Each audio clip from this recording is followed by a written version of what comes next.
A few economic releases just coming through right now. Month over month, U.S. retail sales for May higher than expected here this morning, 0.3% to the upside versus a negative 0.2% print. That was expectation, so we come out green there, 0.3 to the upside. Again, that's the month over month number. Initial jobless claims again to the upside, 262,000 versus 245 expected there. 261 last week, if you remember, was also higher than expected. Core retail sales month over month in line with expectations. Got the Philly Fed Business Index there, negative 13.7 versus negative 14 expected. The continuing claims, 1.77 million versus 1.76, so also higher than expected there. Another tick in the right direction as far as the Fed is concerned. We're going to get industrial production and capacity utilization numbers coming up a little bit later in about 45 minutes at 9:15. That's the next number. And then there's a couple at 10 a.m. as well, a little bit more on the minor side of things. But retail sales there, 0.3 to the upside versus a negative print expected there, negative 0.2 on the month over month number expected. So people still buying across the board, as a lot of us have seen. Good morning. Going to be an interesting day here as far as the overall market is concerned. Back to the downside after a very, very strong close yesterday following that hawkish pause. A lot of people are calling it this morning as far as what happened from Fed Chair Powell yesterday pausing as far as interest rate hikes are concerned. But he made the point of saying there's more to come before the end of the year, as many as 2 possibly quarter point hikes still to come this year. We'll talk about some of the chip names coming up this morning. Tesla back on watch as well. A little bit of a pullback here right across the board as far as some of the high flyers that we've seen over the past few days. Ton to get to. It's Thursday, June 15th, 2023. tradertv.live starts now.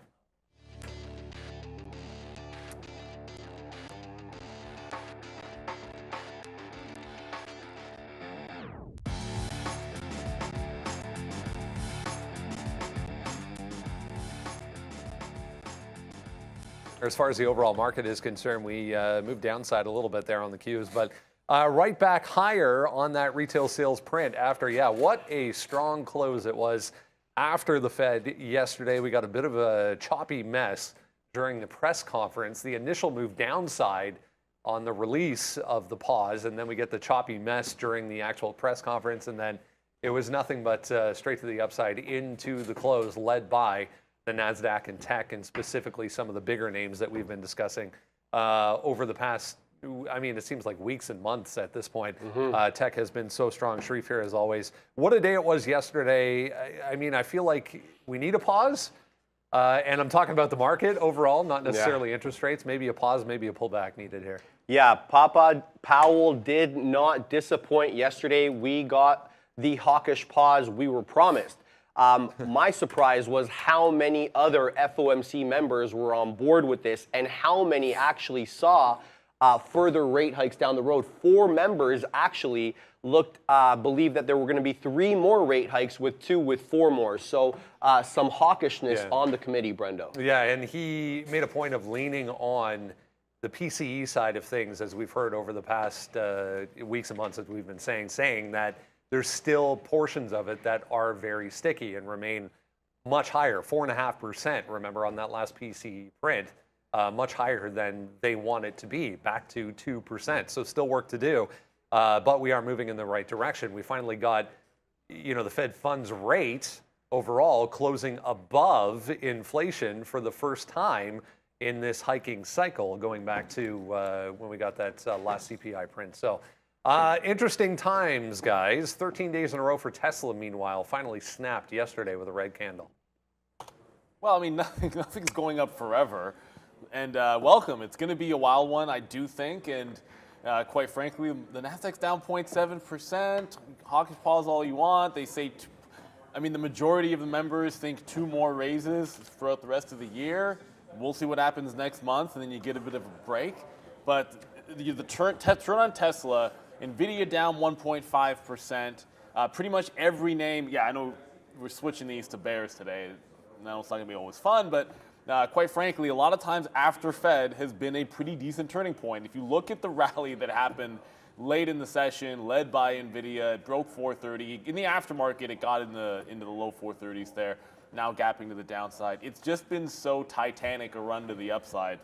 I guess that's Titanic going down, but it doesn't really matter. I just think that there is some room for a pullback. Some of the names that rallied, that fell yesterday, that look like opportunities. I was looking at a firm. Bitcoin's under 25,000. That's going to put Coinbase back in the radar for some potential fades there today and maybe in the upcoming week. So there's a lot to watch. Probably going to have my eyes on nickel if it gets to that dollar level again, which seems like could be a possibility. So it was a lot of activity, a lot of volatility. All the right names are going to be out there for you. It was less than a 1% day, but there were plenty of movers to be able to be had. I mean, NVIDIA was giving $10 moves at the end of the day. From bottom to top, NVIDIA went 25 bucks. But just if you look on the Fed move, I'm not even talking about from the bottom. I'm just sort of talking about from the breakout, it was giving you $10. So this is a name you know is going to be out there for some volatility. Overall market, it might not be some kind of a ridiculous first day pullback, 2-3% day, but I'd be leaning toward looking for some short opportunities. So many names had turns that I think are going to be worth it. But hey, long day ahead of us, and even an IPO today.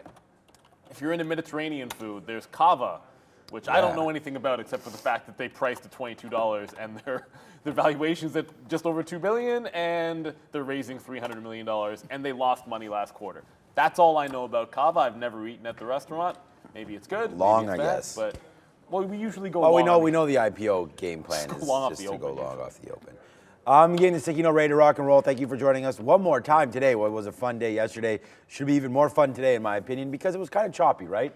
After 2 o'clock into 3 o'clock, we did get a nice little run there at the end of the day, sort of came back. Anyways, you guys have all been here watching that.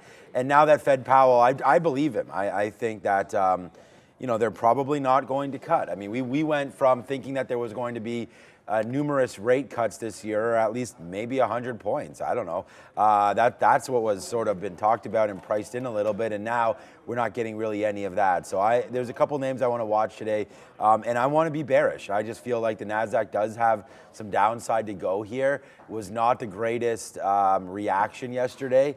I don't know, maybe they should have cut, or should have raised instead of paused there if the economy was going as well as they are. But, we'll wait to see where this goes from here. I'm looking to get short on a lot of these names. Sticky Note's going to have all short names on it. Google's, primed for a breakdown as well. I just tweeted that out right here on Twitter about this range that we've been in for a week. We've been 124 to 122 for a week here on Google. I feel like something's going to break one way or the other. And if I have a bias today, it would be to break down. So looking for a few things like that. NVIDIA today, obviously another one of those names that's just been running up, past the trillion mark, 422 right now. So this is down quite a bit from where we were yesterday. This is that run up that we're talking about into the end of the day where it just kept on going, just kept on moving, right? Like, does the Fed create this? It's just a huge move up. And this is what I was trying to say about this Ponzi scheme, is that people are buying up here. Like, really? People are buying NVIDIA at 430.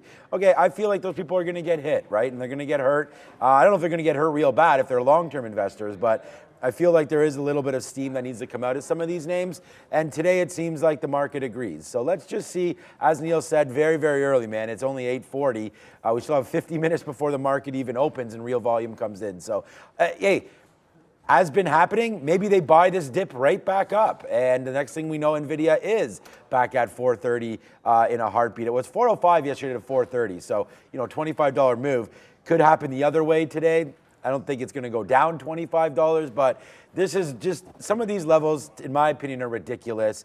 Where NVIDIA is trading at right now, in my opinion, is ridiculous. And I talked about this yesterday. So anybody that sort of believed in what I was saying, there's $10 for you overnight. So, we talked about that. There it is, 432 close. You come in today, there's $10. So I don't know. We'll see where it goes tomorrow. You probably get another $10 tomorrow. So let's wait to see what happens with NVIDIA. I hope some of you took some shorts and didn't hold longs overnight. We'll see where we go today. Yeah, a little more selling coming back to the downside here for futures, both the S&P and the NASDAQ at session lows. We'll keep an eye on if things are going to accelerate. Meanwhile, if you go out to July now, this is how things are setting up. 74.5 basically for a quarter point in July versus 25.5 on a continued pause from the Fed. Meanwhile, we get the ECB this morning following Canada and Australia with a quarter point to the upside.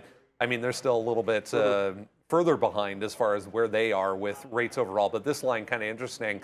They also raised their inflation projections through to 2025. So another one of those meetings for the ECB where they come out with 1 year, 2 year, 3 year, 5 year projections of where they think inflation is going to be, indicating that even over in Europe, they're still seeing some stickiness as well. Yeah, and currency traders have been benefiting from exactly that, as the euro has outperformed against the US dollar until lately.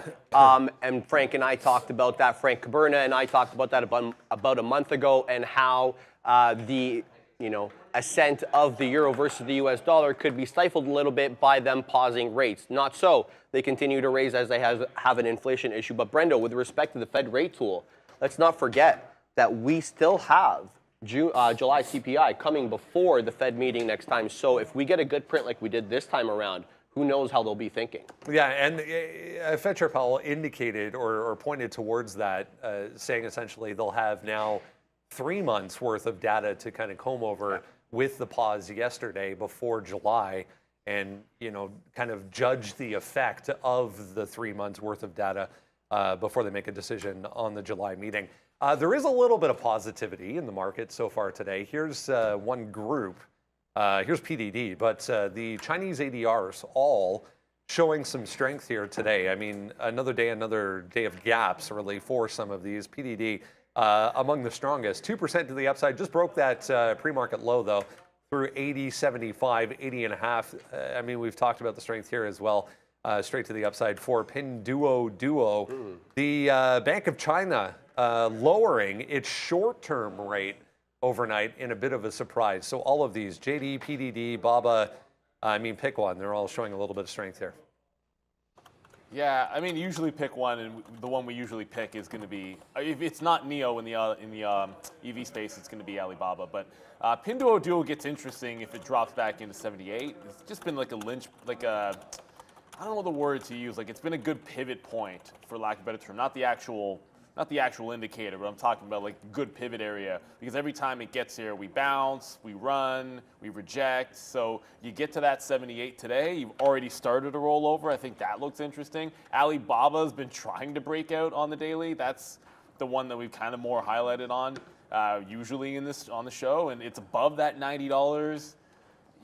It sucks because when you think the market could be due for a bit of a correction. Where's my 200 period? The 50 period taken out on Alibaba. There's the 200, as you can see. So you had your close above, and the last time this happened, it was like instant rejection of that breakout on Alibaba through 90. It's doing it again here today after firming that bottom at 80.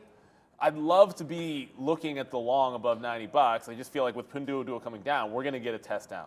And the last time, usually, I shouldn't say the last time, usually, when you're looking for a dip into some support off those moving averages in Alibaba, you want to be very, very patient buying dips. If you're buying dips to the open, think it's going to be strong. And having a bearish tint to it today, I don't know that I want to be standing in front of the bid if it comes to the downside. If it bounces anywhere off of yesterday's ranges, I think I would like the long. And if it holds 90 and above, I think it stays in its upward trend.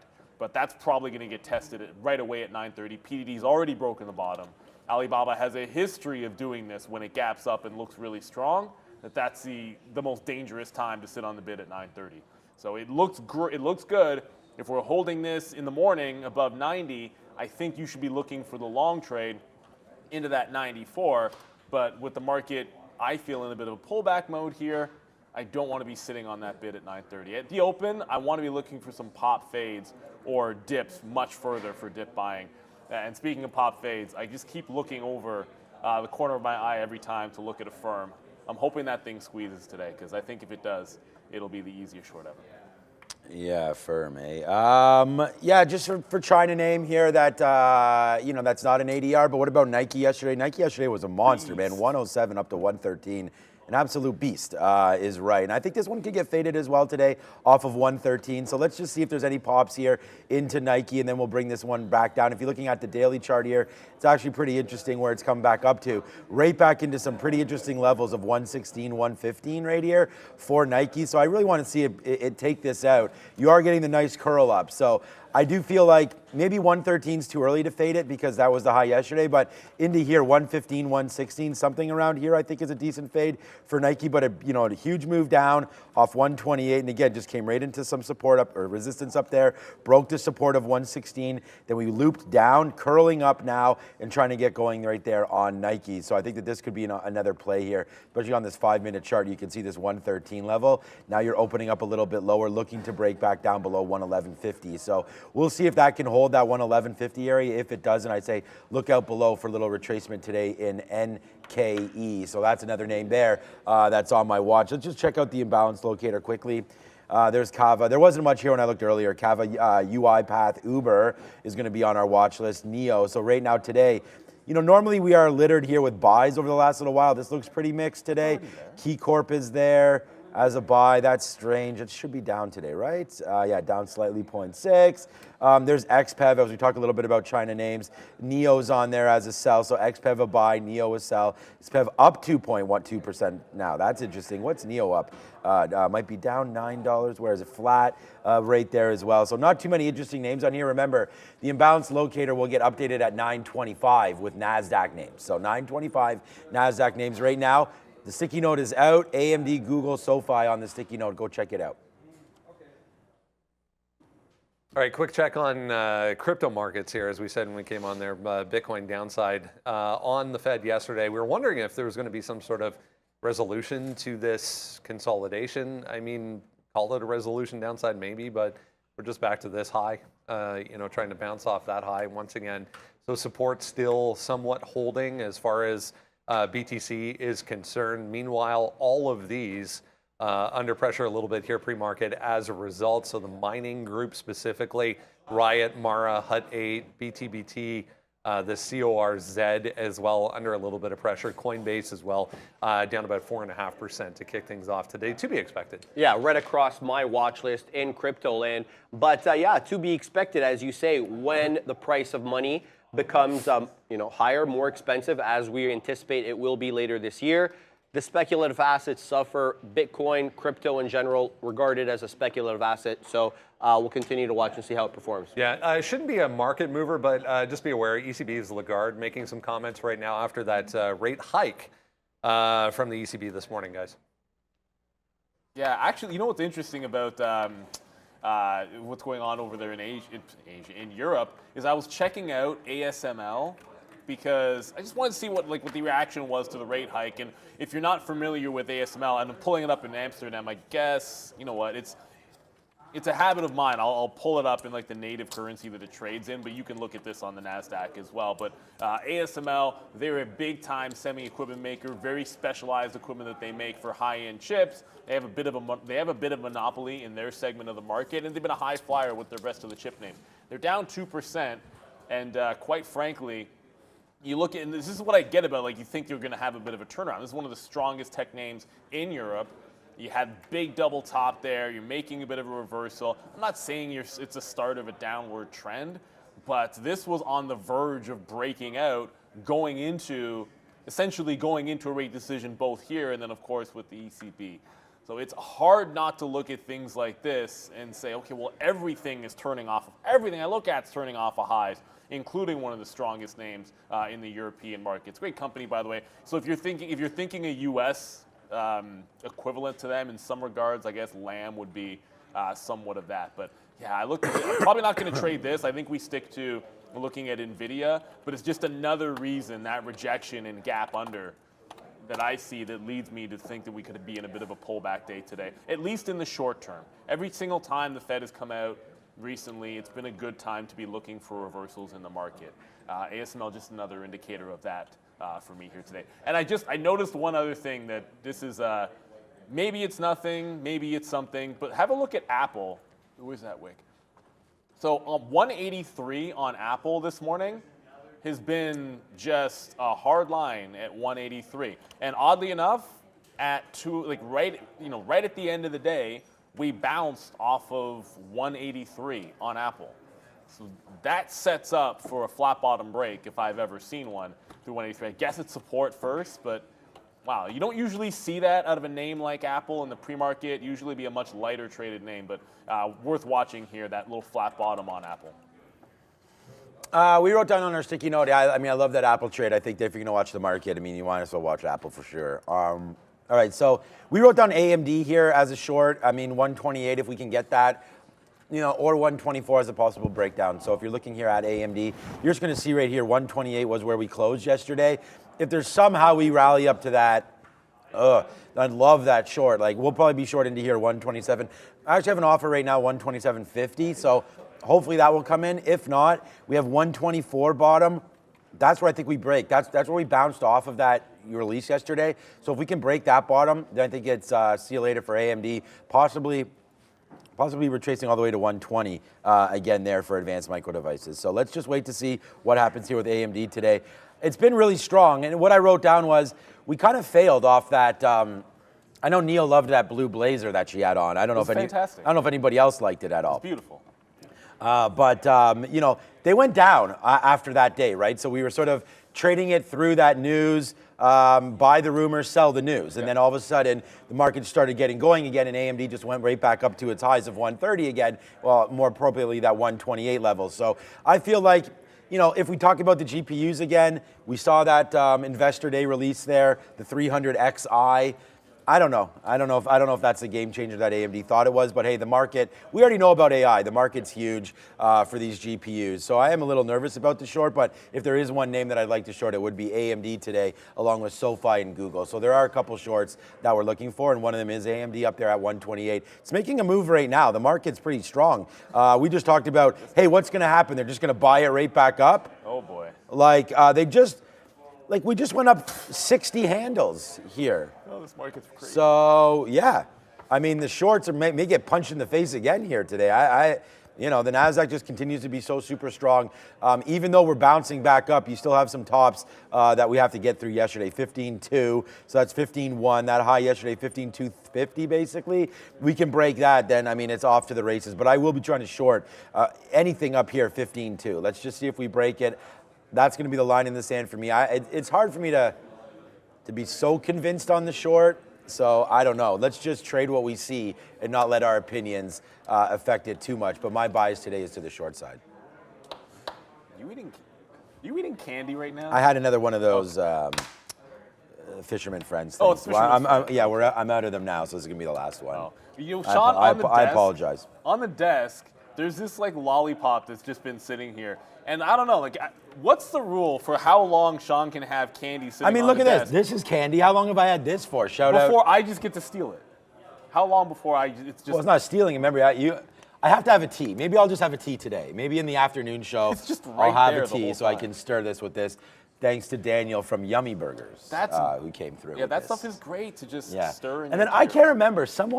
This might have been Kat or... Well, I didn't have a lollipop at any point in the last month, so obviously I wasn't here if you guys were eating lollipops. I know that. We weren't eating it. That's what I'm saying. Someone gave it to you. But then where's mine? I didn't get a lollipop. Maybe you weren't here. Maybe Mad Max took it. I don't know. Max deserves a lollipop. There you go. I don't know. Sharif, what did you think about that blue blazer? I think about what? Blazer. Fantastic. Lisa Su is a class act.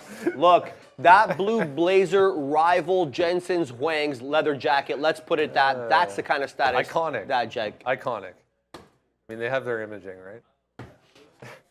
Let's get a few analyst moves for you this morning. Upgrades and downgrades coming at you right now. There's not one but two down here from Microsoft today. We'll talk about that coming up. So a nice look for Softy, a little bit of relative strength. Kohl's, Accenture, T-Mobile, all to the upside. Yeah, Sofi finally with a downgrade there, pulling in a little bit after its monster run. Nike on here, as you were mentioning, Sean, as well. Oh, keep that Nike up for one more second. Can you put it up? Nike on the sell side. Let's see. Oh, Nike on the sell side. Sofi. Okay. And Zion. Okay, Sofi. We saw those banks make a move yesterday. KRE got dumped in the afternoon. Yeah. Royal Bank of Canada with Nike. Okay. That is cold Okay. blooded. I've got on the custom AF1s right now, so I do like Nike, obviously, but I've already talked about this. Huge run up there yesterday. No surprise that it comes in like, come on, Royal Bank, get a little more creative than this. Nice move upside right there, running into that 113. We talked about where Nike is on the daily chart here at 116. That's a good little level there. So yeah, to downgrade it. Neil and I sit here, and I mean, I don't want to speak for Neil, but like, I don't know the reason behind the downgrade or anything like that. But on all those, we try to just trade what we see. I agree with the downgrade against this level. Now, I don't know, like I said, I don't know the reason for it, but if China's going to slow down, you actually just saw it today. Me and Sharif mentioned it when we came in, that we had Nike unemployment in China between the ages of 16 to 24, something like that, is 21%. Now, I don't know what it is in the United States or here in Canada, but to me that seems quite large. I know Nike's has a lot of, that's kind of the age range there for a lot of people spending ridiculous amounts of money on shoes. So, if the young people in China are maybe a little bit lower, on the expendable or disposable income side of things, maybe Nike gets hit on that. But I like Nike short against that 115, 116. Yeah, I mean, the downgrades are interesting on names, especially at levels. Like SoFi went right to 10. My biggest regret yesterday wasn't the early long on SoFi and then trying to get back into it on the way down. It was looking at this in the daily. I wrote down on my iPad 1025, and then it broke. It was a great long trade early, but once it got up there, it rejects the big level on the daily, and then it trends to the downside. So timing couldn't be more interesting for the downgrade. Either way, this has been on a huge tear, and at some point, I think that it can pay out. You actually had a good short day, like multiple times have been good shorts, whether it's off highs, but we did have a couple of days ago, right at the open, it set up the pop and fade. It just happened to recover. That looks very similar to what we're seeing here today on potentially SoFi. And we got a couple of super chats in there. I see you got them up there. And yeah, you already have it up. And go ahead to my screen and Neil can talk. It doesn't. You gotta have something sweet when you hit the bangers. It's like you gotta have dessert. That's in reference to the. You gotta have the dessert. It's the lollipop. Yeah, the lollipop. You can have the lollipop too. Oh, I can't have it now because we gotta talk on the show. No, but I mean, you can have it if you're. And then thanks also to. Thank you very much. I will take Vadzim. it. No, Thank you, Vadzim, as well. Fabian, I will not do that. For the super chat, thank you, Vadzim, and thank you, Dark Star Shine. So 2 super chats right there means a lot to us, man. We will buy something sweet with that, and thank you so much for that. What's up to Lone here, Stevie B, and everybody else in the chat. All right, man. And look, it's 1 day past Hump Day. It's Thursday, and we're through the Fed now. Next release or next meeting in July, and then we pause until September. So now that we're through that, we can now just talk about what's going to happen at the next meeting there. We'll wait for the Fed minutes as well to see who descends and whatnot. But yeah, we're now through all that. So let's go back over to the big desk and talk about some trades that we can maybe hit today. A few minor earnings names to throw at you here as well. Lennar, homebuilder, all-time highs here this morning are set to open at all-time highs after a beat. For LEN, Kroger reported it as well, downside about the same. 3.3% here, back to 45.5 for KR. That's an ugly reversal candle on the daily chart for Kroger. Q1 revenue miss forecast was a little questionable there as well.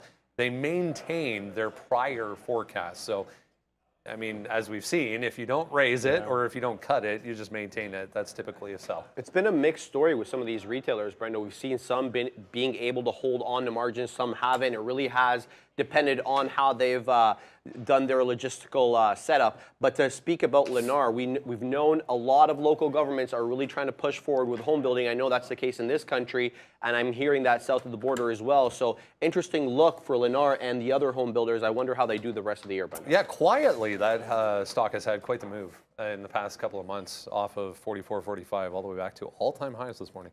KR, though, could be in trouble here, down to 45, as we said. All right, let's get a check of the overall market to kick things off as we head towards 9 o'clock here. Sharif's going to have a look at the futures. 4,400 in view. Again, no question about that. This is the 15 on the September ES contract, and we are at 44.04. We dipped right below 44, but bought back up. Now, in the case that we do break down and give up 4,400, which some people are feeling may be the case today, I find the initial area of support here at 43.68, a bit of a buy zone between 43.50 and 43.70-ish area, give or take. So about a bit of a 20-point buy zone in and around here. If it makes its way down here, I want to see how it trades.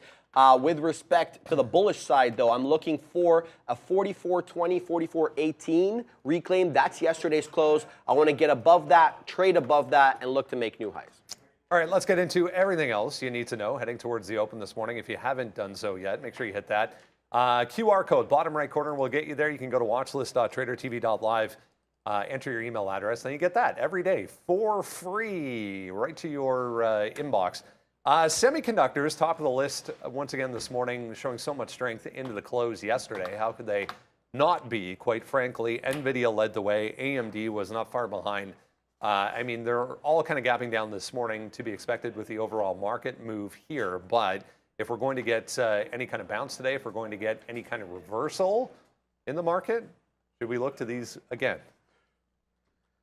I mean, how can you say no to something like this? It sounds silly trying to stand in the way of chips. They've been so strong lately, but now we know money is going to cost more. And so let's see how they perform today. I don't want to take a bias, Brendo. I just want to watch. Where are we looking, guys? AMD or NVIDIA? Gotta look at the whole. Can we have both? You can have both. On this show, there's no chance that we don't look at both of them. That's how it always is. And I'll throw in an Intel up there just because it was arguably as strong as NVIDIA yesterday. Bit of a different stock, obviously. But look, NVIDIA on an absolute tear. I don't know that anyone's going to be able to tell you it's anything other than up and to the right and explosive and yada, yada, yada. We're seeing yesterday that it seemed like the move in NVIDIA recently is so similar to like Tesla, the first run up to 1,000, the way it was the first gamma squeeze up to 1,000 before all the splits. The position board has Max, by the way, guys, and not Sean. Yeah, Max. I just noticed that now. So it is obviously Sean is here sitting next to me. So we'll get that. I mean, Max has never, I don't think on the show, worn a toque. He never did. The only time he wore that was to take that picture. That's the only time he wore it. He doesn't Maybe wear Max it on should the get a new floor. picture taken. I don't know. We keep talking about it over and over again. He likes it, though. Well, I think he does want to get a new one done. Does he want to? Yeah, he mentioned it last time. Fabian, Max wants a new picture done. Get a new picture for him. So anyways, NVIDIA, if it's going to pull back today, the places to look for me, I'll get rid of this wick in a minute, but 430 was an obvious area of resistance that got tested late in the day. If we pop up there, I'd look for a fade. You also have it setting up at 420 for a bit of a breakdown. So if it gets through the 420 level, I think you look shorts into about 410. So the even dollars look pretty good there. Intel could be interesting because sometimes when the market gets weak or the growthier names get weak, Intel catches some strength. Like I said, the chart pretty much identical in the afternoon to NVIDIA. Huge run up, not a red candle in sight for this on the 15, and then you have a gap back down. 35. There's a big level for you. It could be a breakdown. That'll be the equivalent of 420 on NVIDIA. However, the difference here is it's so far down and only now breaking out that if it breaks 35 and gets back to that previous resistance on the daily, which is like a 33.5 to 34 channel, I'd be looking bounce in there on Intel. So about 33.5 to 34, I'm looking for a bounce area, like this little accumulation in here. If I see that, I think that's a long that I really want on a dip buy. So it gets into that range. I think I'm going to be buying Intel down there. If it happens, I mean, it could easily just bounce off 35 and continue to run. In which case, if we have a trend up day, you just find a place to join the trend. That's what NVIDIA was in the afternoon. We're taking breaks, taking dips, taking consolidations, scalping it out, holding a piece. That worked all the way from like 416. I stopped at 423 because, quite frankly, at that point it got tricky. If that starts happening, you can always join. But I want to be looking short initially. Yeah, that's funny. I just said Darwin. Shout out to Darwin. I'm gonna give like a barbecue up for that one because you had a great comment in the chat. He said the likelihood of them looking at chips is the same likelihood as chicken for lunch. And I forgot. I forgot yesterday's what's for lunch. I want to get that animation, and I forgot to work on that with the guys. But yesterday's menu, just for you, Darwin. Chicken and broccoli stir fry with Cantonese lo mein. But I saw, Neil, you took some of that. That seemed to be pretty good. It was quite good. I took some of that chicken and some broccoli. I saw me and Brankos laughed because one of the guys in the algo room put on probably about 4 pounds of chicken on his plate, and then I was wondering what was going to be left for the rest of the guys. But it was pretty good. No. I'll tell you about that. Oh. It was just for fun. But anyways, yeah. So we'll see what's today, man. But yesterday, chicken and broccoli stir fry. I had to go into the trash bin there in the my mailbox inbox to find that one for you. We'll get that later on today. We'll do what's for lunch. Comes in around 10:30. So I'll tell you guys what's up with that. My call today will be chicken. We haven't had chicken wings in a while, but I feel like that's too random. We don't have that too often. Long time. Yeah, it is messy. You're right, Fabian, for that one. All right, so for me, AMD is on the sticky note today. It is what it is, as they say. What goes up must come down. This is not the Ponzi scheme that the other one is, but AMD right now up to 128. I feel like if you get any sort of a bump in the market, like if the market does rip to that 15.2 again and we're not too far away from it, then I think AMD will go back up to the upside. But if you're putting new money to work right now in names like this, then honestly, I feel like it's a little bit irresponsible, but again, like, who am I to say? This could be $150 really soon. It's just if everything is rosy in the market, you know, and we're doing great, then then you do want to buy these names. But look what's happened. 130 133, 130, 128. Like the highs 128, 128.50, so 129 is right there, my bad. Then you get 128, 128 again. So we are, if you zoom back out a little bit, you know, we are starting to make lower highs on the daily. So this is just a 1 minute chart, but just using the highs of every day into this chart. So for me, I'm looking to say, hey, if we can get anywhere near some of these highs again, then we're bringing it back down. Look, this was that day that we were all waiting for. We can't wait for, Lisa Su to come out and talk all about their GPU. Really, bang, right down there to the downside when she's done, right, when they're done. So now we'll wait to see if we can hold these 124 levels. I don't know, man. The Fed was not nice yesterday, in my opinion. So why these stocks will play nice, I don't think they will. So I'm looking for a breakdown on all these chip names today. You know what? I didn't look at Intel. I mean, Intel's been on one by itself sort of lately. So I'm not... this is a very aggressive name, obviously, here. Looks a little different than the rest because you're getting like a really clean breakout to the upside. I don't know. This may be the name that I do not fade today. So let's stay away from Intel and just go over to the other names. Look, Intel only down 0.5%. Neil, we just talked about NVIDIA. I think it was down 2, right? Or was it down a little bit more than that? Only 1. Okay. The market's rallied back. So, NVIDIA remember it was down here to 422, now back up to 425. Okay.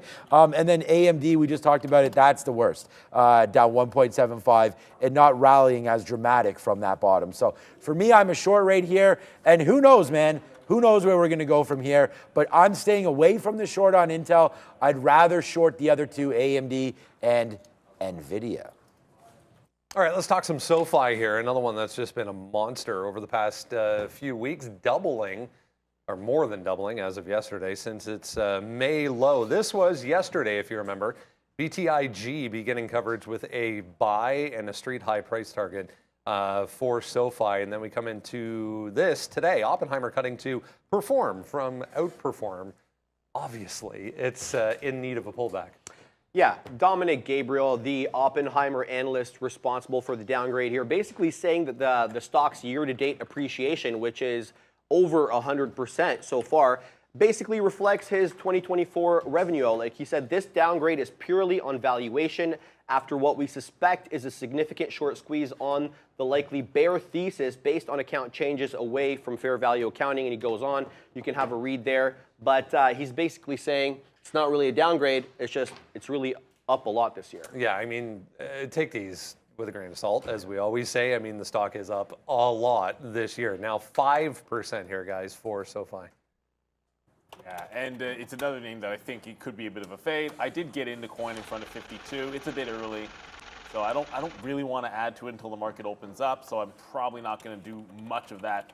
Give it to the quarters, I think, at least for an early trade. We kind of mentioned this one is It had a move like this 2 days ago where it's consolidation fade. I think that plays open here with a high at 935. Actually, we can double check. Yeah, it's like more like 937, the actual pre-market high. And then the close price. We closed up at 974.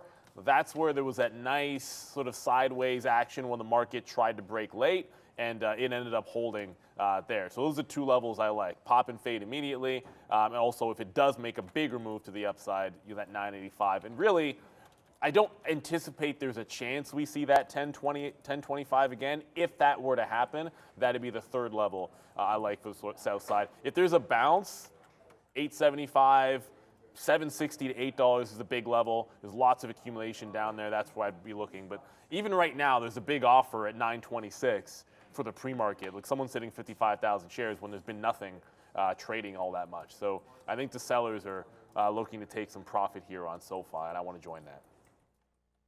Yeah, I'm trying to go short on Sofi. It is one of the names that's on the sticky note today. Again, thank you for all the love on that sticky note one more time. But right here, we're talking about it. We like Sofi short of 950, right? And so we'll use yesterday's close of 975. There's some talk on here. If you go over to it, you can see what we wrote down here. But let's wait to see what happens now. Obviously, with rates possibly going higher, student loans and things like that. Let's see how those get paid off coming up really soon there. I don't know, man. Like I said, if let's just find out about these unemployment numbers, where student numbers are at, where the young people are employed or not. I just don't know where Sofi is going to be getting too much new business from, but they do have a nice bump up there. There's a lot of you that are way into Sofi that know a lot more about this company than I do. I'm just looking again at a lot of resistance, a lot of offers up here near $10. We tried to break it. We did one day to that 1020 that Neil's talking about. And then after that day, it's just been dripping down, high, high, high. So these are, there's the high, new high, lower high, lower high, lower high. And now we're all the way back down here. So I'm playing this 975 short. I'm already offering 950 short. Let's get those. If we break through yesterday's high, or yesterday's close, then we'll get out. 980 is where I'm thinking my max pain is going to be at. So let's sit here, see if we get a bump up from Sofi, and then rock and roll from there. I feel like I'm going to miss the short. Like it's probably going to be a $9 breakdown, and I don't know if I'm going to be there for that. So I just look at this like Tesla, Sofi, NVIDIA, all these names, just straight rocket ships to the upside. And out of all of those, I only said 3 names, but out of those 3 names, the one that I think, what do they say? Has no clothing, or has no Emperor with no clothes? Emperor with no clothes. I don't know. I don't know if that's true for Sofi or not, but this is the one for me that's hiding something. And let's just see if it comes back down. I'm not saying we're going all the way back down here, but I could see, a fall back down. I said $7 earlier today, but looking at this, maybe we do stop around like $7.50, $8, something like that. But a pullback I feel like is due for this name. What is the short interest on Sofi? There is some kind of short interest, and I would think that it probably even built over the last couple of days even more. Oh, TGIF, what? It's 12.5. Is it only 12? Why did that go to TGIF there? Yeah, so it's not bad. 12.5 isn't bad, but still getting, it's up there. It's probably been a lot worse, but still, I feel like, no PE, 12.5 short float, Sofi. I'm negative on the name, and I apologize to everybody who's positive on it. But I'm going to be shorting any pop up. Hey, look, everyone can win, right? Hopefully it pops up, we get short, we take it out, then it rips. So before we go back, just very quickly, I'm going to show you Coinbase chart here because I was going to stop out underneath that, I guess, local high. It broke 520, 52.25, but there was a note here. BlackRock is close to filing an application for a Bitcoin ETF, and we'll be using Coinbase for custody. Whether or not has anything to do with a little bit of a spike. It wasn't huge volume, but it's pre-market. I'm just going to get out anyways. That's where my stop was. So if that's maybe the catalyst for coin, I do like 54 as well. I just want to be fading this one today. But yeah, big move, not a huge move to the upside, but a slight volume push there on Coinbase as it just got through my stop at least. All right, let's talk Tesla. We were just comparing the cost of full self-driving between Tesla and Xpeng. Yeah. And it's there's a little difference, a little bit of a difference. Well, Tesla's starts out in Canada at the thrifty price of 19,800 and something, a little cheaper in the States, lucky you guys, but XPeng looking to take Tesla's dominance in the FSD full self-drive game away from it, and they got approval in Beijing to test out their new full self-drive Brendo. Results pending. We'll see. It's a start, at least, for XPeng. We'll talk about that maybe coming up here as well. But here's what you need to know as well in addition to that on Tesla.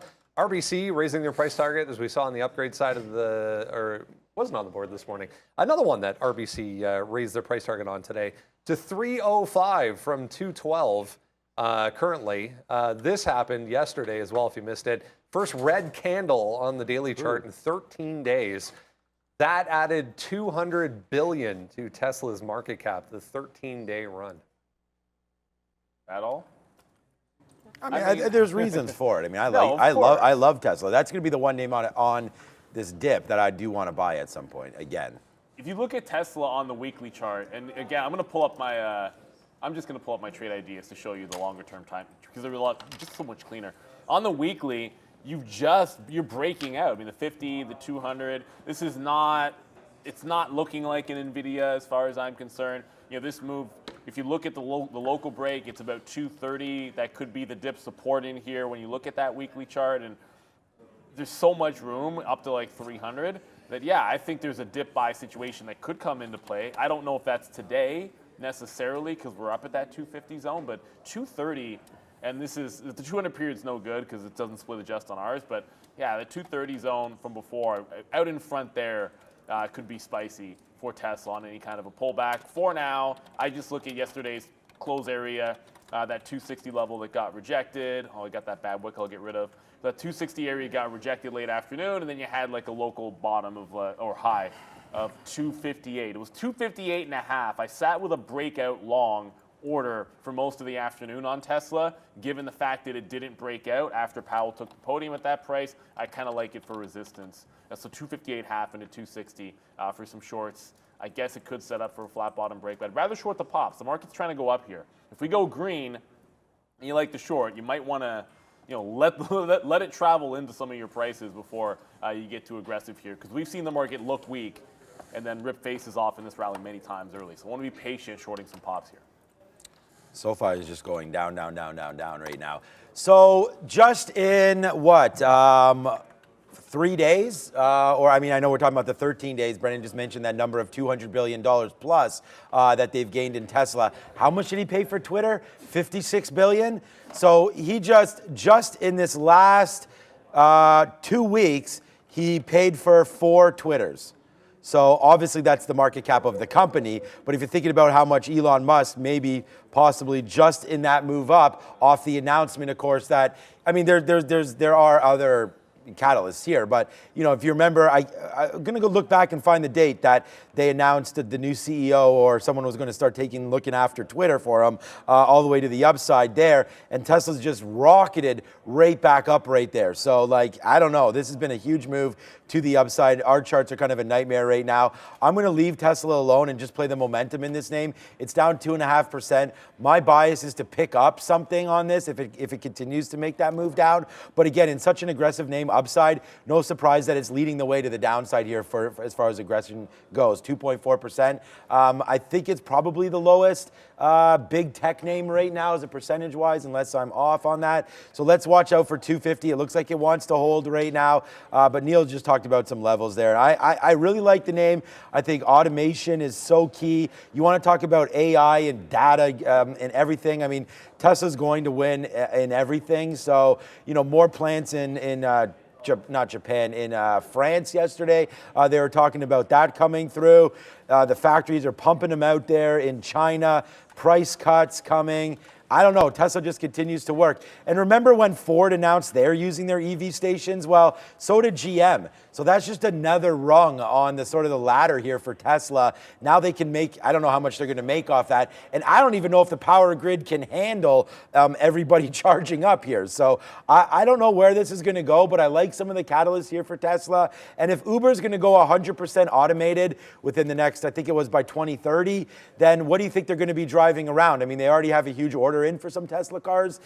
So I'm excited for the future here for Tesla, but I do think it's run its course and probably deserves a pullback. I want to be a buyer like around this 210 area to add some more to the long-term account. All right, speaking of Uber, up next here. Let's talk cost cutting, because they announced this morning they're going to pull out of, should be good. They're going to pull out of Israel for food delivery. I'm not sure they can hear me. Can you guys hear Sharif? Yeah, so basically what's happening here is they're looking to get out of markets that they're not profitable in. Italy and Israel are two of those markets that they're not gonna stay in anymore. And I know that this is the case in the Middle East, because in the Middle East there's a rival company called Talabat, which just means orders in Arabic. And yeah, they're not in a lot of Middle Eastern countries because they're not the primary or second in the industry. That's their goal. They either need to be the primary player or the second player or the second in the sales and overall market share of that country. Otherwise, they want no part to play in it. Brendo, how are we doing with the mic? We'll see. I don't know if you guys can hear me. No? Okay. No? Okay, so let's set better. Brendan on Sharif's mic, so to give that, I mean, we have audio guys know. over there, so hopefully that'll get all fixed up. They fixed my mic yesterday, so that was good. We are still, people in the chat, like, I can't believe they're still having mic issues, and then the very next comment is the show wouldn't be the same without mic issues. Come on, so, man. I mean, we're trying to keep it real. You know, we're trying to keep it real. Very real. Right now. I still hear, there's still echoes in the background, so now it's getting worse. So, okay. Uber. I can't keep this in my ear for now, so I have to take it out. Come to my chart for a second. Uber was in the midst of my favorite number. I love 42. If we sustain a rally in the market and we go quadunking all of the shorts or just running all of the shorts, a 42 breakout would have been in the cards. Just a little bit of a different story now. Getting out of those markets is smart, right? Like prioritize profitability. That's what they should be doing. Everyone wants to talk about automation when it eventually comes, and that'll be great for them. It looks like you have 40 to 40, 50. I almost wanted to draw. I should have already drawn those lines in there. Like if you just look at this channel, this is gonna be real sloppy, but that's fine. You guys kind of get the idea. Like this is it's a pretty wide channel where you had some consolidation before. If it can hold this part of the range, I think that'd be a great bounce off point. When you have a flush underneath and then you sort of regain support immediately, then break out from there, that's the area that needs to hold. You could say the top end of it gets challenged pre-market, or at the open, I suppose, in like 10 minutes or so, and then it could be off to the races. So that's one that if you were to hold this range, I love the fact that the line I drew my 15 holds on my 3. It's fantastic. I'm in a new version. That's great. So yeah, I want to see us bounce off this line on Uber. No action pre-market, very light volume. So you want to see it at the open. It has to show me buying in this range at the open and some strength in there, and that could set up a long for the rest of the day. But you know, it's not among the names I'd be looking to short the pops at least, because it's been on such a strong move, and I feel like it has catch up to do. Like the names that are high flying and at those recent highs, that's kind of want to look at. If you zoom out far enough on Uber, you'll find that it's not nearly in the NVIDIA range. Not that it's a reasonable comparison. The break is a little bit less mature for Uber here and lots of room to go. I mean, when you zoom out on this one, it just kind of goes, you know, the older price just go up and up and up the further you go out there. So yeah, Uber, I want to give it a chance to be able to hold that 40 range before I look at anything short. All right. I have a feeling Brendan's mic is fixed because I heard some mic checks in there. Okay, so Uber right now, it's not a name that I really want to fade too much here, but we had some good longs yesterday off 41. Now we're below $41. Another great name off earnings. We talked about that. And I actually was pretty lucky to be buying this one just before their earnings play because we were at the 200 period. And I felt like the risk to reward on that was pretty good, and we've been rewarded. So it's a nice upside move, and it looks like if we break through 40, I think we probably just get out of that. So I'd say look at 40 to go long. I don't think them canceling Uber Eats in Italy and some of those other places is that big of a deal, as they mentioned there. If anything, if they're not making money over there, then it's a cost-cutting initiative anyways. So the market has rewarded that. Uber, look at the NASDAQ, by the way. Like, wow, it's almost back to zeros again. We'll see if that goes right here. But here we go. Uber back up to the upside. We'll watch out for 42 break. If the market goes long, I actually like a 42 break on Uber. I think we can get to that, even though we're only $1 away. And let's go over to Hot Mike Brendo. All right, as always, guys, the rundown brought to you by our friends over at TradeZero, the award-winning broker-dealer specializing in short selling. TradeZero empowers active traders with fast market access, multiple trading platforms, high-quality customer service, and has extensive inventory of locates for hard-to-borrow names. Go to tradezero.co/TraderTV.live. Tradezero.co/TraderTV.live. Shout out to TradeZero. Let's touch on Microsoft here. Not one, but two positive moves here from analysts for Sofi today. One from JP Morgan going to 350 with their price target. The other one from Mizuho up to 360 for theirs. Yeah, they're both liking Microsoft's incorporation of AI into its various platforms. So we'll see. Microsoft has been very strong, as has been big tech, leading the way this year for the indexes, Brendo. Yeah, it's interesting to see. I mean, we went through that phase when ChatGPT and AI was all the rage, with Google and Microsoft kind of going head to head, and then we got into the chip side of things, and NVIDIA kind of took over. So these, Microsoft included, took a little bit of a backseat. I mean, still obviously very strong over the past couple of months, but maybe a little bit of positivity here today for Microsoft. Maybe. I look at this one, and if you think there's a chance that we could have a sell type day or good shorting opportunity type day, it's impossible to look at Microsoft and see 339 and not think that that's going to be a bit of a wall today. So I have my trade ideas charts up here, and we have them because we use them. 339, that's the local high on the daily. It's not as big a look on the weekly, because the weekly, it actually has room above here to 350, but it's top heavy. On hour 50, you essentially got there as well early on in the day yesterday, like just before noon, you got to 339, and then you had lower highs in the afternoon. So if we get a pump to the upside here, I mean, this also sets up short in front of 339. You probably, if it breaks that, I don't know that it's an auto long. I think I'd probably be looking at that 340 for a sell zone as well. But Microsoft, it's flat right now, a little bit stronger than the overall NASDAQ, with the NASDAQ down 0.4, this is down 0.2. So yeah, look at that 339 level on Microsoft, and I just want to be fading at that price first. Okay, just really quickly here. Okay, that's Microsoft and Uber, so we can go over Microsoft as well. But I mean, I really like this name. Obviously, there, it's down the least out of everything. So if you are bullish today on the NASDAQ, I mean, again, another huge run up. I don't think that this is as much of a fade as we think there for Microsoft, but if there's one tech name that we really like there, it's nice to get those upgrades today, and it looks like it does want to take out some levels. So if there's going to be a long in here somewhere, it's probably going to be Microsoft. I'm not convinced on the long today, but who cares what I say? I mean, this market is just blasted back up to the top side here. I'm still looking at this 15.2 up here. 15.205 was the high there. Let's see if we have anything to say about that. Yesterday's high, we talked about it, 15. That's just in the overnight there. Let's just see what happens right now. We have the ECB, of course, with the raise. So let's 15.2. 15,250, right? 15,240. So let's see if the NASDAQ can get up to there today. If it does, then wow, amazing. Probably led by Microsoft. So let's wait to see if that can go. Obviously, Apple holding that 183 as well, we talked about. So that's what that is.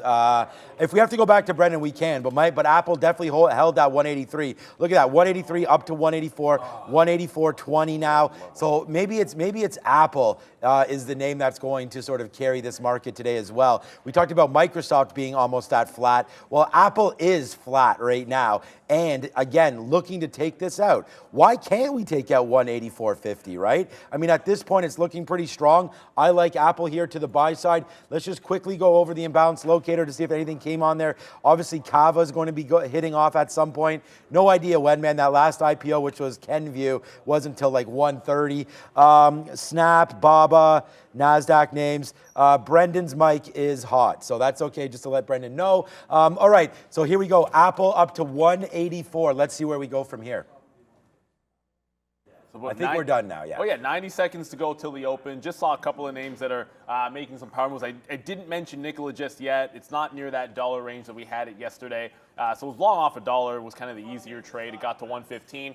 The close was at 8. I was sitting right in front of 110, which I don't even need that order out there anymore. I was sitting out in front of the previous close at 111, in front of 110, looking for the dip by Nikola. It's already starting to go again. Bit of a squeeze play, obviously. The last few days it's been breaking out. It's not an endorsement of the company. It's just it's trending to the upside. Broke through $1. Once it's above $1, look for the play into the next resistance, which was 135. Got there in the pre-market, or at least close enough to it. So if it dips down, I want to look for the defense of the previous close, then the $1 range on Nikola. We'll see what happens. It's just a squeeze as far as I'm concerned. Even Mullen is actually up today if you're watching some of those names. Affirm was a short that we had in the afternoon. Mullen. It has to be like that, Neil. I don't really mean it like that. We only have 30 seconds now. Will it be Miss V? Will it, or Miss V? Wow. Miss V, yeah, that's too bad now. It's not Miss V on the bell. Miss V will be. Actually, she's actually gotten back to me and is, it would be nice. Going to come back and do like a little cameo at some point there, Miss V. So shout out to that. But it's going to be Kat. It's Kat on the bell right now with only 10 seconds to go.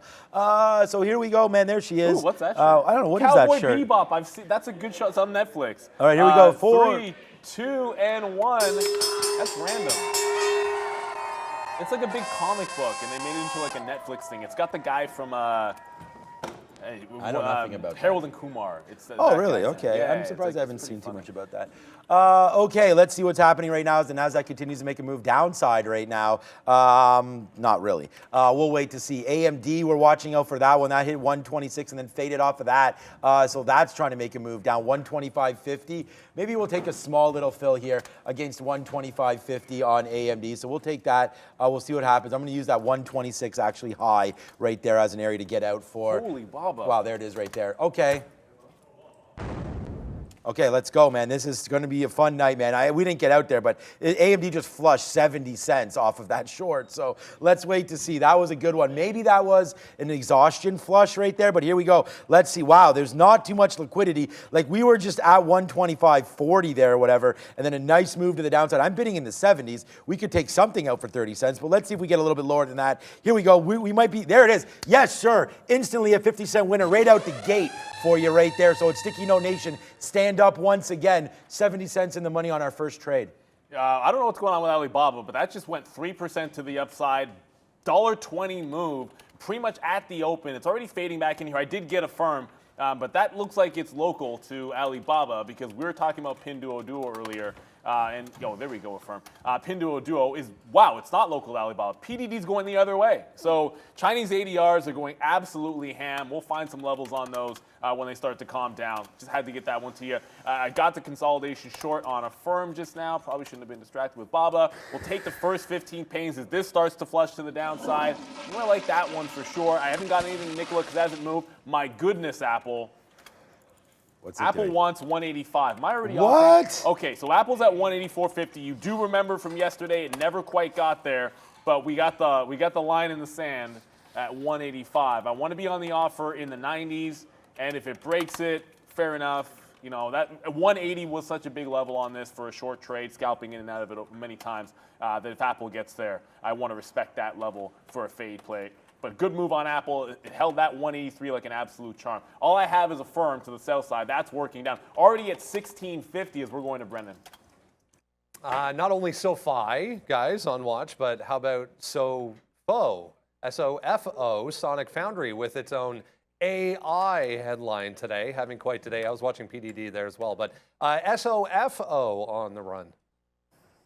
Not that anybody knows what that is. SoFi is absolutely tanking. And by the way, man, stand up. Yeah, the whole market is standing up. Stand up, Sticky No Nation, man. There's AMD already $1 in the money right there as it continues to go down. We do have a new trade alert.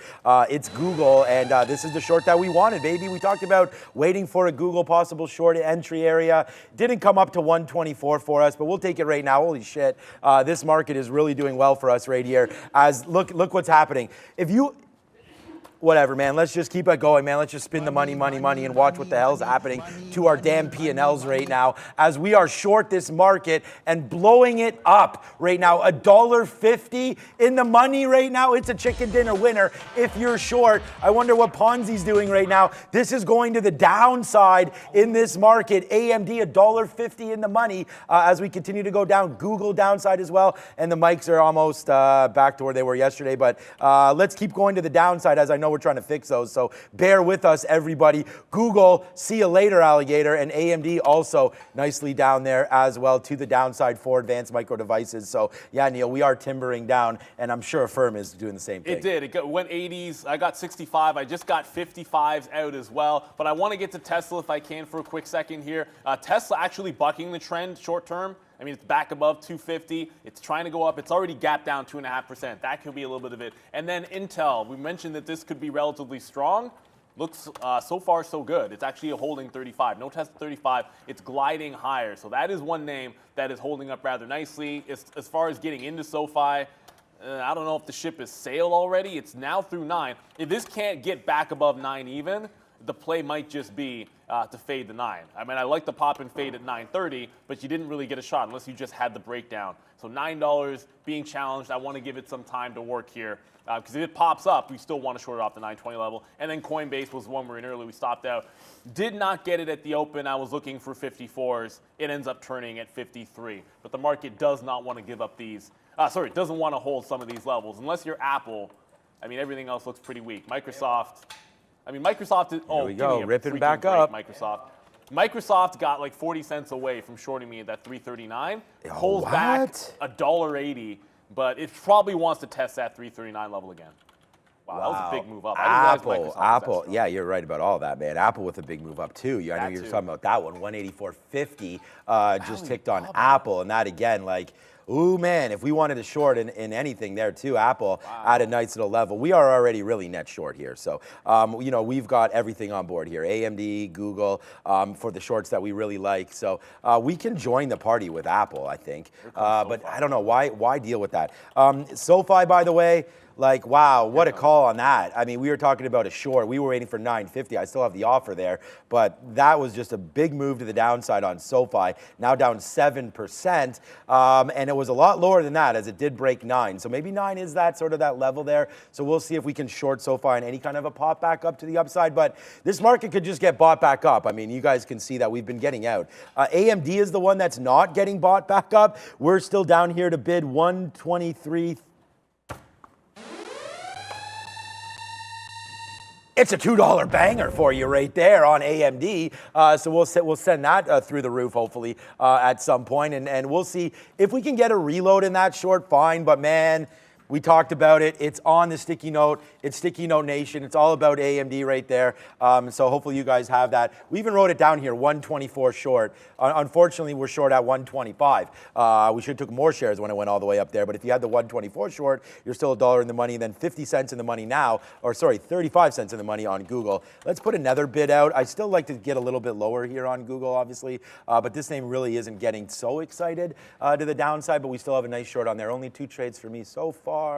Speaking of so far to I was going to say something about SoFi there. It just came back underneath $9, so I got my first trade in there. I got 98s, it looks like. Yeah, I was kind of offering 90 evens, and I got some 98s in there. NVIDIA, I do want to roll into this. It's not anywhere close to 430 on that pop, but it's now holding consecutive lower highs there. I can zoom in if you guys see a little bit better. If it is going to be trend down, you still have a flat bottom break. I want to see us actually either break down or give it a chance to bounce up and short off the high of the day. You don't have to rush into anything. SoFi did just give you an attempt to get above that 9 and then a hold. So the local high is 912. That's what I want to short off now. So I started at 898. We'll see if we can add something above the 9 even. Those are better fills up there on SoFi. Didn't get any Nikola. That actually is still going. That might be. So it's actually putting in a nice little bounce play above 120 here. I thought it would get down to 110. The play could be just to go for like a 120 long, give it 3 cents. If it gets to 130, you got yourself 2 to 3 to 1 there. All right. Looks like we probably should have shorted Apple, but I mean, I like that SoFi call there on the downside, so we're going to watch out for that. Oh, I don't know. I'm just looking at the market, and No, like, that's about it's only right. down to 184. It's not so crazy yet. All right, everything else is getting really excited, man. I mean, AMD is really tank city right now. We have $2 now in the money, and even going to go lower than that. Nvidia holding up much better. Like I mean, we picked AMD, but I'm really surprised at how well this name's holding up. That is for sure. Wow, we are really, really lighting up our P&L right now. Nice little downside move here, obviously for Google, but see, we just shouldn't have said. Okay, we get out of a 50 there. I did put a 43 bid. Hopefully that'll fill as it's there. Oh, bounced off us again. There it is. Give us that 40. Did we get 43 there? Did we? No, we did not get it. You just saw it bounce. That's crazy. Like I was just talking about that level. It stops at 43. Okay. Let's check out another tech name then. Chip name, maybe DRAM here for our friend Micron coming through right now. Micron not even down that much again today. You know what? Maybe we should. I mean, we've already done well to cover.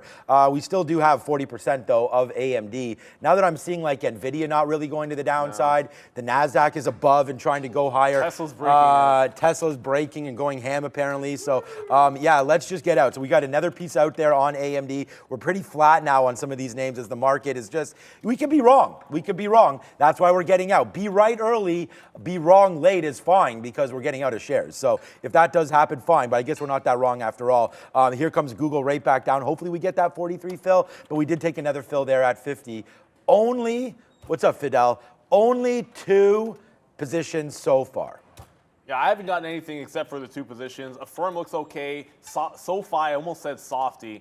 Sofi is challenging that 9.25 area, 9.15 area, I should say. But I want to reload on Affirm. It got to 16.35, but if it holds underneath 17, I think it's worthy of a reload. Sofi did try to get up there, just put a wick up to the previous low. That's 9.15. So if it doesn't get back above that, this is an ad on the way back down and get the backside of the trade a little bit here, which could still be good. Perfect. I was mentioning Tesla Every time I was hear something, breaking I'm out. giving like little things because I know you're Tesla working. holds the low back above 250. Now you're above that 250, 250 area. That was, I mean, it was kind of support in the afternoon. Now maybe turning into a bit of a breakout zone for Tesla. I do not want to fight this one to the south side. I think you got to wait till 260 and then have a look at it. C3AI is going, everybody's saying? Sofi is ripping back up, by the way. Load. Oh my, yeah, Can we short C3AI. that? I got my line at 44. I'm going to go pay for my locates in C3AI because I did not realize we're getting this close to that level. I don't know if we should be shorting SoFi at this level or not, but it's you're still in. I mean, I like it here. I like Pre-market low is my out. If it holds the bottom of the channel, it's good. If it breaks the bottom, get out. Yeah, I like SoFi short here. I'm just trying to find the area, and I Well, don't know softy if the market 339. does rip up. This 929, 930 there is definitely something coming through. So maybe that would be an area, and I know that's what Neil, we're all kind of talking about 920 maybe. All right, I'm going to take a short here in SoFi just to start, and then if this does rip up into 920 or so like that, then we'll add to this position. But right now, new position alert, short SoFi 904 as we watch out for some of these names coming back in, like a Google, like an AMD, starting to come back. I mean, this market is going to go green. We just talked about that. Wow, nuts, man. The Fed comes out.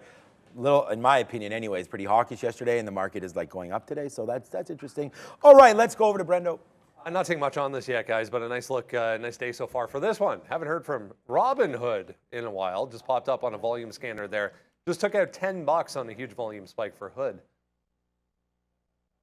For Mark and Fabian, that sounded just like normal to me. Oh, So I that can was a turn it good back one on then. right there. I think everything is back to normal. So thanks, Mark, for that, and everybody working the board right now. So that was a good throw. Okay, so we did go short SoFi.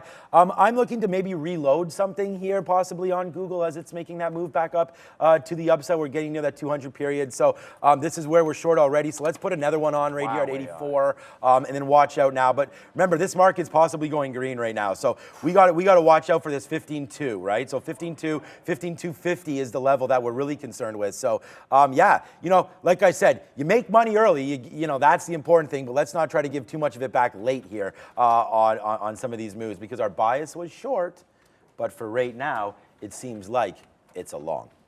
Yeah, and that line got breached on, not SoFi, not yet on SoFi anyways. I mean, it definitely could. I mean C3AI. It just made the over-under here at 44. I got some 44.18s. Can I can I get more there? I had this line and it has nothing necessarily to do with that. But if you go back in the daily, 44 was a big level and that was a lower high. We're selling really came in en masse. Let me zoom in for you guys there again. So waited for it to get up and down. Got some on the way up, got some on the way down. Now we're going to try and get some 43.50s. I don't want to chase too far here. Maybe some 70s in there. And we'll see what happens. So we got the short that we wanted in C3AI. The question becomes, like, is it just like a temporary squeeze, or is this one of the days where AI just goes to the absolute moon? So 3 shorts into a market that's kind of screaming. A little bit dangerous, obviously, but my stop's high a day. Sofi gave the refill. It held 9 even. I love that, the refill. Well, yeah, but it just bounced right at 9. That's not necessarily we want to see it bounce. That's a higher low. If it takes out 9.15, this could be squeezing back to the upside. It felt like it was going to be a pullback day for it, but wow, it's absolutely strong. I mean, Robinhood, Neo, a lot of names moving here. Just got to focus on what we're in. I don't want to ignore the Chinese ADRs because Alibaba is still holding a higher low. Those are crazy. Like right off the open, the breakout was just right there and still good. And of course, Uber was whatever. If there were 2 names that we thought should be strong, the pop is here, boys. Intel and Uber, but look at Uber. This could break that 42. That 42 break could come into play here on Uber. I don't want to take the breakout into this parabolic of a move here. It needs to calm down a little bit because it matters how you get there sometimes.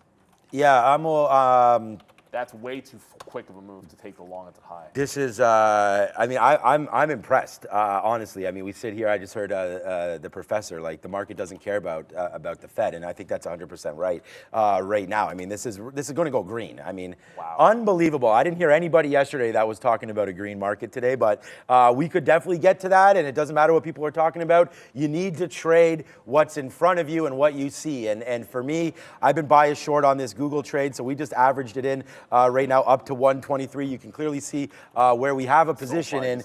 If this breaks this 123.20 area right here, this pre-market level, then I'm going to get out. So I'm like I said, man, we'll make the money early, give it back a little bit late, and yeah, we're wrong on the short. So a little bit more of an upside move here for Google, and we're going to get out. I'm using this 123.20 area right here as an area to get out. So I'm not letting this rip up. We'll reshort this name if we can up here near 124, but let's wait for that to happen. I'm not going to dig myself a big, huge hole here just because we think it's a short.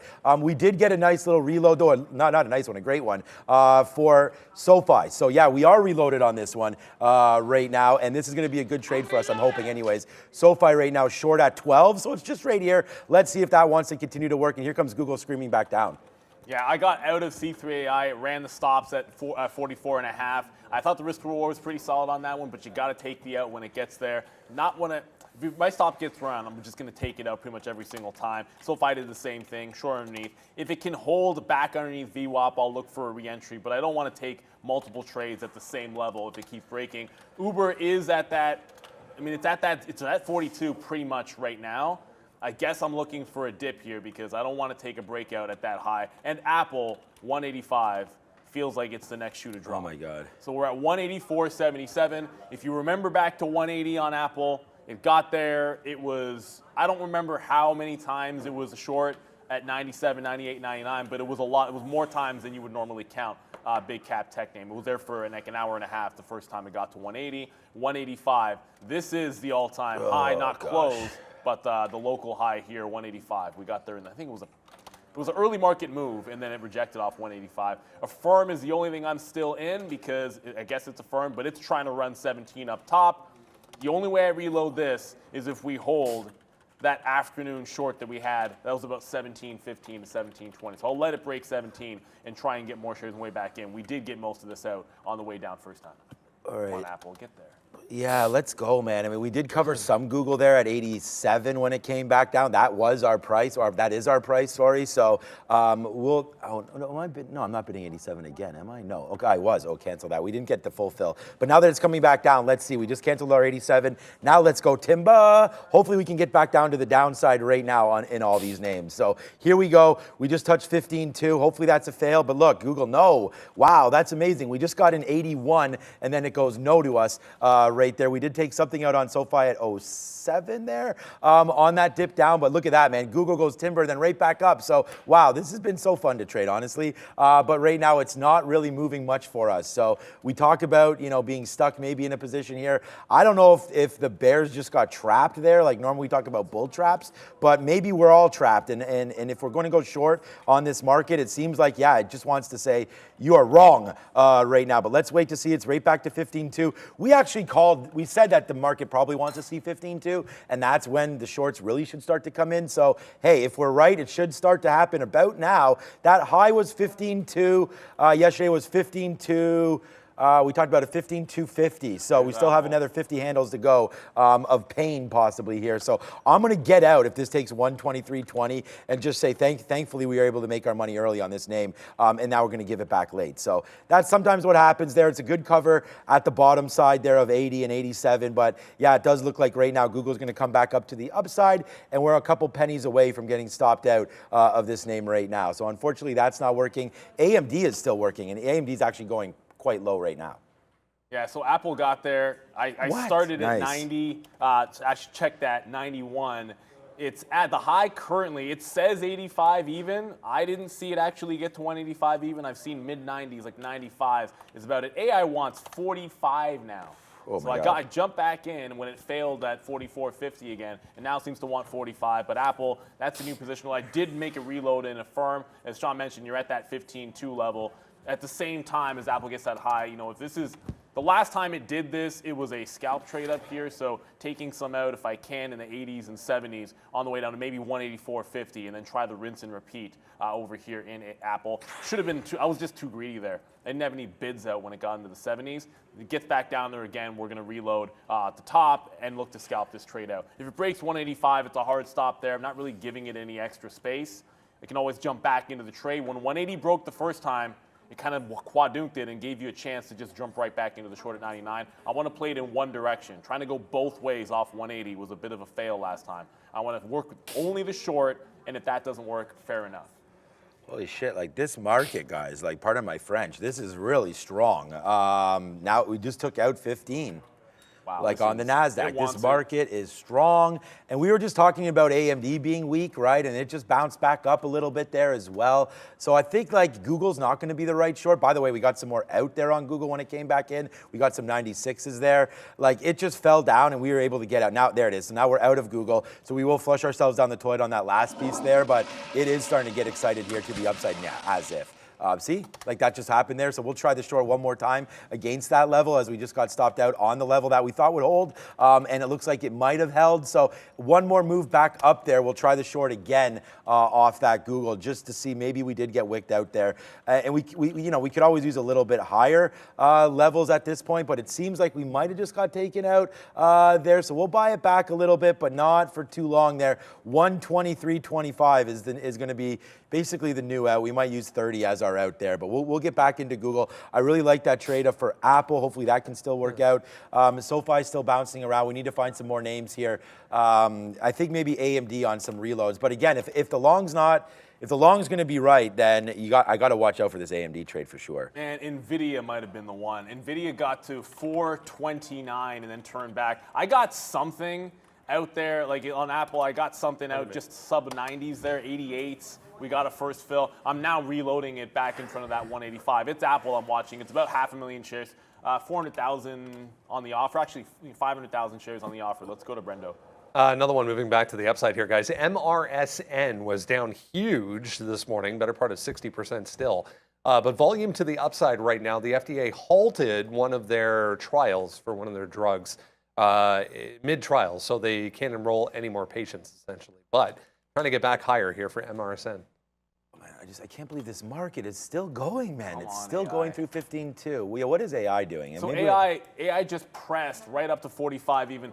Apple just came back. It basically just ran everybody's stops and then came right back in. This is what it did when it was at 180. It hasn't printed any better than 184.80, unfortunately, on the way back in for the shorts. But I was saying, come on, AI, because that just, so it wicked 45 even I was barely able to get an offer in there. I actually got some at 90, which is, I mean, that's kind of flukish.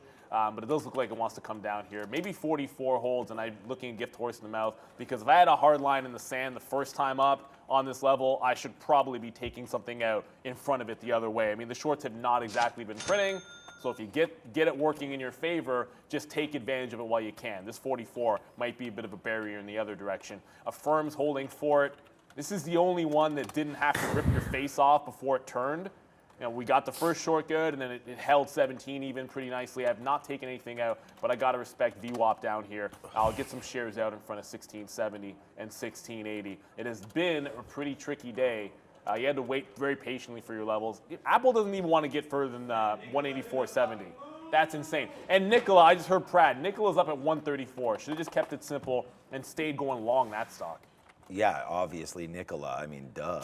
Obviously Nikola's going to be the strongest. Yeah, of course. And that's just a market function, right? I mean, unfortunately, you do get those moves to the high side where it's like, okay, what are you supposed to do when Nikola runs wild on you right now? So, okay, reloaded that position on AMD right now to the downside. We'll see if that wants to work out a little bit. I'm going to try to give this to this high right here. I still think we're under everything. And if this market does fail, we know that we like this name to the south side. So we'll wait to see what happens here with with AMD as that continues to go down. SoFi's not doing anything at all. And Google has taken some money away from us here on this short right now.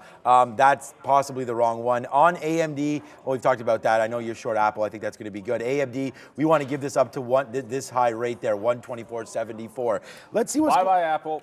Downside, hopefully? It broke. Oh, upside. It broke, so Apple's now breaking out above 185. Local high is gone. Everything that just continues to absolutely churn. It was a war at 185, but eventually the fail on the level to the upside. It might be a wick top. Who knows? It has to reestablish under before I even look at anything. Now I can look at Nikola and sort of sit there with a little bit of regret. Yep, this was, and the solution to Nikola yesterday was to just be in it in the pre-market and just have the consolidation and just be all over the bid on the dip, and I was not doing that today. Focused way too much on the big cap names when what was the easiest trade for me yesterday should have been the first place I went to today. That can be a bit of a fail. There was just another wick high on a firm. This is the only one that continues to hold for it. It's holding that 17 level, so the shorts have been okay on this. Everything else, you can slap the fail on it. AI, as I was saying, it gave that one fail, the first short fail, the second test of that 45. I was able to get some at 44.30. Now it's right back testing the highs. Like, even when it starts to work, gives you that bit of a reprieve, gives you the win, and then you're right back up at that high of the day. You've got to be taking profit somewhere if you're getting any of those shorts. And, of course, Apple did it. So there's a wick high. This is telling me that I should be re-entering the trade. Like, if I don't re-enter the trade, usually that's when it's the best. It has to. Sometimes it runs the stops of the most stubborn shorts and then begins to work. Yeah, and you want to talk about what are you talking about? SoFi? Are you talking about Apple? Look at SoFi right now, man. You talk about the money trade right now. For me, is going to be SoFi today. Well, no, the money. I mean, we just got out of AMD again for another 50 cents on that last reload. We just got out at 123.50, so that's something to look out for as well. But there's SoFi, man. We're short right now at 14s. Nice move to the downside. We're just covering 10 cents. I know it's not that much. Let's see a break of 9. I mean, I don't have any more bids out at all there on SoFi, so we're going to have to wait to see if that does come down. But now that I say that, I should put a bid around 9. Let's put a bid at 901, and then let's put one a little bit lower than that, like 96, and then we'll see if we do get those fills on SoFi. Oh, AMD, you're just like, okay, how did he just win on that? It just went right down to 123.50 right there again, and we covered that, and then we take another short at 124. Let's watch out for this. I don't even have a stop out. Our stop was going to be right around here, man, 124, 125. So there it goes. This market's blasting up on something. NVIDIA's tanking. NVIDIA's tanking? NVIDIA's at the low right now. Well, I don't know who would ever call an NVIDIA going down, but there it is now. Here goes AMD. AMD's ripping NVIDIA, so something going on right there because AMD is ripping right now, and yeah, the name that I should be short is NVIDIA. Oh, yeah, it's okay, down $2, but no, yeah, it's a nice move for sure. As the market went up. Yeah, that's what I mean. It's very, trend. very strange on that one because, yeah, AMD is going to the upside. So, all right, let's watch out for 125. Hey, I mean, we could be wrong here. Let's see. We just shorted some 50s there. Look at this. Wow, some tape teleportation. Shout out to Luca right there, as it's starting to go back up to the upside right now. So the shorts, I guess we're wrong on the shorts right now. So, okay, nice backside move there for AMD. Hopefully we can catch some shorts. Yeah, and it wasn't like it was a huge move. We hear Brendan again. We hear Brendan now. But NVIDIA, it was at the lows as the market was pressing higher. I did jump back into Apple. We'll try to keep the stops tight till the high of the day. This is one of those ones, like it was working, and if you just maybe got a little more aggressive taking the scalp trade out, it could have been better. Instead, it'll be a red name for me. Coinbase this is frustrating because the first thing I was in was Coinbase, and really that would have been short 53, lower high right now as the market goes up. So this is relatively weak, down 3.5%, and this is a place that I'm not. I should be in this one. Whether I want to short it off to 52 again is going to be whether it holds off. I want to see us underneath this 15.2 before I'm like, yeah, we can still be adding. Like, we're at a resistance point right now. I want to see us failing it a little bit more before I add something else into the name. AI is still holding 45, but I mean, you're talking barely. I've taken one leg out. I have a bid in front of 44 again if we can get it. But if I take something else, it should be Coin or NVIDIA, right? Like, if you're adding a short here, it should be something weak. NVIDIA's at the lows, Coinbase is lower highs. Oh my God. I'm talking myself in the coin here. Yeah, AMD just fell down right into our lap there. Like, that was, we just got a print at 83 there, 83 on AMD. Well, now it's coming in, but 83 on AMD we just got. So this is fading out a little bit now as well, man. So maybe there is a move happening. And then Google, again, has been the most slippery short out of them all by far for me. We only have 3 positions, so AMD, Google, and Sofi, all the names that are on the sticky note. And we talked about trying to stay true to that note a little bit as long as things don't change too much on that. So we'll have to watch out here, as let's just see AMD now just drip down, hopefully go back to the day's low. The next bid I have, which I don't have one out, should be basically right around here, 60s, 50s. So let's put a bid down in there. Hopefully we can get a fill somewhere in maybe the early 70s and then early 60s. If we can do that, that'd be great. So here we go.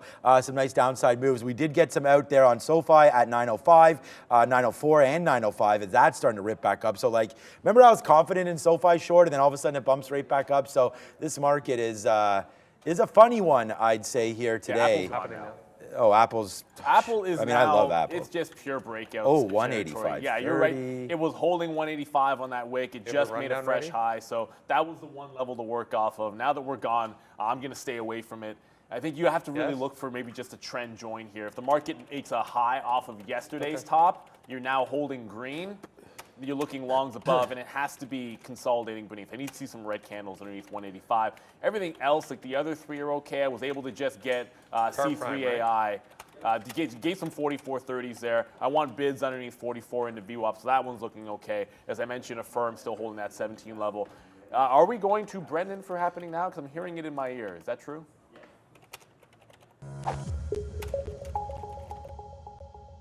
Hey guys, 10 o'clock brought to you by Chart Prime. They offer innovative tools that provide users and give users, traders, a significant advantage in the competitive trading landscape. Save 35% right now. Use that QR code bottom of the screen and in the description, guys. chartprime.com/TLive to find out more information. Shout out to our friends at Chart Prime. Let's talk about the overall market here still.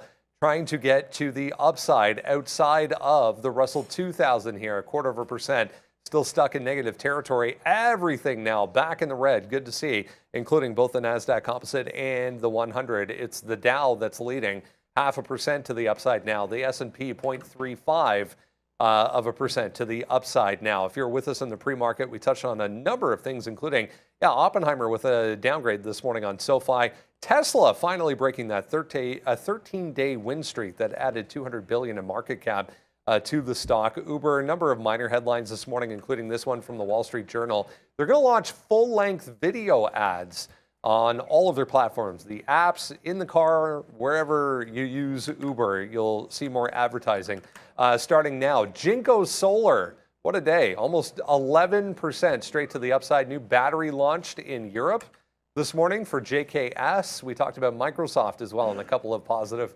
analyst moves this morning for Softy. All right, I just saw Plug Powers on another charge to the upside. Nice. That's good for That's just the pun. That's the only pun I got for you guys for that one. It did a huge reversal candle yesterday. If it's holding that low, the close, I mean, it closed down at like 1069, I want to say. Yeah, 1069. If it's holding that in any consolidation, I think you have a nice little breakout potentially on your hand. So yeah, it's consolidating above that right here at 1080. Quickly, that would be a nice little add here in front of VWAP. Your stop underneath 70 because 69 was the previous close. So next dip down, I kind of like this plug. I still have the same 3 shorts because Apple's going ham. So is Google, man. It does not want to get back beneath 185. And meanwhile, okay, so now C3AI wants to go. So yeah, we've been bouncing off of 44.20 on C3AI. First short, no good. The second has been working. I want to see VWAP here for my next out. Affirm. That's the only one. If there's a stock that I think can go to the gates of hell, maybe it's going to be Affirm. And it was up so much. It was up too much anyways, and it's holding that nice little reversal on the daily. So, you know, I'm giving it to that afternoon top. Once it got to where we were short at 3 o'clock, just that was the ad zone, and now we're trying to get some out into a low of the day. So this is absolutely insane because AI just it did it again. And AI is going ham? The amount of times this stock is now bouncing off 44.20. 420 is a thing. It's not to make a joke about it, but like, what are the absolute odds that it goes 45 and the bid is just refreshing at 44.20 for now 15 minutes, and that's where the buyers happen to be. The short squeezes, they have a sense of humor, and I don't even know what to say about it. It's like there's no size there. There's just a forever buyer right now at 44.20, which is frustrating if you're short, but if you're long, at least you know where to have your stop, I guess. Like, you could be trailing this underneath 44.20, and that's like the easiest thing in the world. Frustrating because you'd think it should be flushing here, but it doesn't want to. Yeah, I feel the same thing about all these stocks right now. But the one thing that is flushing, and we've had a couple reloads on this as well, including a great one up there at 124.50, is AMD. And we just got all those prices that we said. So hopefully you're here and we can go Sticky Note Nation on AMD today. Hasn't been working out so well on Google, but we'll have to see if that wants to come back down. But we've talked about it. The number one name there on the note is AMD, and there goes Coin as well. Okay, so. No, sorry, AI. Oh, there goes AI. Wow, that break was sick. Didn't get it. Oh, didn't get it. Okay, we go over to Neil's screen there. I'm just watching Sofi. We just can gain some out here on the bid of Sofi. So I made the cardinal sin of using 2 orders to reverse instead of 1. Because you can reverse short to long in a single order. I did not do that. You can see it went right to 46. It broke 45, went right to 46. I'm not going to get that bid. You leave it in there like if you swing for the breakout, sometimes you leave it in because you might get picked up on the way back down. That did not happen. You're now going absolutely ham to the upside. At the same time, I said Coin because it also broke, but that's more of a tight stop. It's not really doing anything. As a matter of fact, it's not even through the price that I was short. So that's kind of frustrating there. I should have had that reversal on Coin above 45. If you're looking for where it can go next, the local high is $47. 47 even, and if you break that, I guess we're thinking about 50. This is C3AI. It is a squeeze, no question, on this one. What? The only thing it's insane, up 8% now. I think it wants $50 at this point. Hopefully somebody got that long break at 45. That was nice, but you had to cross up a bit. You know what name was going nuts off the open, and we don't have it, unfortunately? Tesla is like straight upside, man. It basically just sat there and was like, okay, oh man, we have bad wicks again. There's the pre-market level of 248, came in, crushed it downside there, and then I don't know, I guess there was probably that's the market on open order, right? So that's why there's big volume there. I don't know if there was actual volume on the level 2, but then once it retook that pre-market low, it's just been straight up $10. So it's, well, 50 to 256.50 is where we're going right now, stopping at 257. But hey, where this name stops, no one knows, unfortunately, for Tesla. And if you are going to pick a spot, you could use yesterday's, that's what I was trying to do actually, was use yesterday's high, maybe. Okay. That's 262, 264 area up there that we had yesterday in the pre-market. But if you're going to talk about the open day market, 261, 262 there for Tesla as a possible short area. Cool. All right, AMD still working the downside. Oh, we got some SoFis out there at 04, right? Yeah, so some good outs there for SoFis. It's bumping back back up. This market is now, we talked about, is the market going to go positive? What? The market is huge positive right now. Only one dip opportunity all morning. And that was about 5-10 minutes ago when we dipped back down in and then just boom to the upside. So yeah, everything right now is getting murdered to that upside. But we're still happy. AMD's still low side right now. It's Google that's the problem. One last reload here against 124. We have 124. If we were just patient, we'd only be getting short now. But we have 124 written down here on Google for this short. So I'm sitting here waiting for a bigger position now on Google short. Yeah, I'm only in a firm right now. Everything else that I like to the sell side has pretty much blasted through resistance. So, you know, fighting them at those levels, at levels that I don't like, is not going to make sense. A firm's still holding 17, so I might reload that. But Alibaba, that's a left-hand turn on Alibaba back to the downside. Double top, it's no longer, when the market wasn't doing any much, Baba was going crazy to the upside. Now it's pulling back. PDD is flushing as well. That just pulled back $2. So there's some kernels of weakness. I'm going to get to NVIDIA in a quick second. Actually, I got to show C3AI. I'm not in the long. I didn't get it. That's fine. It sucks because 45, when it was holding that 44.20, like sometimes it's like just go long and be like, if that breaks, fine. And then you're long into this one. I was shorting this price area, obviously, but now you're through. Fresh highs on C3AI. I guess it wants 50 here. I do not want to be punching tops, but I also don't want to be fighting this squeeze trend anymore. It had one level that I wanted to do, so I'm going to look for a dip here. And if there's a dip, maybe back into the next even dollar, try to grab the long in there on C3AI. You're now still absolutely starting to churn. The squeeze is on with that name. I'm not calling out the company for being worth this, but the trend has been to the upside, and it's squeezing again. NVIDIA is now getting above VWAP, so this is joining the party as well. I still think 430 is resistance. It's a ways to go before it gets that price. And Palantir above 16. What? Okay, everything's just going. I mean, yeah, everything is just going. Palantir 16.25 it already got to. It already got to the quarter. Look at that 16 break on Palantir. Congratulations! Yeah, Wow. Congratulations. Big Local time. high is also breaking now. So if you look last week, 1633 is a resistance on Palantir. So if it gets through that, pop the daily up, you have one move into $17 that got rejected big time. I think you've got room right to get back to that 17 even if we're going to continue it. Yes, I know Nicola's going, but Nicola went without me. That's the one thing for sure I liked long right at the pre-market prices. I just got missed. I was on the bid. It just didn't get picked up there. I missed it by 2 cents on Nicola. Brendo. Just keeping my eye on this IPO today, guys. CAVA, 22 pricing on the IPO. It's indicating 29 with this move in the market. I'm sorry, what? What was it supposed to be before? I don't even have. The issue price was 22, so I'm thinking open at 25. I don't even have the bid out for that one. I don't trust that one for some reason. I don't know what it is. I'm not getting the feels for that one. It's not that big. No, yeah. No, I'm not. I'm sorry. I shouldn't say that. I'm not worried about it. I just, I don't have the bids out for that right there. But you know what? Just is like I was just saying there. We went to Brendo, but I just like. AMD has been so amazing to the short side, right? Like wow, like how far are we even going down right now, Advanced Micro Devices? All right, we'll put a bid there. I mean, that's a dramatic move down as far as I know right there. We should have just had another, I thought we had a bid there, we didn't. So let's see if that one wants to work to the downside. But wow, this has just been so good. The short is just printing on AMD and it's doing the absolute opposite like crazy on Google right now. That just keeps on basically taking my name and like, you know, throwing it all over the place. Google right now is just downside, not big upside move here for Google. So I'm gonna take some pressure out at 70 flat if we can. I mean, that was sort of the last spot we went down to and then just blasted up to 124 again. We have written down 124 as the short. So I'm not happy being short here at 123.50. Again, patience.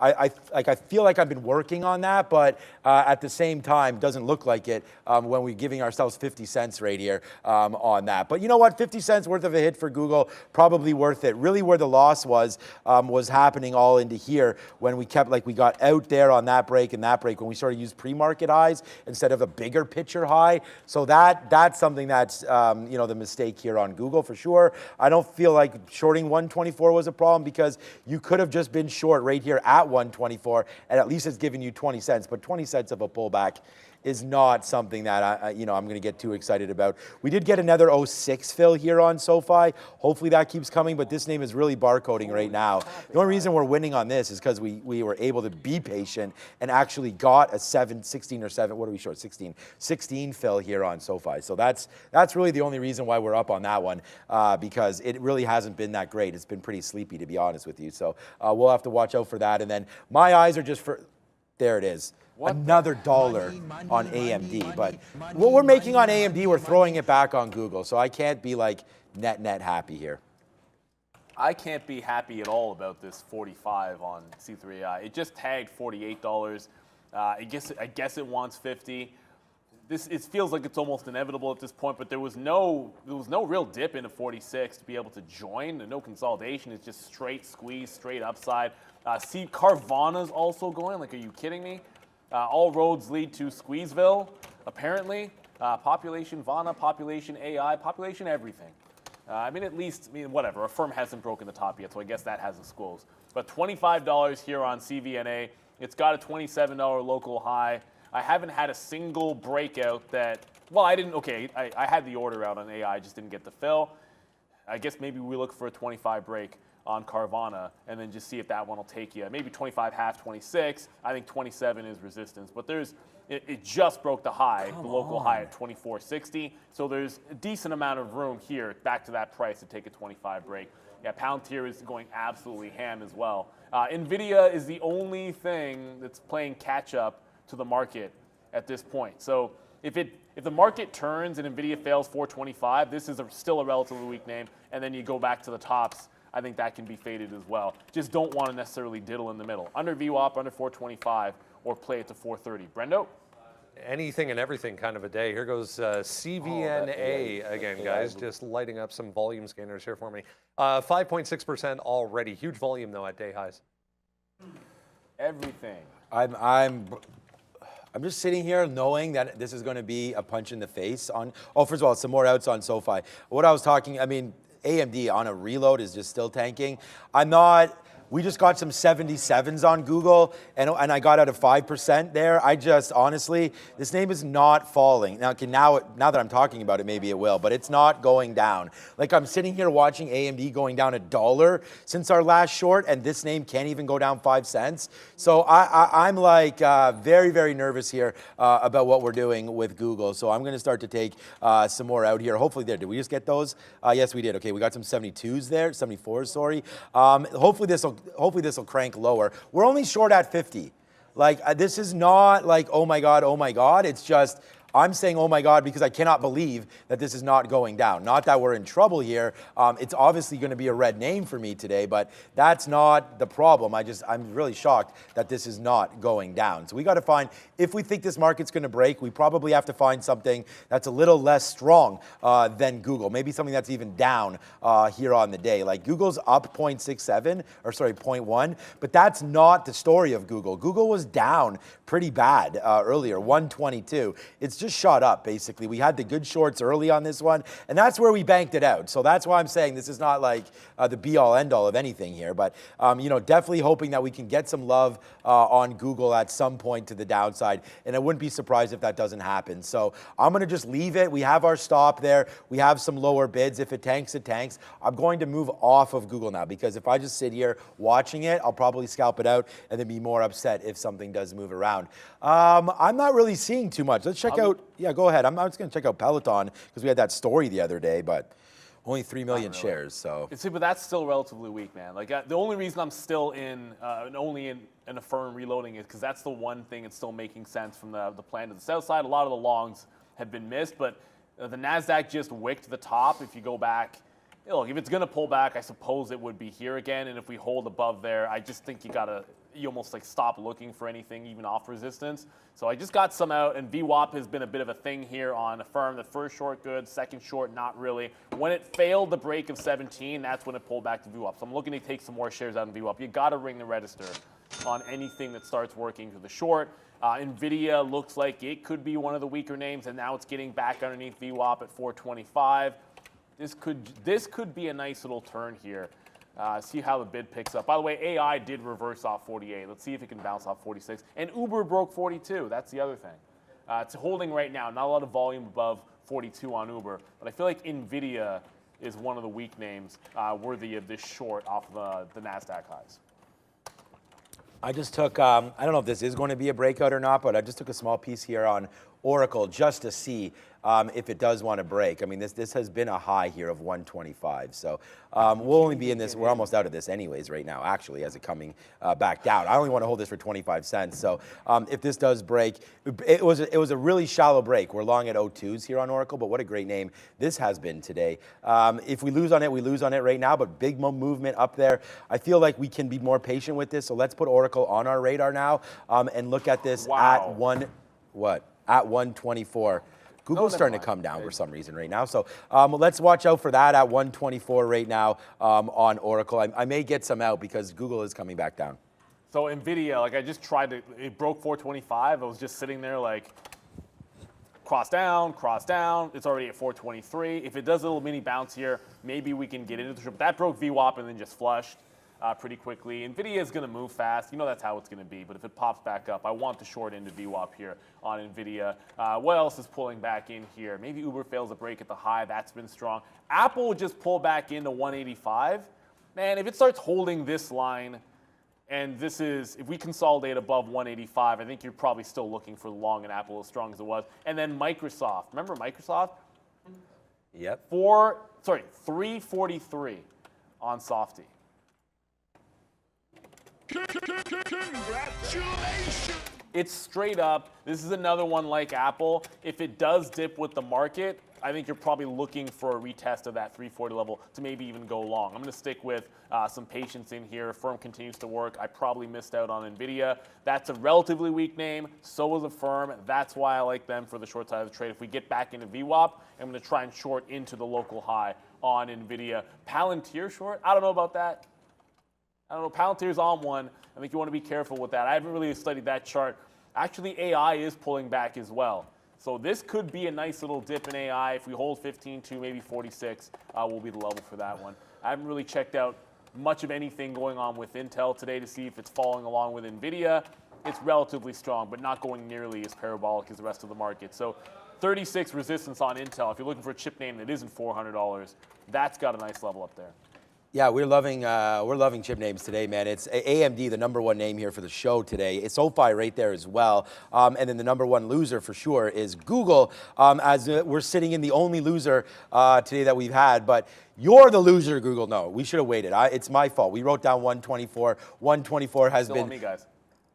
Oh, okay, 124, that's good one. 124 has been cash money on Google because right now we're getting some out in the 60s. We said we would leave that alone right there and let it fall down. So we did get some fills right there. Shout out to my friend again, Phil.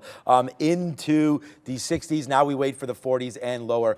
Oracle's been kind of fun. I mean, we got some out for flat there. Then it ripped up to 16s and we got a piece out on that one. And now it looks like we're going to get out of Oracle if it does fall back down. But again, this is a cup of coffee for this name. We're really not doing anything on that.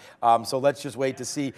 SoFi is going to the downside. So let's punch something out here at, well, we got, of course, some midpoints there on at 904. Whoa, we got a nice fill. That's what happened. Okay, we got I was like, what's going on with SoFi? Because our net just kind of got extended a little bit there. We got a 901 or 901 fill there on SoFi as it made the move to the downside. And there we go. We'll flush ourselves down the toilet for a cup of coffee there on Oracle.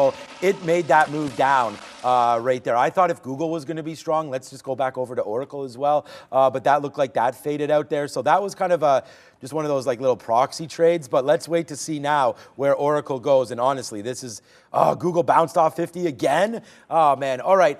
This is going to be a fun day. If you're not having fun already, you're about to have fun at some point because this market is going to retest those highs. And look where we bounced. Exactly where we talked. 15,250. Like I've been saying that over and over and over again, and it's not rocket science. That's the high there from yesterday, and it looks like we're trying to take it out again right now on the NASDAQ. Wow, there is no shame in this NASDAQ game, Brendo. It just wants to go to the upside and is punishing shorts once again here today. Not have missed the Uber. Go to small caps here, guys. A number of them moving around, mostly to the upside as a result of this market move, you would think. DFLY, Dragonfly, coming out with this note this morning.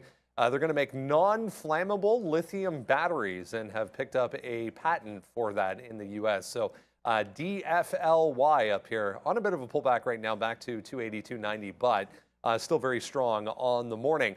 Earnings name in this group as well, Ammo Incorporated, ammunition maker POW, great symbol, POWW, all the way to 245, 250 there at the top end on a bit of a pullback as well, but very strong. Better than expected earnings for them. Microvision down here withdrew their stock offering, so a nice gap to the upside on that. Tag 540, bit of a pullback, trying to test day highs currently here for MVIS. And we all know the story with Nikola, guys. Speaking of day highs, here it comes right now, around that 135 for NKLA. Well, we don't know the story. We push those trucks down the hill. Like it is going Nikola. I don't know. I mean, they get just squeezing to the upside. That's the story. But I just got squoze for the last time. I confirmed was the one stock that was holding for it. Now it's breaking out as well. The market is turning here, so I don't know if it's a reversal at this price. The market's still consolidating up at the top on the NASDAQ. So I don't know about a reversal at the high on a firm. I just can't bring myself to do it. However, Uber broke that 42. And is going 42.30 now. This is probably one, as long as we hold the top end of this channel, I think you look for the long. Maybe we can catch a dip down into 42, but now that's the story of it here. It's like every single level has held at least for a little bit, and then eventually they're just breaking them out to the upside. Apple held, it didn't even get to 185, so you're trying to join it, you're not even catching 185 there at all. So higher lows on Apple. I wanted right tight in the 185. It got to 185.20 and no dice. I'm still in NVIDIA. That's underneath VWAP, but not much of anything else is. I think AI might make a run at 50. And if it wants 50, it's going to have to hold this nice like tight consolidation. I don't need my 44 line anymore because you can probably see the support there at 44.20. What a 45 break that was. I didn't get it, but if we can hold 46.5, I think you have a run at that 50 even area. Maybe it Huadunks into VWAP, that gives you 45 once again. But it's time to look dip buy instead of short pop. Yeah. On what name? Oh, AI. AI is yeah. going I was going to wonder if you absolutely about the market. I think almost the market as well. That's what I was. Well, Apple maybe if it gives it to you, but focusing it doesn't on. want to. Yeah. All right. So, I mean, I'm not. We can talk about some other names if you guys want to look at anything right now, because I'm just kind of paused here waiting for something to happen. So if there is anything here, we'll figure that out together. Nikola, yeah, I know you guys want to do that. We just talked a little bit about it. Boeing, Sofi crossing through VWAP, yeah, not really. Tesla, yeah, so I mean, Tesla's just another one of those things. Like I was thinking about, we just made those double tops a couple times here, maybe even, I mean, you can call that one time there at 258 and then basically again at 258, although it went to 257.50. So if there's any sort of a top possibility, Tesla now flat on the day. Remember we started this day down 3%, and I was like, hey, if Tesla gets to 210, not that it's going to get there today, obviously, then we wanted to buy it. But I guess people were like, nah, Sean, we're just going to buy it up all day today anyways. So Tesla, which was down at one point, now is up in all green shoots, I guess, again for Tesla. But yeah, watch out. I like this break, to be honest with you, 258 long. We talked about that, happening again for us here. There's sort of the close yesterday was right here at 258. So if you do get some excitement in the name, I could see 258 getting taken out, and then we look to 260, and then that high that was made yesterday at about 10:30 was 261.50. So really, I think the top could be somewhere around 262 there for Tesla. But if you're going to play momentum or anything like that, then I feel like Tesla to the long side is what we're going to do at some point here. So nice move here on Tesla. Congratulations, anybody that bought that up earlier on. You win. Let's check out Nike was a name, Neil, that we talked about earlier. That faded early, but now it looks, yeah, look at that. We talked about that short off Nike. Sometimes like I wait for those key prices and they don't come in and you miss the short, right? I mean, this is like a tale of two stocks, right? Like Google, we knew we wanted the short. We wrote down 124. We didn't have any writings down here of 123 and all that stuff, but we don't wait for it. because we're thinking negatively, right? So Google gives us the trade up here. Now we're finally making money on it, right? But we weren't patient with it. Nike's the other way around. You had to get into it early in order to make any money. I guess you could have waited to 940 for that pop, but still all the way to the downside. No pop and drop for Nike, just a straight drop right now. Then Sofi, another couple good outs as we did get a 904 and then again at a 907 there as Sofi is just doing that stupid dance again. And Google once again bouncing off of 50. I guess this is not going to tank the way I think it is. The market is just on the good. It just took it out. Just took out the high. It is, man. Like, that's what's up. It just, I mean, at the same time as NVIDIA crossed VWAP, I got the first breakout that I actually got filled on today. Of course, it's going to be Intel, right? So it filled me at 2-0 on a 36 break. I got some at 8s. I got some at 9 there. Let's see if I can get some 12s. But at the same time, NVIDIA, that just broke out at VWAP. That was like the last man standing that was making lower highs. I mean, if NVIDIA wants to join this party, it's over, like Vince Carter said. It's over. It's over. I don't know, like. It was over when Vince took the court that day, but it doesn't really matter. The longs are basically just dead right on pretty much everything. And if NVIDIA breaks to the top, maybe we see a 430 break at some point today, which I thought would be absolute and utter nonsense, but it is what it is. At some point, you've got to join the trend. It was an epic fail not to have gotten filled at 45. I look back, the mistake I made was, it's always on you, but this one's really on me. I usually bid 21s or 31s on a stock like that. I bid 11s on my breakout of AI, which you're never getting the fill. Not 11. You got to cross 20 or 30 cents on C3 AI on an even dollar break. So Intel's the only thing I have because all the shorts are out, and I'm probably looking for a reversal play now. If we hold the highs, I think you just want to join the trend maybe in NVIDIA here, whether it's bouncing off 425 or breaking out dollar levels. 427 would be next here on NVIDIA. All right, we got a little lucky there because, not a little lucky, I mean, we would have got lucky if we would have reloaded it, but Google did come to the back to the downside here. Oh, there was a name that I was just looking at. Oh, and I forget what it was. You were just talking about Intel. It was definitely Intel. You talked about breaking Uber? 36. That was a good one. We were talking about Uber. That is a good one. There was somebody on the chat. I don't remember what it is now because Google just went down. So I said, okay, I just got filled on a bid, so I wanted to go over here and look at that quickly. And I just put another bid right there, another bid. This is going to get old real fast. Another bid. I think it was...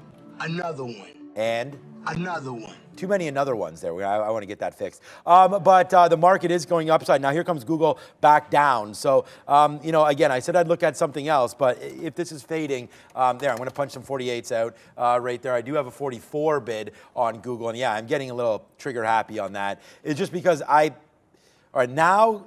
All right, we have a 44, then 34, and then we'll see if it goes back down to the downside. But the problem is like the market right now is taking out that high from yesterday. So there it is right there coming out and just going higher and higher and higher. So as the market goes, the one thing you could do, of course, is hit the sub button. And we'll see that on the bottom. This is a new graphic. Thanks, Fabian, for that on the bottom of that right there. So that's pretty cool. And then if who's that ugly man? Well, at least you get to see some cat. Hola. Like and subscribe today. Some hola there, some Spanish coming through there from Kat, so thank you for that, Kat. Yeah, right now, not much happening. We're still short AMD. We're doing, really there's not, I mean, there's stuff happening, but you got to find the right names. What about banks? Yesterday, banks were going up and down a little bit on that number. They were weak on that. Well, not the number, but on the release. Yeah, they were weak. So let's look at that today. WFC again. Kind of yesterday on the regionals. WFC is just a recent IPO, as you can tell by my daily chart right there. But yeah, 42, 42.1. We'll just have to refresh it. Maybe that's a decent short coming back in. But yeah, pretty blah right now. Let's go to the big dog here and find out what this money center bank is doing. JP Morgan, still some nice upsides there. 141.40 again coming on JP Morgan. Yeah, banks aren't in the pocket for me. We can hear Brendan again, just as an update right now for everybody. Pack W back down to $8. Again, not much happening, Neil. I thought there'd be more in these banks. So just a couple of things here on that breakout here on Intel. There It goes got Google. to 15, so 14. Check that. It just bounced 3 times off 36 even. So if it doesn't hold here, got it off 36 even. Come to my chart if we can for a second. No? Can we come to my chart, please? It bounced off 36 on this break a couple of times and then just failed a lower high at 07s. So this is kind of like it. Like if it doesn't make another push to the high right now, it's likely dipping a little bit further. So I'm going to have a relatively tight stop. It's a pure clean breakout trade. So you get the evens. If it doesn't hold here, I've already taken out 70-something% of it and change, like, I don't know, 70 to 75%. I did get Uber as well. So I didn't get the break on Uber at 42, but that just dipped right back in underneath that 42.10. Was able to get some at 9.0. Let's see if we can get back to the high of the day as we go to Brendan. All right, this segment of the show, guys, brought to you by Riley Coin, the utility cryptocurrency used by international organization, the Royal Court of East Breffni O'Reilly, as their method of exchange. Shout out to our friends over at Riley Coin. Let's check out the rest of crypto. A couple of interesting headlines just popping up in front of me as we come into the crypto segment here.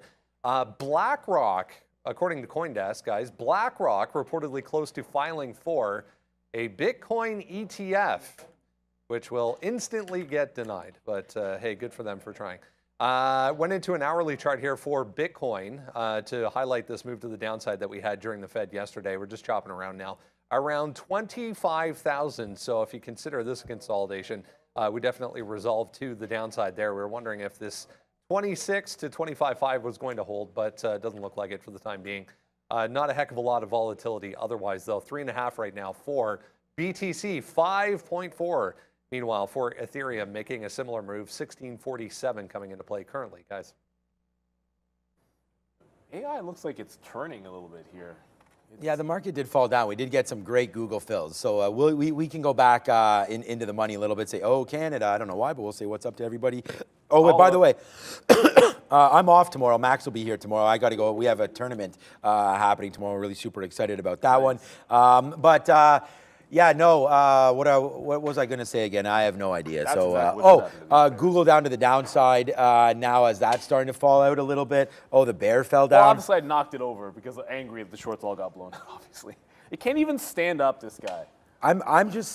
I'm pretty impressed with myself that we were able to hold on to this, but again, not impressed with all these outs because I didn't have much faith. As now comes Google down, this should be a 75-cent winner, or at least a 60. Sorry, not 75 cents, 60 cents, because the highest it went to was 90. But if I was just patient, like the position I have now would pretty much have been.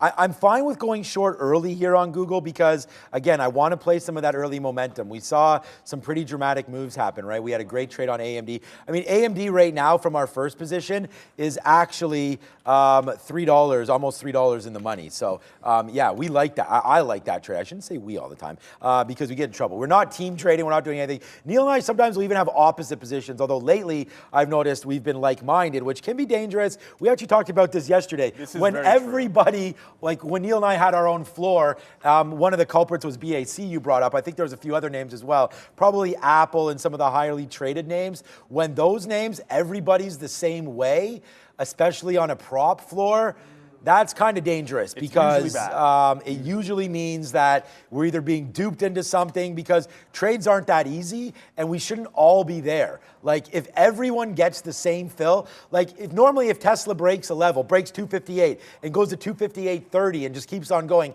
well, people that maybe didn't get aggressive on the cross, they wouldn't get the shares. Right? And then so that's fine. Only a few have it and there it goes ripping up because everyone's trying to buy it. But if you punch long and everybody gets long, sometimes you just punched into a wall. So you got to be careful. And punching into a wall can hurt, especially if you do need these weapons. But thank God a judge told me never to use these again. So it's all good on that one. But all right, here we go. Some nice downside moves. Of course, that's a joke. I've never really been in a fight other than with the markets every damn day right now. With a 22-year career, I feel like freaking Manny Pacquiao over here. But let's go. Hopefully we get some more downside movements here in Google and in the market. Sofi's not doing jack all. We just looked at some banks trying to find something there on the banks. But yeah, I think that's what it was, Neil. I said I was struggling to find something. It was probably just I was looking at the banks and not much happened there. So, all right, let's go back over if you have anything you're on. I got into Uber, and it's holding the top of the channel. The market's pulling back, so some concern there. I did take some out there when it went the first 10 pennies. It's a pretty tight 42 to 42.30 range anyways. So we're going to try to join this trend. Like we said, just got one long in there. It's breaking out on the daily on every single time frame you can look at. This is breaking out. There's a weird thing happening on Intel, and this is probably going to run 99s and just stop me out. Because on every single, here, I'm just going to show you what's happening on level 2. So Intel is getting down to 35.99, puts the offer at 36, Get and then down. it just gets bought right back to ones and twos, and then right back underneath. And it's been doing this for the last 10 minutes, essentially. So it's either make it tight, it's probably going to run some tight stops, mine included. I'm going to try and get some pressure out here in fours and then wait for a higher move. But if this pulls back, you could easily see VWAP. So just concerned, this could be dumping in here. Nikola just continues to make the longs happy. Like, we had it all day yesterday, and then today I don't have it. If you're watching Nikola for where it could slow down, 150 to 160 is the next area to the upside that I would be concerned. AI broke 46, by the way, so it did not hold the 45 area, unfortunately. I don't have any more shorts on because, quite frankly, the last one that was any good stopped me out, and I almost made top wick on a firm. It's still an upward channel on a firm, so you got to be very careful, like where I'd want to jump back into this. It never really held green on the day, and I think the next stop to me would be up here at 1770. I don't want to give up on the short of a firm because it worked for so long. If the market pulls back in earnest, I feel like this one should go to the downside. But we'll be cautious jumping into that. I see Man U's making moves. It's halted. Oh, Man U's halted. So the news is out, I guess. Okay, so look, there's only one reason. I don't know that this is true, but there's only one reason why Man U would be halted and doing this to the upside. My guess is if you got a finalized deal. So when we get that news, we'll definitely go to you. Thankfully, It just says news pending, yeah. if you got it, it's news pending, which I made the assumption that there'd be news there. There was just a push to the upside on Intel once again. It gets to fives and pulls back. So the same thing is happening inside of this 36 to 3605 range, where it's giving you some profit, but it doesn't want to go to the top. This breaks down, I think you see VWAP at some point. So Man U, we'll let you know as soon as we do. But obviously, that deal's been in the works for months now. Yeah, so just no surprise there as we'll wait to see. We wait the deal news. For that, we'll tweet that out for everybody following Man U with a halt right there. Be careful if you're on our system. Normally it grays out. It's not grayed out right now, so be careful with that. All right, so we got out of some Google there. Sofi, back, okay. Do I not have any bids out right now on Sofi? We've just been watching this name. Yeah, I do have an 04 still. Okay, we'll just wait for it, whatever. Hopefully we get 05, or hopefully it breaks 05, then we'll get 04s almost instantly off that one. So that's been good. In what's been the biggest trade of the day by far, right here, AMD is just like, honestly, look at this move to the downside. I mean, we called this short early. It is the #1 name. If you're not following, please do it, man. We're trying to crack 41,000. We're just a couple away now from that on our Twitter feed right now. And this is part of the reason why I feel like why we got a lot here is the work that we're putting in here every single day to give you guys these trades. Sofi short, AMD short, Google short, right there. 124 short. So if you have that, you're really banking. If you have anything short on AMD, you're bank city right now as well. So Bears versus Bulls, everybody. I'll put it in the chat right now as well. But make sure you can find that. If you're just looking for some trade ideas, like I said, man, we're here every single day, and I've looked at these markets a lot, so hopefully I can help with some trading ideas right now. And we just talked about it, so this is. Huge move down on that. I mean, if you're anywhere on it, you're cashing out. And look what's happening on Google right now. Huge move to the downside as well. If you're short 124, that's been a monster. AMD's already $3 in the money. And then there goes Sofi. We do get our 04 trade there as well. So, man, what a great day this has been, and it's going to just continue, I hope, here for everybody. And yours, yes, all right, just a regular throw over to Brendo. Maybe it's Man U time. Guys, there was a note this morning in the pre-market I saw on Man U that the company involved in this bid had registered a private company, and everyone was kind of pointing to that as maybe the deal was done. So this just came across right now. Manchester United negotiating exclusivity with the Qatari group in a $6 billion plus sale talk. So nothing as far as the deal is done, but now this exclusivity in negotiations coming through. That was just a couple of minutes ago. I'll take a coffee, sure. So that's the news. So it's not even like a done. I would have just assumed that's on me. I assumed it would be a done deal. Like it makes a move like that and halts. Like, yeah. Okay, so it's just exclusivity. It doesn't mean the deal isn't going to happen. It's just it's not completed yet. So I'm into two things. I'm back into. I knew they might run the stops on Intel, but the risk of it Huadunking, well not Huadunking, but the risk of it pulling back into VWAP is a little bit too big. It's still above the breakout, so I jumped back in. I had twos, now I got fives. probably too. I don't think it's too tight a stop. Maybe I'll give it to 95 and maybe try to accumulate in here. But the move is to the upside in the market. It's like once you stop fighting and join some of these, they have been pretty good. You would have seen me just now on C3AI. Trying to catch a bit of a dip buy. We thought 46 would be it. We bounced 45, half VWAP. The breakout was from 45. So I do want to try and play this little consolidation here for a long back into 50. I'd much rather be long consolidating off VWAP on something like this than trying to punch a breakout at the high of the day. I think your breaks were early. I should have reversed at 45. Obviously, that was a good place to have gotten out. And then there was not an all-time buyer, but a forever refresher at 44.20. That caused the short here that was working to stall out. So that's a nice little area of support, but I'm going to play VWAP first on C3AI.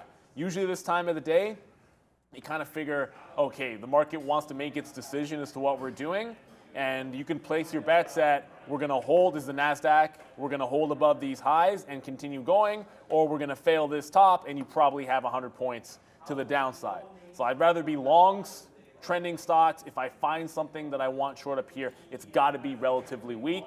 Not a hell of a lot has been relatively weak here.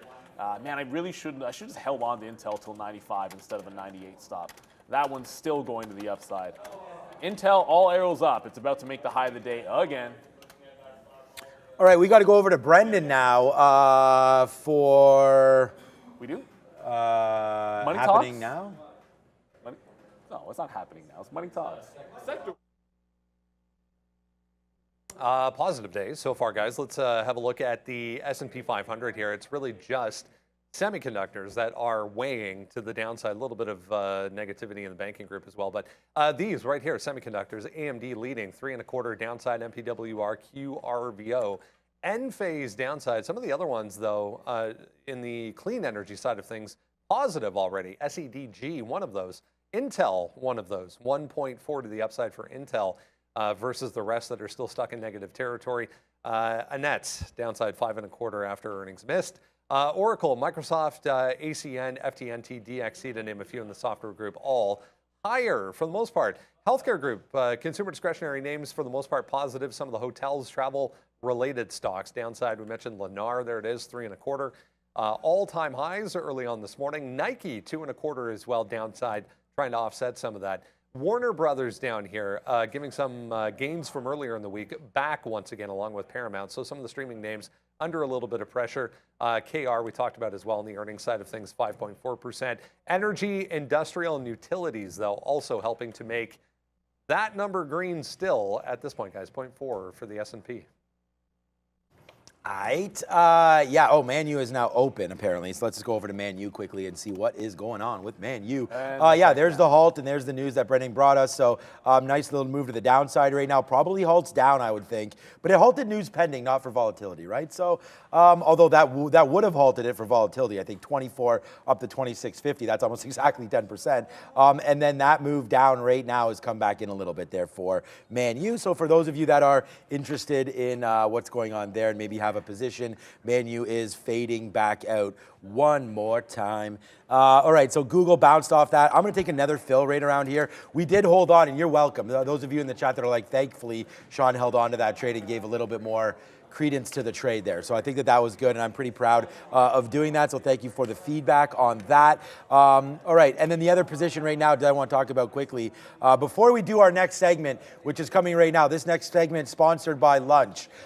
So if you do, hey, look, if you own a restaurant or anything like that in anywhere, you let us know, man. I have a new sponsorship segment for you. What's for lunch coming right now? AMD, we're going to get out if it breaks 123. Pretty easy right there. All right, what's for lunch today? It is, once again, if you said chicken, then you are right if you said chicken today. So shout out to Darwin that said they'll be trading the chip names just like it will be chicken for lunch. My number one stock and the number one stock on the sticky note today is chicken, AMD, right there. So today, although today we get a little bit of a flare happening. Los pollos hermanos. Yes, exactly. No, it's not.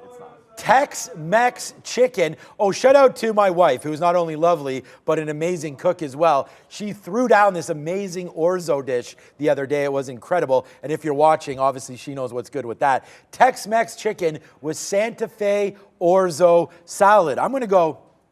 I don't even know what that is. You don't know what orzo is? No, It's going to be. I don't know what Santa Fe orzo salad is. Well, you're going to find out today. We're going to find out, obviously. I'm sending the alarms on that one. Santa Fe? Yes, I think it's going to be good, man. I think you're going to really like it, Neil. So it's a good song from Rent, though, Santa Fe. Yeah. You probably don't remember. I've seen Rent, but yeah, I mean, obviously I don't know any of the songs from there. Yeah, nice move to the downside there for everything else. But yeah, welcome to What's for Lunch, again, sponsored by nobody. And if you do want to sponsor it, shout out to Chef Joe and everybody out there. You let us know. Tex-Mex chicken with Santa Fe orzo salad, Neil, with only 13 minutes left before we throw over to the guys for lunchtime trading. Yeah, the NASDAQ is points away, or 15 points away from the high. Uber's still holding out above 42. If it makes another break here, we're just kind of using the range at the top. If it gets VWAP, that's probably going to be the last zone. You're trending to the upside. You're in the breakout above that 42. We joined a little bit late there. C3AI caught that little dip. That's still the daily chart. Caught that little dip into 46 there. Wasn't able to add because it never got back underneath 46, now headed to 47. If it takes out the top, great. If it fails the high, I want to be getting out somewhere at 47.5 to 47.20. And we mentioned Intel sort of jumping back into that after we got most of it out on the breakout. Then we had this stop out, jump right back in. It's continuing towards said high of the day. There are going to be some things at resistance right now. I hesitate to mention one of them being NVIDIA. Okay, so NVIDIA it's 428. It hasn't gone to 430 yet today, but it feels almost inevitable that NVIDIA is going to want that 430. My goodness, this stock it's insane. And you're right, Ashley Ho. Great reference. 525,600 minutes. That is how many minutes are in a year, by the way. And we are at 12 minutes until we head over to the midday show for you guys. Someone said we're not talking about Nikola enough. I don't know. I feel like Nikola has been mentioned on this show today more than, I want to say more than any other day in the last year. I'm just going to go out on a limb and say that. I didn't have it today, did have it yesterday, and of course today is a more explosive day. 150, I haven't seen size on the offer, but I'm assuming there's going to be something there. Probably at least 500,000 shares sitting on the offer there. Yeah, right now what I can see is about 500,000 shares on Nikola. I'm not punching long at the high on Nikola. I feel we've got a few names in here that we have to the top side. Don't want to be making a top break play at 1050. Nikola at some point is likely to pull back. 150 will be a logical area for it to start to think about it. Okay. All right. Well, wait. What? What? We got stopped out of we took a 50 short on Microsoft and got stopped out almost immediately there. But I thought I didn't get stopped out of it all.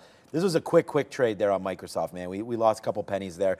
Trying to get back in this against 346. This is all-time highs, I think, for Microsoft. Let's go to a monthly chart here.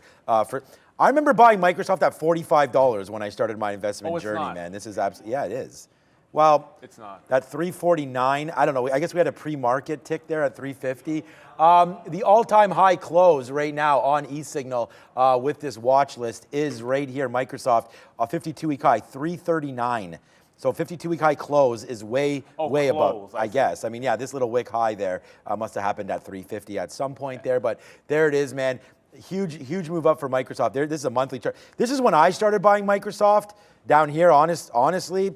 I mean, Microsoft has been an absolute monster, obviously, for anybody that's owned this name. And this is where we all should have been buying it at 230. I believe that's where my guy Prad finally started buying this name, which was a great one. That's the last buy I had on Microsoft, was right down there. So, so far, so good. This is probably the biggest winner in my account percentage-wise.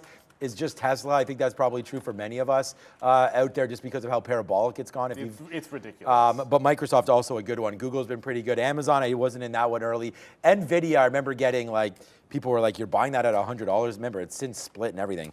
So that's been a really good one as well. Okay, just in case you guys were wondering, there we go. We are into Microsoft right now. We did get out of AMD. Okay, Microsoft, look where we're short, guys. There we go. Now we're short at 50. So there we go. We're short on 50 on Microsoft. So let's take 50 cents on piece. Let's take another piece out for 50 cents as well and watch that. And by the way, man, this is going to be a good day. If you're wondering, we're green on the day. So that's going to be a good one. Let's go Softy, downside pressure. This is a big trade alert right now. Big trade alert for Microsoft for me. Now $1. Hey, join the Dollar Club. So far, members of the Dollar Club today include Microsoft and AMD, both now members. We are net positive on the day, so we're ringing the register for all of that, man. man. Great day for us here so far. I hope you guys have enjoyed the show, man, because we sure as hell have enjoyed giving it to you. Sorry about that. I'm not even on Microsoft. There's Microsoft collapsing down in right now. That's a big trade for me. You can trust me on that one. And then there's the reload also on Google right now. So we've got the diamond hands back in today. Man, I actually, in case you can't tell, I really like trading. Hi, my name is Sean. And his name over there is Brendo at the big desk with Money Talks. Hey guys, yeah, more downside action right now for the dollar coming off of what happened yesterday, and then this data that we got in the pre-market this morning also adding to some DXY weakness. Back to 102.4 essentially right now. So we haven't been here since going back to the beginning of last week in this area. So 3 days in a row now on the, or this is actually the weekly chart, but 3 days in a row as well. Downside for the dollar, that has everything sharply higher on this board, obviously, versus the DXY. Worth a note as well, I was also just reading, Fed Chair Powell is going to be testifying in Washington next Thursday. So mark that on your calendar. Next Thursday during the session, we'll get more comments from Fed Chair Powell. Euro higher as a result of this move downside for the dollar back to 109. Hasn't been there for a week or so as well. Look at the Canadian dollar trying to break out, in fact, on the weekly chart as well, above recent resistance. The pound as well trying to break out above recent resistance. So a lot of strength coming back into play versus the U.S. today, guys. Yeah, I mean, the U.S. dollar obviously has been a bit of a catalyst recently. We're still battling that top end of the range on the NASDAQ. I have the short on NVIDIA up to the high of the day. If it holds, it holds. Otherwise, I think you're seeing 430. I don't want to short 430. I just feel like if it gets to 430, it probably breaks 430. And then that just should only be a breakout trade. So I had the tight little stop in there. Do not want to hold it through the high. Still looking at that long in Apple, but I want 185. Had the line in the sand there. That's the only price I've traded it. And on the way back in, if you're holding the top in the NASDAQ, I'm looking for 85 to hold. So we're at 22s. I want something tighter to 10 even. Intel's still at 36 and holding above. But the one name that I got away from that's still giving you a bit of a rejection of the top would be a firm. This is going to be weak. I'm going to be in this short again at some point, whether it's off the high of the day or 1760. This is one that for sure has been a dog. Well, don't be wrong. Like, it was really, really strong before, but it was a dog yesterday. It hasn't even approached the afternoon high. So many names have broken those. This is still underneath. And if the market wants to flush from here, this could be at $15 if the market wants to put a big reversal. Tesla, I have not touched Tesla today. It is basically, it's just in this little flag up at the top. I mean, it has to make a decision. Like, you never really broke out that local high from the afternoon. That was 285.5. I think if you broke that, you're probably off to the races. It has held 255. It's kind of in no man's land right now. Either we're going to take off the top here or just jump in if it makes a reversal. I don't want to be sitting there diddling in the middle on something like a Tesla. Just not going to be my cup of tea. C3AI, that's come back in here a little bit. I was able to get some on the north side of 46.5. If it pops VWAP, I'll be out, but I want to see it bouncing off VWAP first. So next trade could be Apple. It's not an absolute given. That it's going to give you that long right off that 185. As a matter of fact, it doesn't even want to get there. Yeah, no, this market is it's on, like Donkey Kong, as they say. There it is right now. I don't know exactly who says that. I mean, I've said that a couple times. But there it is right now. We just reshorted Microsoft as it just popped back up to that 346. I mean, we do have that out at 346. Someone said, like, what's the signal for this trade? Really just highs. I mean, we've just come up here. The market has really rallied, and I just feel like Microsoft is already on the jump right now. So if we do retrace back down, we just got to, like, look at that. Like, there we go. There, look at that reload, baby. That's exactly what we're talking about right now. Man, we on one on these reloads, it seems like. Microsoft, nice move back down to the downside there. We just punched short in front of all y'all right there. 345.65 out right there. 60 cents right there in the pocket on that trade. So that was a good one. Let's just see if it does want to continue to the downside. This could wind up being a red trade. I mean, there's no there's no ifs, ands, or buts about that one. I'm going to take out another bid right here at 25. There it is, if we can get it. So let's just do that right now, because if this market doesn't go back down, then guess where it's going? I mean, it's already at these highs. We've already taken out yesterday's highs, so there it goes back up to the upside, man. Yeah, my eyes are everywhere, Secret Treasures. But the thing is, Neil, for example, most of the time, actually, I shouldn't say that. Sometimes I trade more names, Neil trades more names, but today I've only traded 4 names. The Oracle short was real quick, the Oracle long, my bad, was real quick, and what we wanted on that one was just a break of 125 right there. Didn't really give us anything, so that was one name.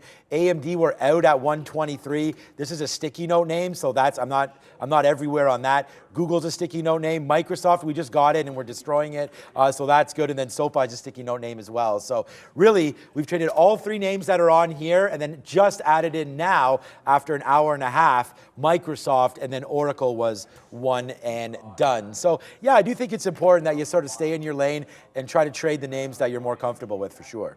So I just got out of Intel. It got another pop. It got to 3620. Looks like it does want to seem to hold this channel, but I do not want to be stuck at this high. Like, you've been able to have a tight stop every time we reload it and then stay in the channel, but it does not want to break higher. I feel at some point it's going to likely test VWAP, but I don't want to be short this name. Not up here. It's still a nice little upward trend. I want to respect the fact that it's holding that trend, but either give me a dip buy opportunity or start breaking out the top on Intel. I still have C3AI, was able to just jump back into some shares off of 46. It has to hold this. It's been kind of trending back down in. It could respect 45 more than it does 46, but I want to give it a shot here. And then PanW, I was saying in the chat, PanW's been trying to break out. And it's been rejecting this 240 top time and time again. This is actually an index edition tomorrow. Yeah. So I think PanW's probably going to be active tomorrow, to be sure. You are pressing through highs. It is a split name, so my 200 period is not going to be split adjusted. So you can't really see the 200 there. I want to see us holding above 240. If this breaks 241, it could just keep going and going and going. Where is a firm? I do want to, yeah, firm's coming right back up to this top. So made a wick out there. Most of the short's been good. I want to get back to this name. If it presses to 1720 again without breaking, then I'll be short underneath 1720. 1 minute to go till we throw you over to Mad Max and the professor himself. And I did just look at C3AI, but I have not looked at NIO. You guys might not. NIO, by the way, NIO's up 6%. My point on NIO, if you see $10, $10 is $10. And if we get there, I think I'm looking for 99 short.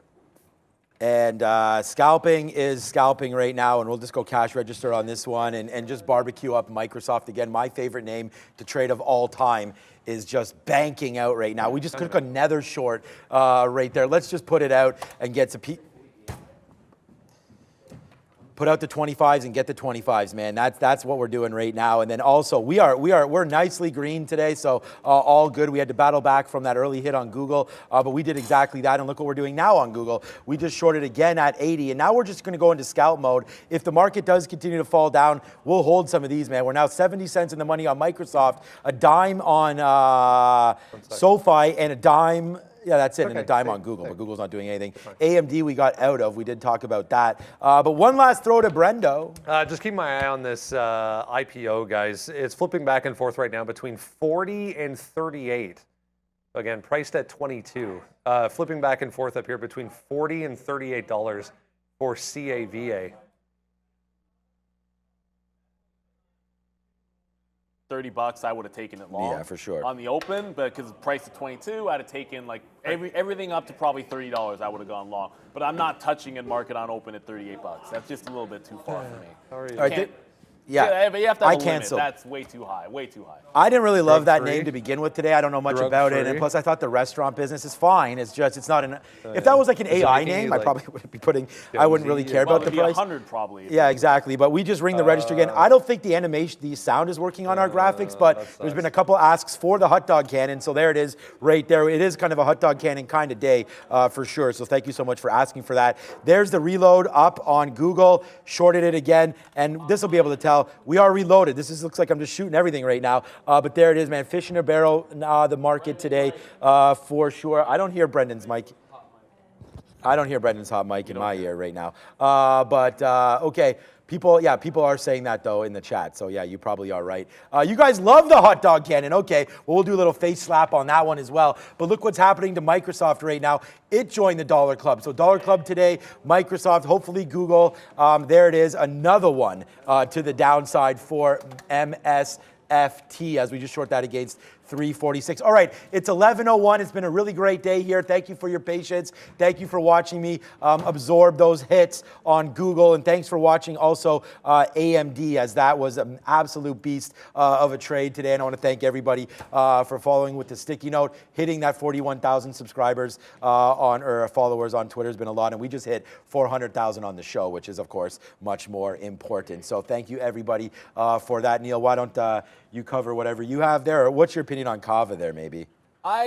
Sofi, by the way. I paid for my locates on Kava. So I actually have shortable shares on Kava. I feel like if it opens up at 38 and goes to like 50 or something ridiculous, I'd probably look to short that. It's just for 22, it just feels way too high. I can't see it opening at 38, but if it indicates that high, I think it'll be of a fade. Let's go to, I'm out of AI. It's holding on to VWAP, but it got underneath 46. So I'm going to hang on to Uber up there. Pan W looks like it could be pretty solid, but I don't want to join too far at the top. And watch out for the Apple 185. It still hasn't given me the fill on the long. Let's go to the Sharif and Mad Max. Go get them, boys. Do it. Is up, beautiful people. Welcome to the Midday Show. I'm Sharif. That is Max. And we are brought to you by Search Trader, where you can get an account funding of up to $1 million. Keep up to 90% of the profit. Enjoy a relaxed trading environment with trading rules, allowing you 8% max trailing drawdown on all new accounts. Shout out to the folks at Search Trader. Use the code TTV for 10% off. Mr. Mad Max, I don't know what you call that, but I call that bottom wick. Let's talk about it. Bottom wick on Tesla? Yeah. I had a short bias on Tesla today. Likewise, on the market. The first thing that I do is go long at 248. Yeah, 248 a key level for me on Tesla. There was a day a while ago, if this chart will load for me, which is unlikely with all these wicks, but where's this day? 248 right here. I know it's hard to see, but once this finally gave up 248, that's when we started the trend to 265. So I'm thinking, if we hold 248 off the open, I want to be long Tesla. Take small size because I'm not super convicted today. Add a little bit, and then I'm all out at 250.50. And now I'm deciding that Tesla's a short because I'm out and basically shorted it all the way up.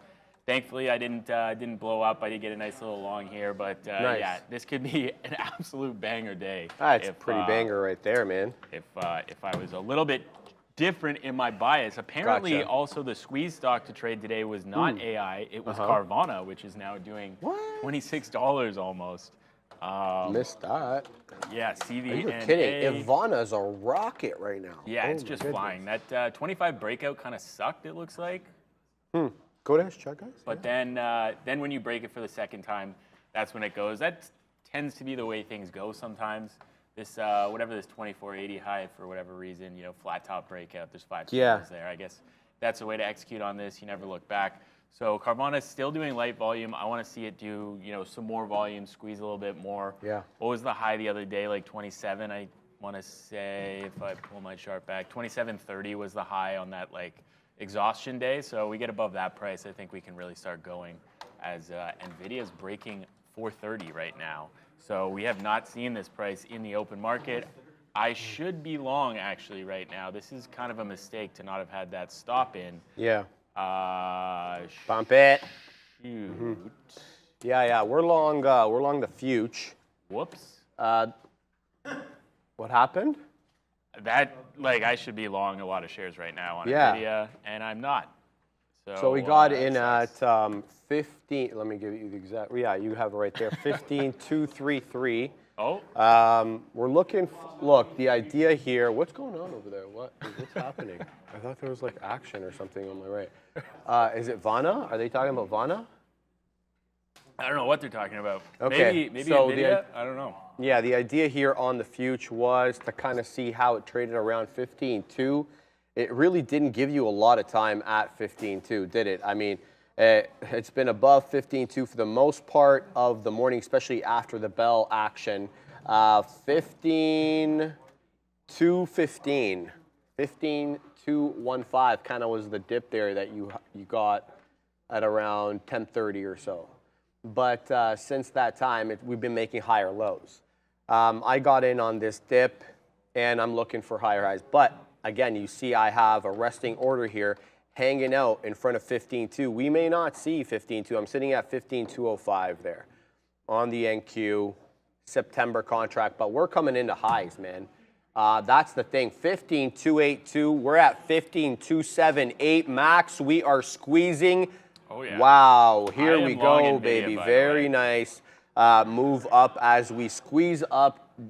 The Fed be damned. Fed be damned. Because, you know, the market right now, I don't know if we end up at these highs. Is this intraday money or is this closing print money? The action we're seeing right now in the markets. That's really my guess, my question. Do we close at these highs? Do we stay strong like this all day? Microsoft heading down, says Sean. Yeah, 345.81 top. Coming down now, breaking through 345 is Microsoft. Yeah, the thing is with these markets, we could be frothy. Yeah. Very. And that's my question, you know.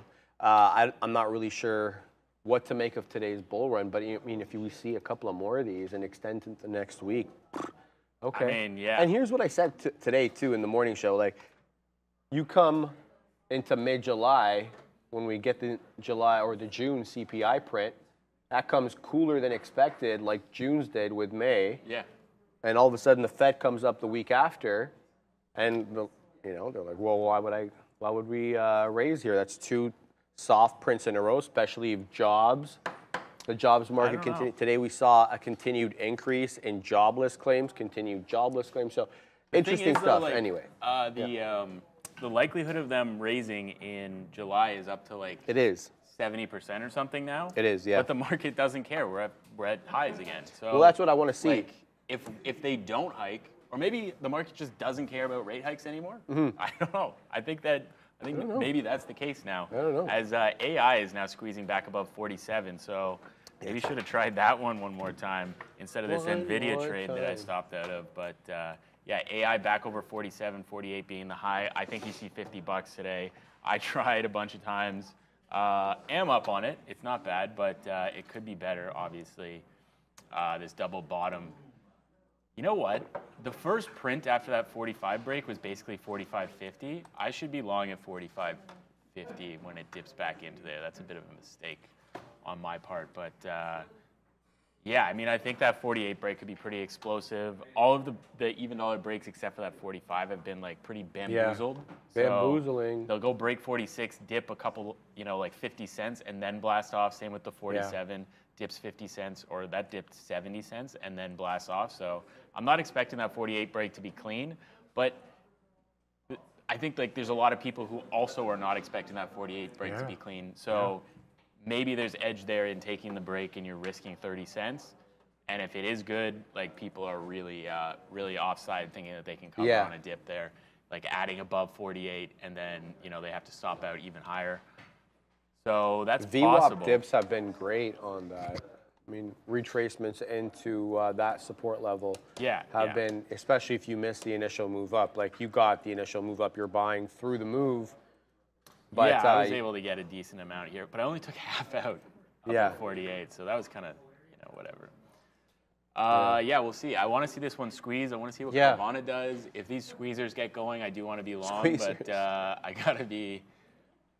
I hear is squeezer a thing? Did I think, like, I think you may have made up something here. No, that's... It'll be your first. No, you have teal. What am I talking about? You have trust the teal. I don't think that you want to use squeezer. Okay, well, maybe I really don't know what you're implying, but I know what you're getting at, so I'm going to let it go. Yeah, all right. So, where are we here? 4 points off the high on the ES. We're off the highs, though, by 20-some-odd points here on the NQ as we descend off highs, but, you know, still higher lows for now. But, you know, look, to be fair, some of these names are barely break even at the moment. right? Like you have Microsoft, the high flyer, Google's barely break even above that 123 and 2/3 level. That was yesterday's close. You have the same thing with Tesla, even though it was the rocket ship off that 248, excuse me. It is, dancing with that break-even level right now, just marginally negative at the moment, 257-ish. Apple's been strong, almost up 1%. Likewise with Microsoft, they've been the outliers. Meta as well, yeah, it's off that 273.5. It's at 276 and a bit. Meta strong as well. Amazon, though, down 0.5%. So a mixed board here on the big tech chart. And I guess maybe the lack of participation by some of these big cap names is having maybe a bit of a downward effect. We could be up a bit more, but we're starting to pump again to the high side here on the future as we, maybe knock on the door of that high. Anyway, we'll let this one run. I don't want to keep commenting about it every second. But yeah, where are we at here? Let's see some other stuff that's moving. Vana, that's been a hell of a look. We are up 9.25%. Let's put the ticker there on Vana. By the way, this is a New York name, guys. Always bamboozled me. For some reason, I always thought it was NASDAQ for some reason. So Vana on New York, 25.79. High, we're at 25.60.70. There we go. Now we're curling into the highs on Vana. This is the 5-minute chart. Let's go to the 1 minute and get a more micro view.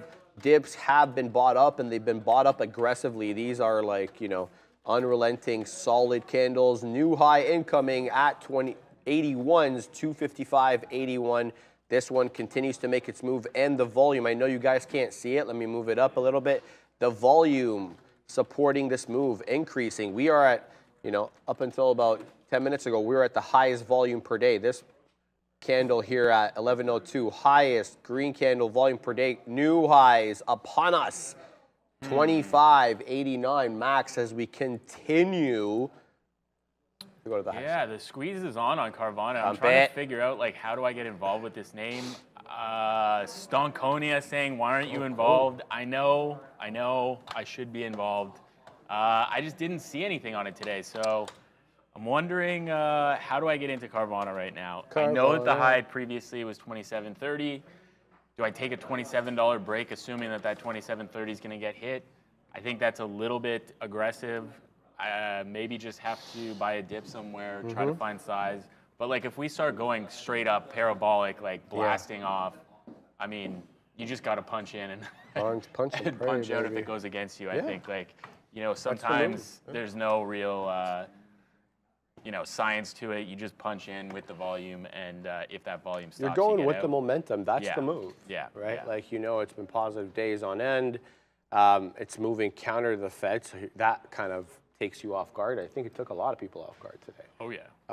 So, interesting move here. I have a bid here sitting at, we'll see if we get filled in the 80s here, if on the future. Let's see what happens there. Tesla kind of bull flagging a little bit, but the funny part is the bull flag is at a funny area, and that area is yesterday's close. Always an important area for me. 256.25 excuse me. That's yesterday's close. We're at that 256.5 at the moment. Yeah, you got a big gap up or a big gap down, however this resolves. So far, you have to think that, the trend shows you it wants to resolve upward, but that could change. I like the idea of Tesla coming into this 255.50, maybe doing a little fail breakdown and then blasting back off. Vana going high day. Yeah. Carvana is at that 26 level. 26 was a key level before on Carvana, so I don't want to get too excited about it and take a stupid trade. No, but don't. 26 breakout looks like it could be something. There's not enough size. If there's 1,500 lots there, then maybe you could structure a trade on the 26 breakout. I think you still can, but I just don't like the setup as it is right now. I want to find a way into it, though. I mean, you could have just bought the teal all afternoon, basically. It is still the morning. What I do like is this NVIDIA 430 top. That's not a rando level. That is yesterday's close. It is also the top end of this happy face. Mr. Noss says, buy happy faces. So if Mr. Noss is saying it, I'm buying it, baby. No, look, this is kind of a saucer bottom. You want to look at it as a double bottom. It also presents you with maybe a view here, but there's a nice curl to this, especially on both sides, with the obvious top being 430. I think if we resolve in the direction of the trend today, NVIDIA becomes a participant in this rally. Oh, baby, hold on to those hats because we could get going. Did we get the fill there on the future? Yeah, we got it, so we're going to spend that money. We're moving up here on the future, 15,282, looking to take day's highs. Apple curling, Meta curling, Google curling, Amazon curling. I mean, I don't know why Tesla is still bull flagging, but fact of the matter is, we are headed up, ladies and gents, and I'm pleased. Sofi is breaking out as well. Got above that 910. Was it 910 resistance, 912 resistance. So Sofi is going for the opening price. You know, this has only moved like 30 cents since the open, so not a stock that I'm going to likely trade. I did try it off $10 the other day, but that's about the only kind of trades that I'm ever going to take on Sofi. But yeah, if you're long this, I mean, you can be long a whole lot of shares for sure. Market is breaking out for sure. Oh, it is pumping, my boy. But Tesla doesn't give me that dip that I wanted, sadly. Yeah, like, look. I mean, Tesla, it's holding that 256 bottom. If you're buying the dips off 256 on Tesla, despite the fact that it's in a consolidation range at yesterday's close, you're $1 plus in the money multiple times. So there are players, and I've seen Sean do that with that 180 level back on Apple, where he was taking the rejections over and over, and remember taking it to the downside. But you know, like, look, take profits up here because we could curl. All right. Yeah, again, that really 257 rejection just now just provided a little I'm very bit. pleased with this plug power move today, Max. Plug power? I'm very pleased. Are you long plug power in the long term? Oh, we're long, baby. Oh, yeah. And we got the opportunity this morning to add on the pre-market dip, and it dipped quite nice. It dipped into that 10 1/4, so we were able, and by we I mean me. We were hedge fund that Sharif runs. The Sharif hedge fund got a good dip. So I'm pleased with this move up on my friend, now official friend. Guys, when I'm talking about plug power, you have to know that I'm involved, so I have an obvious bias, and I'm going to repeat that a lot because I want, you know, that to be to known.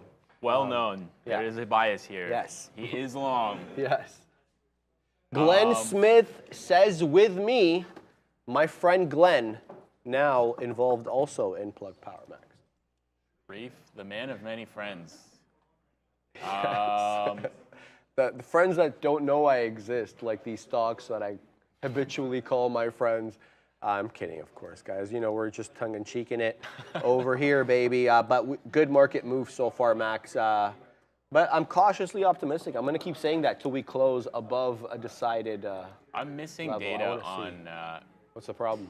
yesterday's ES candle. What was the high yesterday? Do you know? The ES? Yeah. Sure. One sec. I'll flip to the daily, and I will tell you that in a second. So yesterday's high.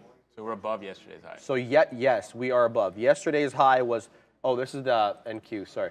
The ES, I will tell you in 1 second. 1 sec, I was looking at the NQ. The ES, my friend, is up 44.39.50. That was yesterday's high. Okay, so we are actually like really, really cruising here. Yes. Oh, AI is about to break 48. I do have the stop in to take the 48 break on AI. I'm not sure if this is a good idea. I'm not taking a ton of size. This is not going to kill my day or anything. But if AI is squeezing to 50, I want to be involved. So we're going to take this breakout. I'm not going to let it go against me. If it's a good break, it's a good break. It's going to go 50, 60, 70 cents right away. If it's a bad break, you know, it's going 30, and then it's going to quadrunk back through. So yeah, that's how I'm executing this one. I know it's a risky trade. I'm buying the high of day of a crazy low liquidity stock, but you know, you got to take these risks. I think I got like $2 reward for 50 cents risk basically. So you know, 4 to 1s, we take those every time. So I'm gonna be on AI at the high of day here. Should probably be long 46 again. I did that twice. 3 times would have been nice. 3 times the charm, baby. Nick Dub, $5 super chat. Thank you very much, Nick. Hey, Sharif, can you revisit Ion Q? I like it for a move north side here. Roberto, $1.99 super chat. Thank you very much, Roberto. Squeezalicious. Squeezalicious. So delicious. It All right, is baby, let's indeed have a delicious. look at IONQ, IONQ. Let's pull it up here on the old ticker. All right, what do we got? Just so everybody knows, quantum computing company. The company is engaged in quantum computing. Can you believe it? And develops general purpose quantum computing systems. The company has developed custom hardware, custom firmware, and an operation system to arrange the quantum computers. Got it. Let's look at the technicals. Where are we here with IONQ? First and foremost, let's have a look at the daily again. I know I apparently looked at it. Okay, the breakout is obvious. It's a December low. The 2023 has been a fantastic year of higher lows and higher highs. Consolidating now. Clearly a compression pattern here in a pennant shape with higher lows and lower highs. Which way does it resolve? Usually resolves in the direction of the trend. So you're looking for a decided breakout. Sadly, you've had these huge wicks that are outliers from the closing prints. Look at where the closing prints are. They all fit nicely within this area, but you have outlying days. That's why. I mean, you got to be buying on the closing print here. So these are going to be mock order type strategies. That's the way I look at it. Because look how far away you wick. You wick a buck, 75 cents away. So anyway, look for a decided closing print. And you may want multiple days beyond whatever trend line you draw as confirmation that you are breaking above or below this compression pattern. So however you structure your confirmation strategies, whatever method you do it, looks good. Looks like it's going to resolve in the direction of the trend. But fantastic IONQ. Let's look at some fundamentals here. PE, poor, minus 27 versus an industry standard of 23.5. Negative cash flow. I don't know, not too much of this, but don't know too much about them. But obviously the quantum computing, something we've been hearing a lot about as we continue to hang out at highs. Oh, yeah. On the future. So someone in the chat saying that BBAI is going, and yeah, so it made a new high of day. That's probably why C3AI is squeezing, or one or the other. I think C3 probably is the leader, and the other AI names kind of go with it. But yeah, BBAI just made a new high at 260, which is not really a level on the day. I guess that is a level on the daily. So looking for that 260 break on BBAI to get C3AI through that 48 price. 48 being not really a level, but a little bit of a level on the daily. Really, that 50 to 52 level is what you want to see here on C3AI. 48.50 is my level on the daily on C3. So if that 48 break is bad, then it'll get resistance at 48.50 very likely. But yeah, that's what we are looking for here. Where's Carvana at? So Carvana's doing a bit of a dip right now. Where are we? Carvana. So dipping past the teal. So you want to see it hold that 25.25 price. That's what I was going to say. Yeah. A couple times to get into those higher levels. What? What is? Oh, Brankel's in the back. What's he doing? Shout back out there? to him. Is he Long printing? NKLA. Oh, wow, yeah, that was nice. Have a look at that. Look, it traded like a buyout yesterday. Now it's trading like a momentum stock. Absolutely oh, baby. squeezing. Go to the chart, yeah. 17% short float on Nikola, so that's not that much, but it's enough for a little bit of a squeeze. And yeah, we're looking for that $1.60 high of day. There's some big size on the ask. I don't think that you take a breakout there, but only 30 cents on this name. So, $1.60 to $1.90, halt up, opens at $10, you're a millionaire suddenly. Anybody asking for a Lambo trade, maybe that's it. Ponzi, there you go, baby. And you could take a lot of shares of Nikola. Like, look at all the liquidity here. If you want 10,000, 100,000 shares, you could theoretically take that on this name.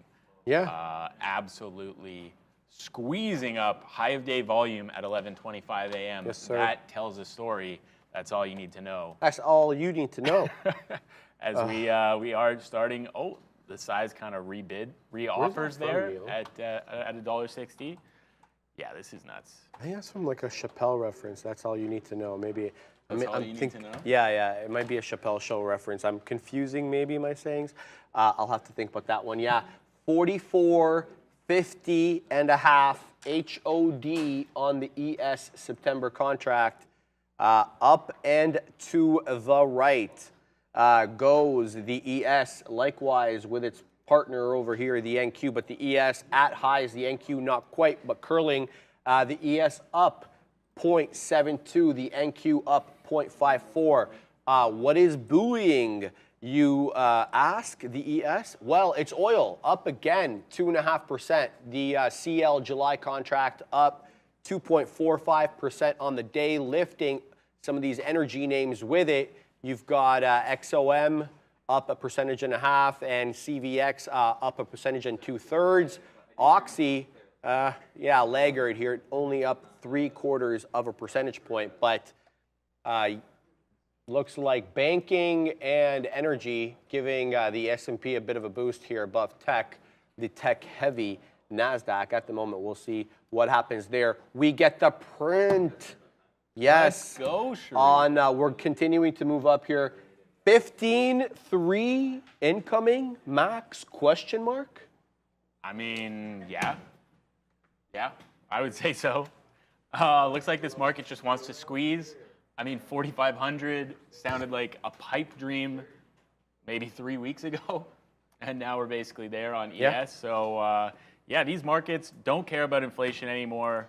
They just want to go up. Markets want to go up. Someone was telling me that funds are underinvested right now. Yeah. And they have a lot of capital sitting on the sidelines, and there's they basically pressure. have to buy. There's pressure on them not to miss the dip. Exactly. Not to miss the boat, and to get a wicked cost basis, and that's so much pressure. Yeah, and that I mean, if the dip has dipped, I mean, it's over now. You just got to pay every price because all-time highs on NASDAQ are. Wow, here we go, bro. Coming into highs on the NQ again as we dance in the 80s.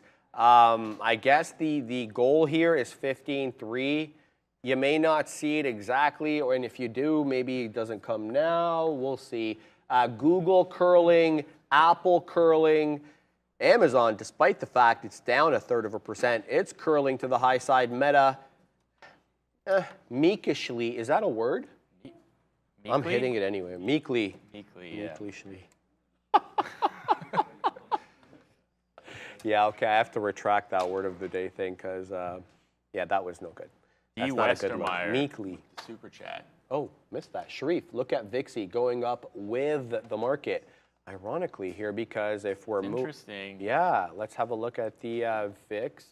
We're gonna, it's green on the day, man. It's up 3%. The index is up 3%. I haven't had a look at the futures, so let's look. What is the futures contract for the VIX? Let's have a look. I'm gonna put it in and see what comes up. VIX. There is futures. There we go. And we're gonna use which contract? I'm gonna use July. It's got.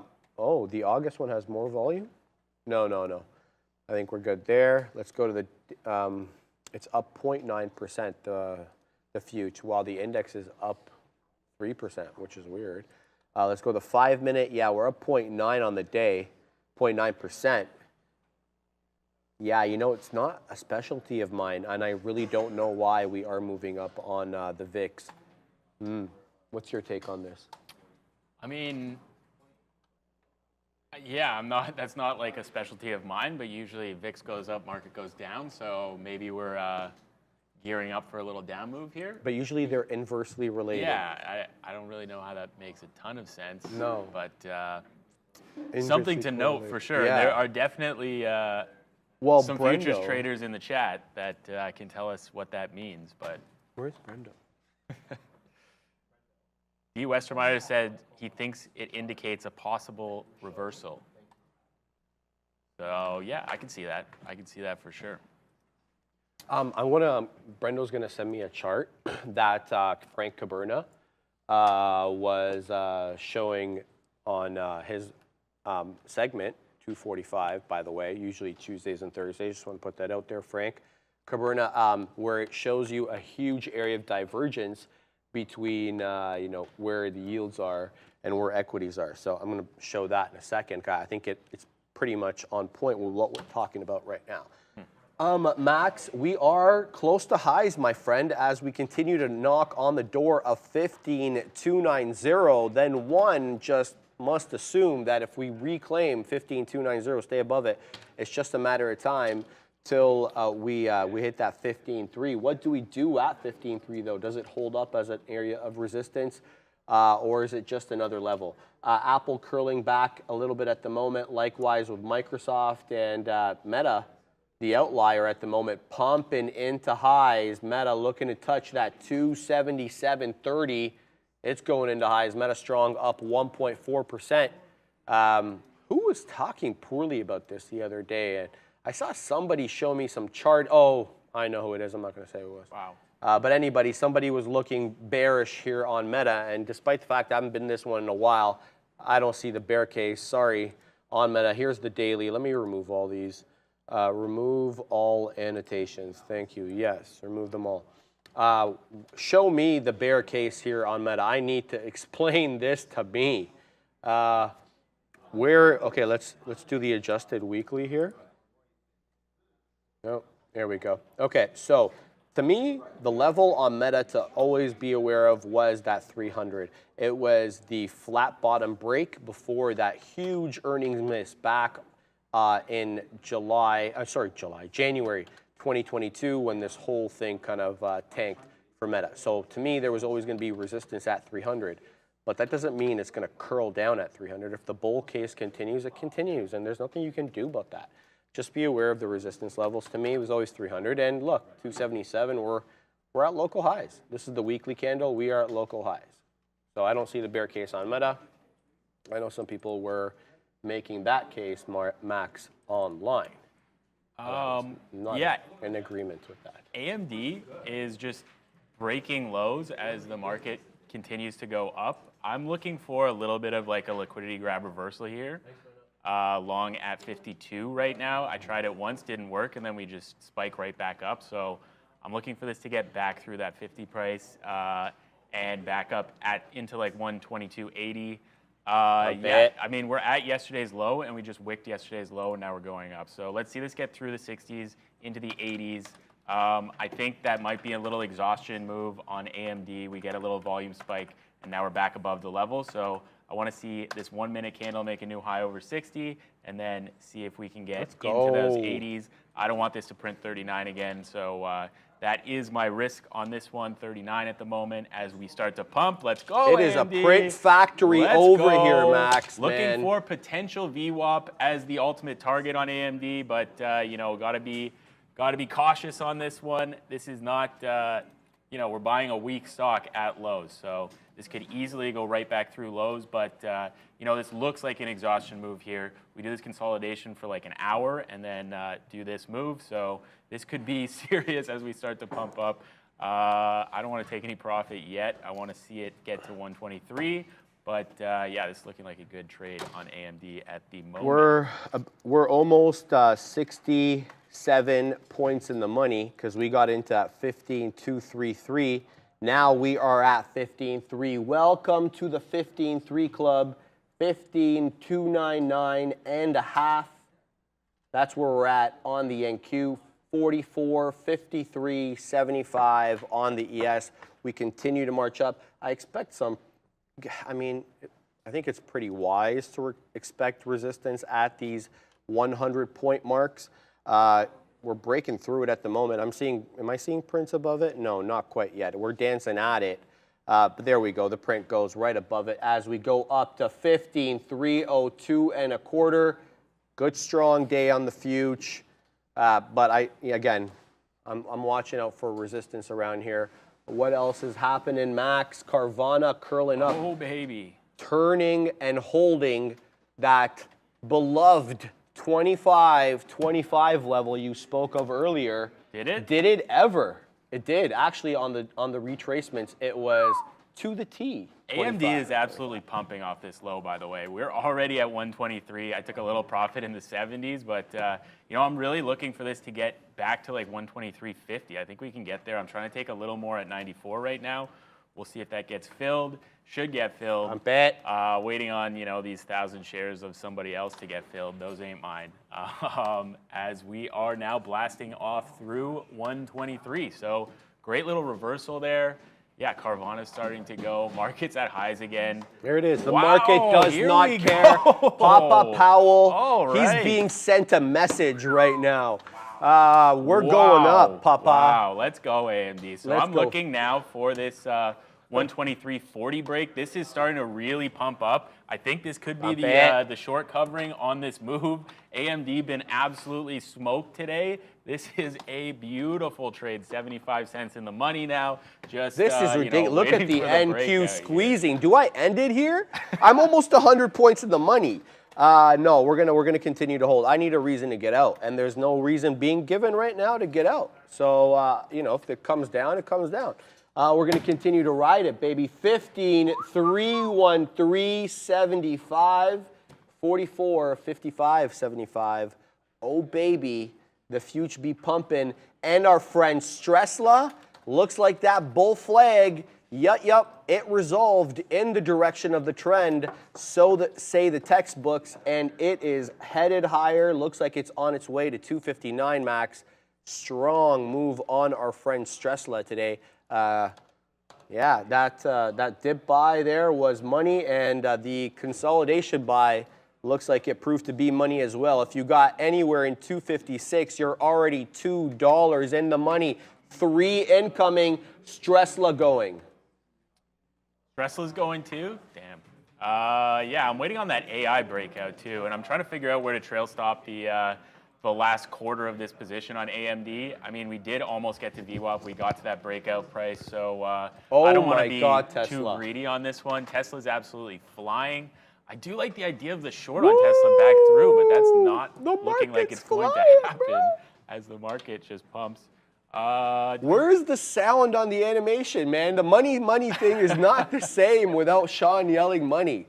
No, it's just not. Okay, we're curling here. We're curling aggressively. I don't know what the news catalyst, if any, we didn't really need one. But Max, we are flying up. ESNQ, take your pick. Yet, NVIDIA. I just bailed on that AMD. NVIDIA not awake though. No? Yeah, I mean, Microsoft NVIDIA's up well. so much. I feel like NVIDIA's moves are now, as you love to say, secular. Ooh, because we're so high at all-time highs on NVIDIA that, I don't know that it necessarily has to move with the market. And yeah, I did cover that AMD. I mean, it got to my profit target. I was thinking about, going for the dream, but that's not the move. It's a weak stock, so I'm totally out. Got a 75-cent winner. Crushed that one. Yeah, that was Remember when I called really Tesla expected. secula? Secula, yeah. Yeah, accidentally.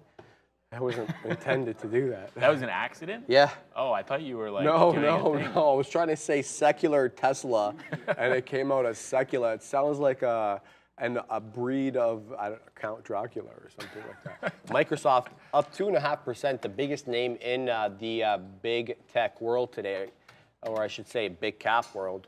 2.5 points, 346.13 HOD. Are we all-time highs? Yep. Excuse me?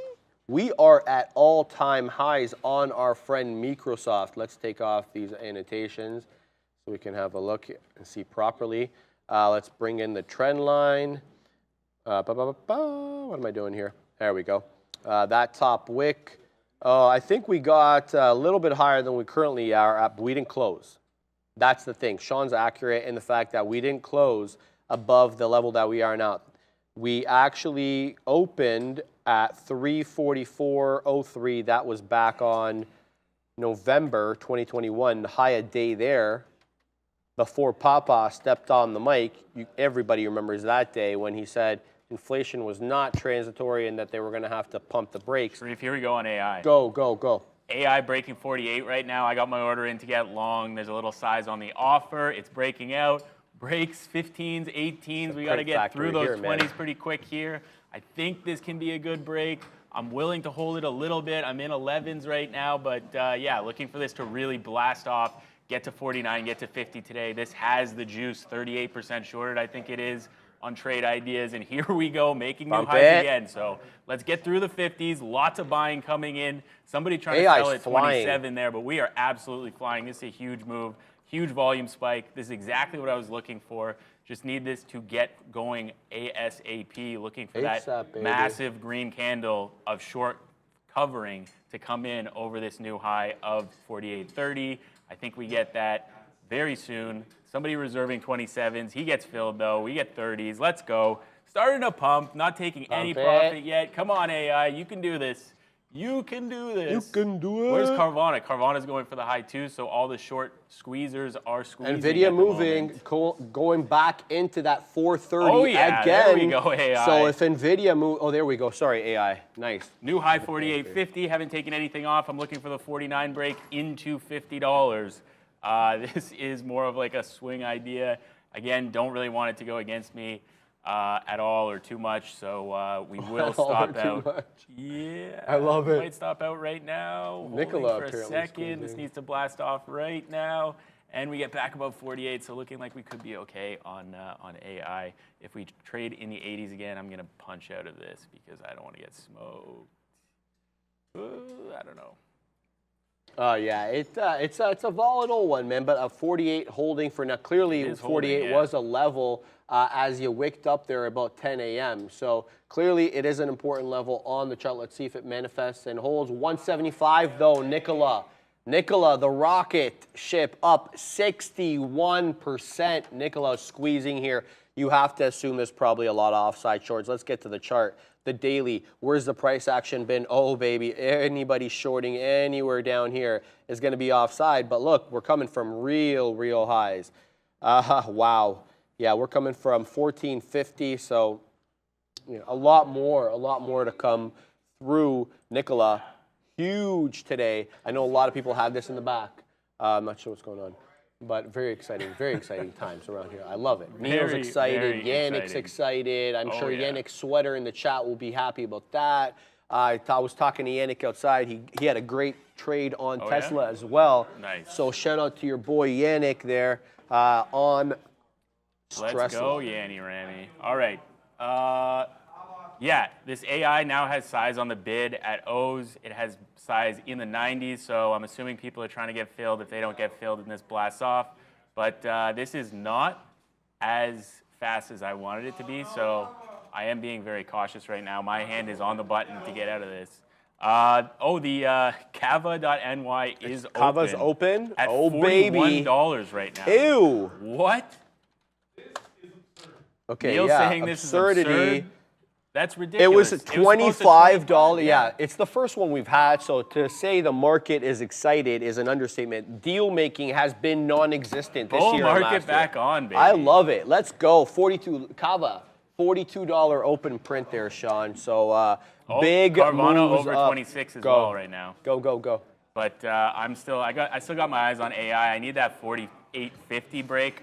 I think we can get that. I think it can be huge if we do break over 48.50. This one's squeezing. That is where I said it could stop, actually. So, yeah, that 48.50 key level. So, looking for that breakout, looking for $50. Max, everything squeezing. Let's go, AI. Pump through the high, squeeze out those shorts. Now in the 30s, high 30s, almost 40s.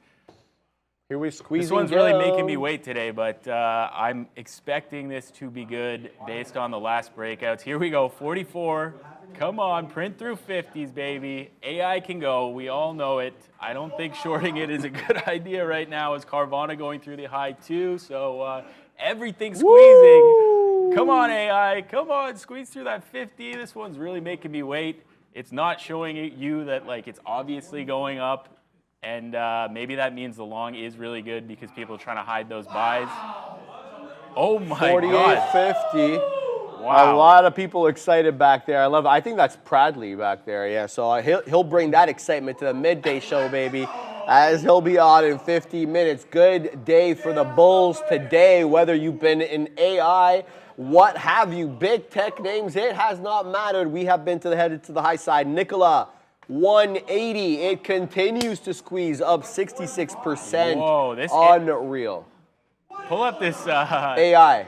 This IPO, Cava.ny. Oh, what happened? Yeah, let's go. It's at $46. And right back up we go. The chart is so distorted. Yeah, I love it. Wow, Brad must be printing on this one. He's so excited back there. I love it. What do you got? Go. I'm still waiting on AI to break out. Yeah. This needs to break that 50 price. There it is. Like a little bit of selling comes in, matched with buying. So mixed tape here at the highs. Is that New York? Yeah, New York. Okay. Oh. Just dropped $2 straight. All right. Woo! You got shorts on that? Oh, okay. Yeah. It was very cheap, says Pradley, for anybody on the day trade the world system. Cheap shorts on your friend Cava, but you know, it's up 105%. So unless you are super, look, I'm not giving anybody advice here. This isn't my trade. Shorting at these levels, it's not how I trade. I'll continue to admire it. We'll talk about it, Max. But yeah, that ain't my look, baby. I'm looking at it for I want to sure. mention the NQ now curling back into 15.3. Look, 15.3 is just a number. So I'm not looking for it to hold around here. I'm basically going to let this retrace all the way back into entry. I mean, I don't know where the trail stop would be. Let's talk about this out loud. If I had to put in a trail stop, there goes 15.3, by the way. If I had to put in a trail stop, where am I putting it? Well, the lower low is right here, right? It's 15.216, and I'm in at 15.233. I'm up here. Right? I think just above your price there. 15,250 yeah, exactly. a 15,250. That's going to be my stop. That leaves me with a little bit of profit on that last portion. But there goes 15.3. Now, look, I mean, we're going to have some. We're going to have to pull back a little bit here. The NQ and big tech have been absolute rockets today in the face of downward expectations, right? Completely counter market. And here we go, rejecting that level for now. So big move down now on the MNQ as we break 15.3. Microsoft coming off a possible double top. One could make the argument at 346-ish area. A couple of curls in and around that area. Look for maybe the neck break line to, if you really want to ensure the short here, the confirmation being the break of that 344. That was bought up aggressively several times on the curl back here. So, yeah, maybe a look there. Microsoft real strong today, though, so careful with shorting up 2.25. It's been the outlier strength-wise. That also... This Cava is crazy. Yeah, that also, the fact that it's an outlier strength-wise also gives it more room for retracement. What's up with Cava? Cava just broke that 43, and now it's right back above. I'm wondering, I should have punched long there. That was... wow. That would have been a good trade. Hey? Yeah, Cava broke 43, gets below by 50 cents, but barely prints below, and then right back above with 3 bids on 43. You could have punched 43.20 there and gotten $1.50 out of that move. So yeah, too bad on that one. But now we're coming right back into that level. This was supposed to open at $25, so I feel like the short is the play on this. But if a lot of people are thinking that, then they can get squeezed out. So we'll see where this one goes. If we hold the opening price of 42, that could be something on this one. But spread is nasty, liquidity is bad. This could go anywhere. This could halt up, halt down. Not a pleasant look. Do nothing. Yeah, we'll see. I'm going to be watching this. I want to see what happens at that 42 as we get into there right now. There's a little bit of size. There's size on $40. So wondering, the shorts aren't free on this one, so I might have They're to, cheap, apparently. That's what I was just saying proudly. I might have to send Brankles a message over there to get me some shorts on this name. I think if we break through 40, that could be something. So I'll send over the message right now. Yeah, I can take over while you do that. No worries. The Fuge curling in, at least the NQ curling back down off that 15.324.5 top. Now coming back down into 15.275, 50 points removed off the highs. I've just put in my stop at the moment, 15.250. The break of that will end this trade for me, having gotten in at 15.233.25. So that will be the end of the trade. Should we break that level? Let's have a look at some small caps because we haven't talked about them. Chief among the small cap kings is Nikola. At the moment, Nikola is in a bit of a retracement mode as we do find a top at 183, and it has been a 30-penny move. Sell aggressively downside, 150 incoming. My chart shows a 146 VWAP dip. Could there be a trade here at these critical levels of the $1.50? The $1.50 goes and right back down into below VWAP, 147 into Nikola, retracing 30% in less than 5 minutes. There goes VWAP. This is very aggressive selling here. What's the volume on Nikola? 168 million shares. Yes, I realize it is a dollar. What? The IPO fell and turned the market, says Neil. Or at least it turned Nikola because we're now breaking through that $1.40. I believe we made a $1.38 dip there. What is the situation over there, Max, when it comes to Kava? Yeah, it just dipped off 40. I'm wondering, because this 42 break was so good, is the 42 breakout good, as it can't print through 40 there. So let's see if we can print through 40. There's size on 39.50, probably short covering. There's size on 40 now. I'm going to take a 42 breakout since that was the opening price, but yeah, definitely not trying to get smoked on this. This is a crazy one. Not a lot of liquidity. If the buying shows up and just blast this back up to 44, I will just flatten it. 40 breakdown could be the move as well here, as it reserves off the offer on 41. I don't know what's happening back there. Yeah, well, there was obviously a lot of excitement. I know Brenkos was in that earlier. I don't know if he's still involved, but let's look at some big caps because I'm seeing a lot of possible double tops here, guys, and that may not be good news for my future position. A bit of a double top forming on our friend Amazon here at yesterday's close, south of 126.5 at the 40s level.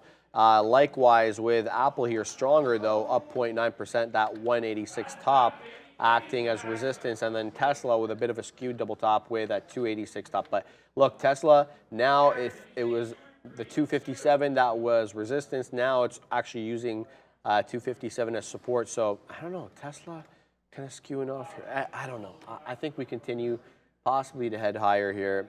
Some showing weakness, some showing strength. It's a bit of a skewed picture. Meta continues to look fantastic through that 278, higher lows, higher highs. That 278 top, though, it's got to claim that. It's only got a 278.02 top. We'll see. I don't know. I don't want to stand in front of this. So if I wouldn't stand in front of this, means that why would I sell my long position? So I'm going to continue to hold on and see what happens. I had something to say with respect to something here. But this IPO has held 40 on the bid. Volume's kind of dying though, so not sure if there's edge left here. I'm still going to take this 42 break to try to get a couple dollars out of it, but we'll see how this one goes. We have a super chat. We have a super chat. Casro OW, $10 super chat. Thank you very much, my friend. Tesla and NVIDIA calls since open, going to fly this afternoon, boys. Believe it like Naruto. Who's Naruto? Naruto is anime, yeah. Well, yeah. Right over it. Oh, he did. He sent another one. Thank you again. I was just getting to your first one, Sharif. Don't fall for the bear trap, bud. Tesla and NVIDIA going to carry the market this afternoon. Believe it, bro. When Tesla hits 260 plus today, you better flex, bro. I like how many times he said bro there. I love it. But I will not flex, but I will be happy, especially if I'm continuing to hold on to my MNQ long. Wow. If that ends up being the case and you are right and we blow through, you say what'd you say? Tesla hits 260. Yeah, absolutely. Tesla could hit 260 today. I absolutely see that if we continue to break through. If we break through that 259 top, obviously 260 incoming. We'll see. We'll see. Look, I'm long. I'm not gonna let them. I'm not gonna let them shake me. My out is through the 15.250. We're 50 points removed from that at the moment as we dance again with 15.3. Is 15.3 a level, or is it just a quick moment in time, a flash in the pan, as people like to say, and then we continue on our way and just make newer highs? The trend suggests we do. And what are you doing over there? I flipped my bias. I'm going to go short through $40 here on this Cava. It's been touching here a bunch of times, flat bottom breakdown, looking for like 35. This is supposed to open at $25. It opened at 42. I think there's lots of room to the downside on this one. I mean, this is like a restaurant brand company. This is nothing. This is nothing hype at all. So I'm thinking this is a short. We will see. I am not going to hold this short against me, though. We know where this can go. This can go up to 42, 45. This could ruin my day. So yeah, don't want to hold it against me as we play with that 40 level. Spread is 20 cents. Bump it. I mean, I think we can get down to 38 pretty quickly here, but Mark Wagner says where my that wife size is. ate at Cava yesterday. Man yeah? U squeezing. Well, howdy do. Let's have a look at Man U there. Where do we got? Let's pull that up. Shout out to, what's his name? Sheikh what? By the way, it's Sheikh, not Sheik. I remember I heard, what's his name? Brenkel's back there saying Sheik as well. I gotta show you guys how to say it. What's the dude's name? There it is. Sheikh what? Sheikh Jassim. Okay, $6 billion, dollar plus negotiations. English Football Club Manchester United is negotiating granting exclusivity to the consortium led by Qatar's Sheikh Jassim bin Hamad Al Thani in the talks to sell itself for more than $6 billion. People familiar with the matter said on Thursday members of the Glazer family, the American family, which owns the stakes in Manchester United and controls it thanks to a dual-class share structure, would be cashing out as part of the proposed deal, one of the sources said. So we've been hearing about this one, I don't know for how long now, going on more than 6 months, I'd say. But anyway, yeah, it's been a big mover today. It had that big move up yesterday, was it today? When was it? This morning, right? Yeah, I think it was this morning. Anyway, big move up. Let's look at the 30. No, here it is. We had that move June 12th, and then we got to continue. So it's that June 12th day. Sorry, the days blurring each other. Anyway, so this one looks like it is going to be a done deal now. It's just a matter of what the price is going to be, I guess, right? Especially people looking to play the buyout picture. That's always the guess right there. So we shall see what the deets are. Max, we continue to pump to the high side. Again, Max, we're looking to possibly take 15,324. We're at 15,311 now. We continue to go up. Oh baby. I believe, yeah, you're not overtime. You're still good. Meta, high of day. Left. Meta pumping to Meta's high of pumping? day. What are we at on 279. 280, wow. Incoming, 279.24 on Meta. It is a rocket, Max. Wow, I'm still on this IPO. I mean, this $40 level is still holding. This is a flat bottom break if I've ever seen one. We just tried to get up past 41, rejected that. Lots of sellers on this name. I mean, I think we can push through 40, but we'll see. We'll see on this one. Obviously, finding support at that $40 even level for now. Yeah, I don't know what happens here. Maybe going back through 40 long is the way to go on this one. Yeah, volume's kind of dead at the moment. Well, I just want 100 points. I got my 100 points. I'll be very pleased. Yeah. And yeah, that's going to require a 15-3-3-3 touch, Max. So make it happen, my friend. Yeah, I'm holding until 15-3-3-3. That's the look. Yeah, we're gonna send. So we're gonna send it. We're gonna say bye to you as we get set up. Thanks for being on, Max, and let's continue to have a look here at the future as we knock on the door of the high of day. And what's pulling it up right now, I would say, is Meta. Meta is really strong at the moment. 279.72. This one's squeezing. And 280 is incoming real soon. We'll talk about that and much more when we get back from Brendo, who's at the big desk with Happening Now. Hey guys, yeah, busy morning. Let's hope the afternoon continues to be as exciting. Here's a look at how the futures are doing right now. The S&P 500, 0.83 to the upside, full percent now at this point for the Dow. The Russell, all three of them, 3,000, looking really good. 0.7 for the composite and the 100 NASDAQ as well. Remember, going back to pre-market this morning, we got some economic data that seems to be helping this. Retail sales higher than expected, 0.3 versus negative 0.2.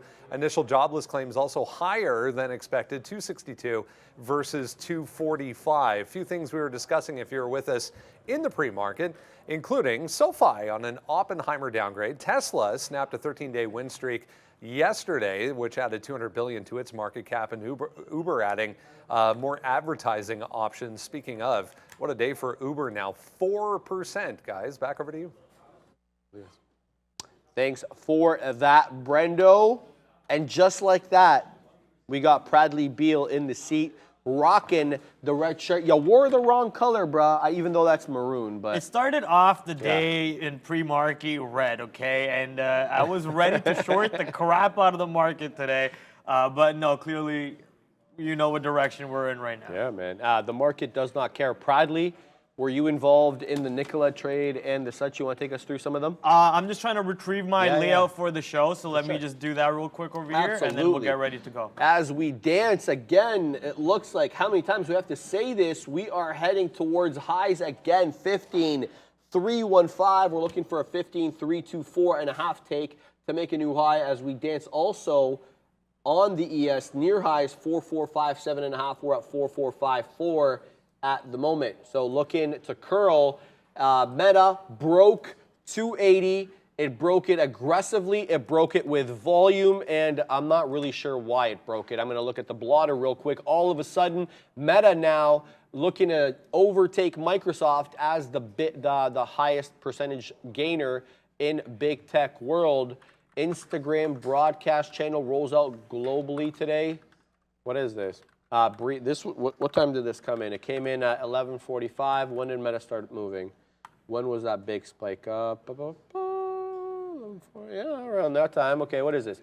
Brief Instagram broadcast channel rolls out globally today. Zuckerberg on Instagram. I don't know if this is it. Did this come in before? 11:38. Okay. I don't know too much about this. Fact of the matter is, technically, it doesn't really matter. By technical analysis, because it doesn't really matter. 280.63, looking to go. Let's go to the daily, figure out what, yeah, we are at highs. Okay, so now we're talking about the 300 level again. We talked about this. That's the first level of resistance that I see. Maybe you could say 290 because there was a wick down in the 290 here. This is the level I'm talking about. So you see 300 here, but then there's also this little 290 wick here on that day. But 300 level for me, $20 vacuum to be filled. Lamenting, having gotten out of this one, I sold at 233. Now we're talking about $50 removed from that level as Meta been very strong and 2.5% on the day, Bradley. Nikola really did this today? It did, reversed, literally reversed. I actually was trading this today. I had it in pre-market. As soon as I got into the position, I got a little message from Neil saying, hey, did you get into Nikola? Damn, I should have got into it too. But sadly, I did not have as much size that I would like to. At the end of the day, very profitable trade to the north side. Even for Brancos, I think most of us got out by 150. We weren't really expecting higher than 150 on this trade. But look at where the stock ended up going. 185, ladies and gentlemen. Monster move, monster squeeze on Nikola, which also has a pretty decent short float on it. But this drop right now has me wondering, you know, maybe the game on this one is done, like we were talking about the game being done. And yes, hit the subscribe right there. New animation, that's cool. I like that one. I think these guys, the new guys, made that, so congratulations on a new animation there. But Nikola, ladies and gentlemen, I think this game might be done, and we might see the barriers coming back in at 155. The squeeze has taken place, and now we might just see pops up to 155 and then pushing back down to 140s or so for a range to be formed. That's just my expectations. Just trying to throw up a little prediction out there. Not sure if that is the play on that trade, but I want to thank CAVA. Right before CAVA even opens, I was honestly a little negative on the day, but thanks to NVIDIA. My only negative stock on the day was NVIDIA. Every time I tried to short it, I would get beaten up on it. But rest of my trades were all pretty decent positive trades to the upside, even AMD, PTEN, a random stock out of nowhere that popped up on my trade ideas scanner. That was a profitable trade to the north side. Let me show you this one right here. Look at this one. Monster moved to the upside, just pulled up the chart, liked the levels, thought that it had room to 1250, liked the risk to reward on it, waited for the consolidation range to pull back into the lows over here, build the longs into the lows, take the breakout of the high a day, have it run up to 1250s for me. Nice little dollar per share, almost winner on this stock. But no clue what the catalyst is. Just played this technical analysis on this trade. But those were my biggest trades over here. And Kava, I'm trying to see if I can make more on this position at the moment. I mean, monster longs, monster shorts. So easy on the long side, honestly. All you have to do is punch every single even dollar break. It never really punched back through that even dollar for you. And there were some levels that I wasn't able to punch in. And these green candles are actually a little too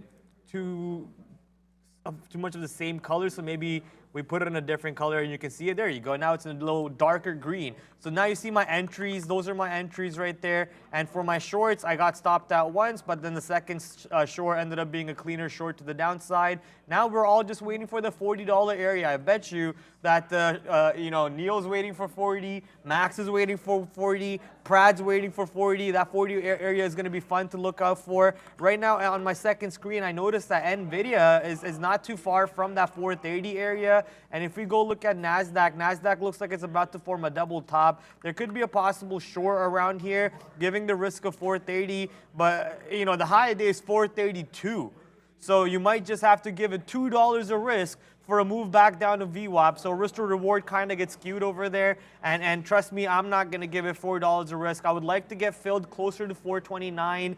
There we go. Let's push up. I would like to get closer to 429, 80s, 90s. And then that way I only give it about 50 cents a risk from there. And let's see if we do get that fill. Maybe I can actually throw that order out on NVIDIA over here. Let's see. Let's do 87s. Let's do 87. Let's see if we can get 87 fills over here. Shorts, I don't want to give it too much risk. Already market pulling back down over here on the 5-minute chart. You can see in the middle of my screen, probably not too clear. So I'll just expand it for you. As you see the market looking like it wants to curl back down at the moment. And if that is possible, ooh, Kava getting ready to go back down. Get ready, Kava. Here comes the excitement. Ladies and gentlemen, those moves to the north side were fun, but we're expecting moves to the downside come into play too. I'm seeing right now a little bit of size show up at $30. I do think the stock has room to go all the way back down there. The initial indication of this stock's IPO price was, I think, $18 to $22. And right now you saw the stock open up at $42, much higher than where it's initially indicated to open. And the stock is not like an AI stock, it's just a restaurant. And there's no way that it should be doing what it was doing over here, which is opening up at 42. That's why you're seeing not much buying pressure come in and a little bit of selling pressure actually building in around these prices of the IPO. Yeah, I got into that Tesla position for 10 shares and got right back out because I want you to see my position on the position board. So that's how I updated there.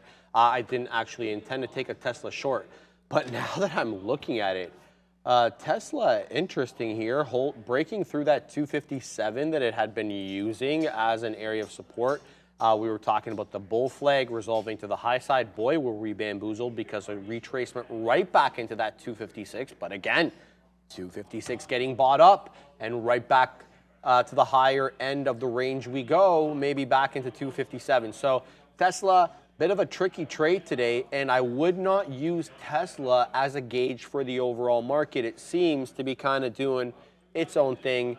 It's secular today because I feel it's a bit secular. What does that mean? Okay, secular. Okay. Yeah.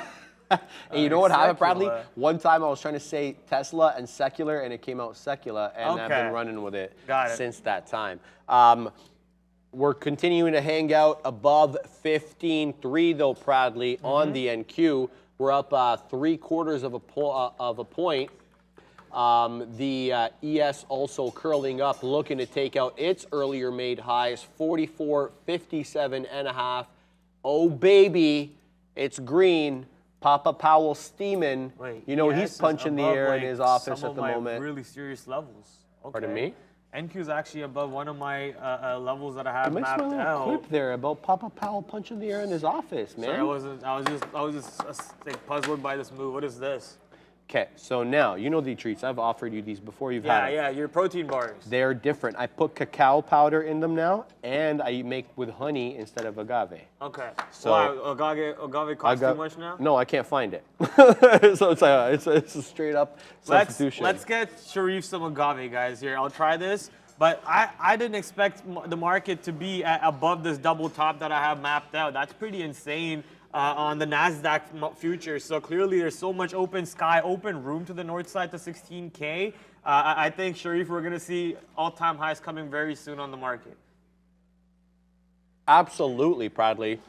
And hopefully we see all-time highs or day highs today above 15,324. We shall see how we do. Oh, Meta, by the way, back above 280. It made a local top there at 280.63.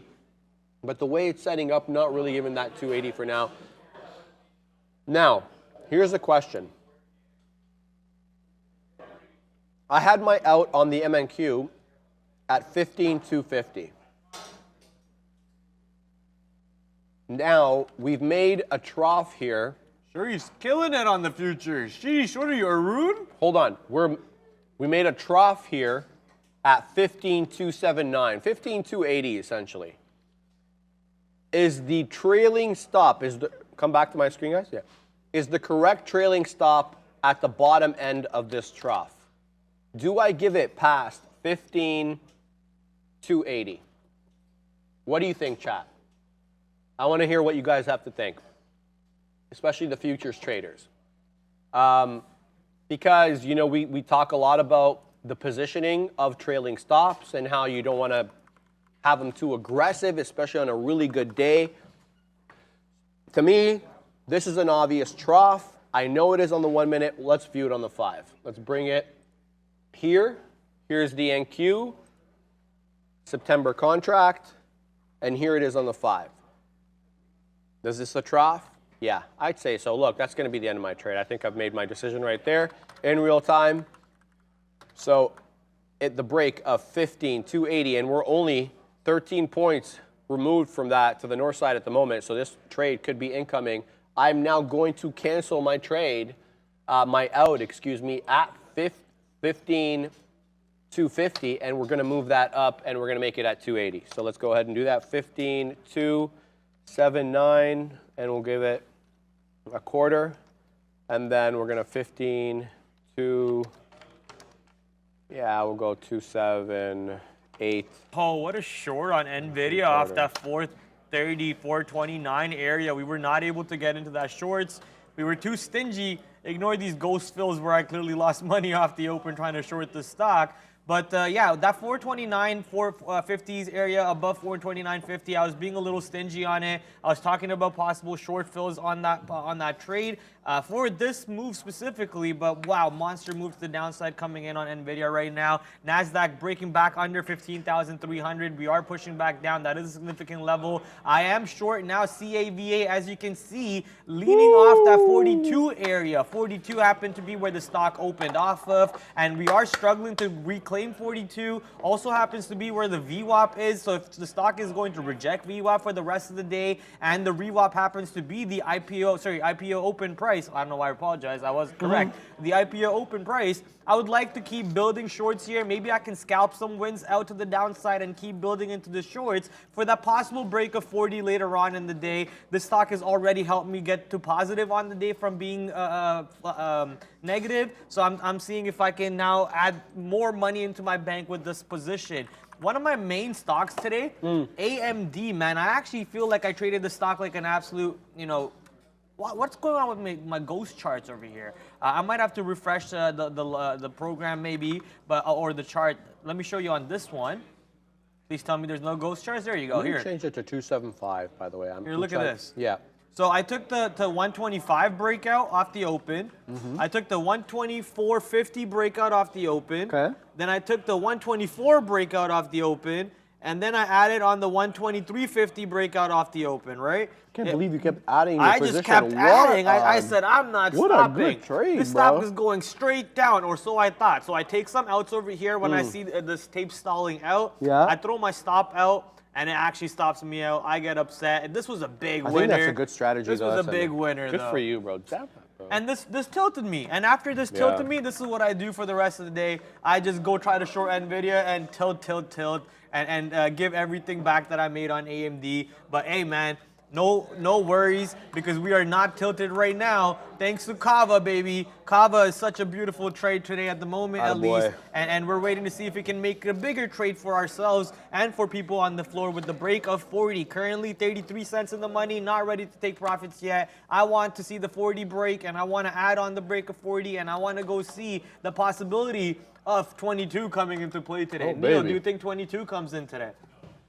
Neil says no. Well, if it says, yeah, we'll see.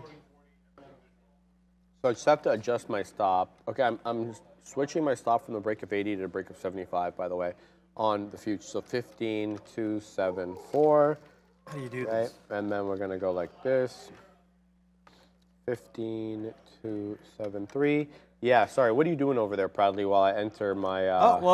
My Even though stop Neil over says here. no about the stock going to 22 today, I just shook the 8-ball, and it says Fahad says yes. Well, Fahad's not here, so. Damn, Fei ain't here, baby. that is true. But Yeah. Shout out to Fei. shout out to the 8-ball. Oh, shout out to the 8-ball too. Yeah. Below 15.3 right now, Proudly, but Below we did not 53. make 15.3. We did not make a lower low below that 15,275. I adjusted my stop from the break of 15,280 to 275. And I know some people were telling me to take profit in the chat. I get it. Look, we made a lower low, right? And sometimes it's an indicator of a slowing ascent, but the trend is upward. So I'm going to ride it to its eventual conclusion. I don't want to take profits right here. So I want the trade to be done properly so that I get in the good habit. Nicola is really huadunking here off being over 70% to the high side. This is a V-shaped Christmas tree recovery. 183 high. We are now breaking below 140. The shorts are in. We've broken VWAP. What's the look here? We have a yesterday closeout, that 108 level. The pre-market action found a 112 low. You got to say it's more like the 115. So you can aim for those targets, I guess. There's also some 4 a.m. action at that 130 level. That's 6 pennies removed to the downside from our current price. Ooh, what a move on Nicola. But yeah, multi-day runner now. Nicola giving you multiple opportunities. Proudly high side, downside. I mean, look, it was pretty obvious that this is what it's going to do to the downside. Maybe I shouldn't say obvious because we don't know what's going to happen. Nobody really knows the future. But it was expected what was going to happen over here. After making that run up to that 185 top and showing us resistance, it's almost like a head and shoulders, right? Yeah. You would call it, obviously it's on a 1 minute, but I think you would also see this head and shoulders on the 5 minute over here, maybe right there. But, you know, we're pushing back down, obviously. Not able to, is head and shoulders bearish? Yeah. Okay, so good. Yeah. I just so I'm not talking out of my butt at the moment because I'm not very good with these chart patterns. I know you're doing the CMT exam, that's why I'm asking you. It's a bit on pause right now, but. But yeah, Nicola, man, I think we could see a move right back to that 115s, $1 area that we were looking at yesterday. Yesterday, the $1 area had a lot of size. We were leaning on the longs. Afterwards, after the one breaking yesterday, we saw the highs coming around 115 to 117. That's where I tried to lean on the longs today. So you saw me bunching the longs at 111s and then 117 area. Beautiful run up to the north side, but I think much like yesterday on Sofi, when we were looking at this position on Sofi, sorry, let me try to pull that stock up. Much like Sofi yesterday, I think Nicholas is setting up in the same spot. When the stock was at 980 or so, I was expecting this move to the downside and did end up playing that way. Came back to 980. We had a line on our chart at 980, which is what I was talking about yesterday to you guys. I think, you know, after making that run up to 1020 and failing that 1020 move over here, I don't think there's any more move left. And Nikola is setting up pretty much like that at the moment. I think we'll see 115 coming back maybe end of day or maybe even tomorrow to wrap up the week. Yes, sir. All right. I want to mention something because I'm displeased. Arsenal are advancing in their talks with Kai Havertz. Apparently, he's given the green light for the contract that they proposed to him. Now it's just going to be about ironing out the transfer fee with Chelsea. I don't like this deal. Apparently, they're also going after Declan Rice. I knew that, but then now they're bidding so much for him. Where is this money coming from? And I don't want to spend that kind of money on these two type of players. Declan Rice is an all right midfielder, but I definitely don't want to spend that on Kai Havertz. All right, let's go back to the market here because above 15.3 we go again. Nice, nice. Do we make a higher high this time? We made a higher low. Okay, so are we going to compress or are we going to break out?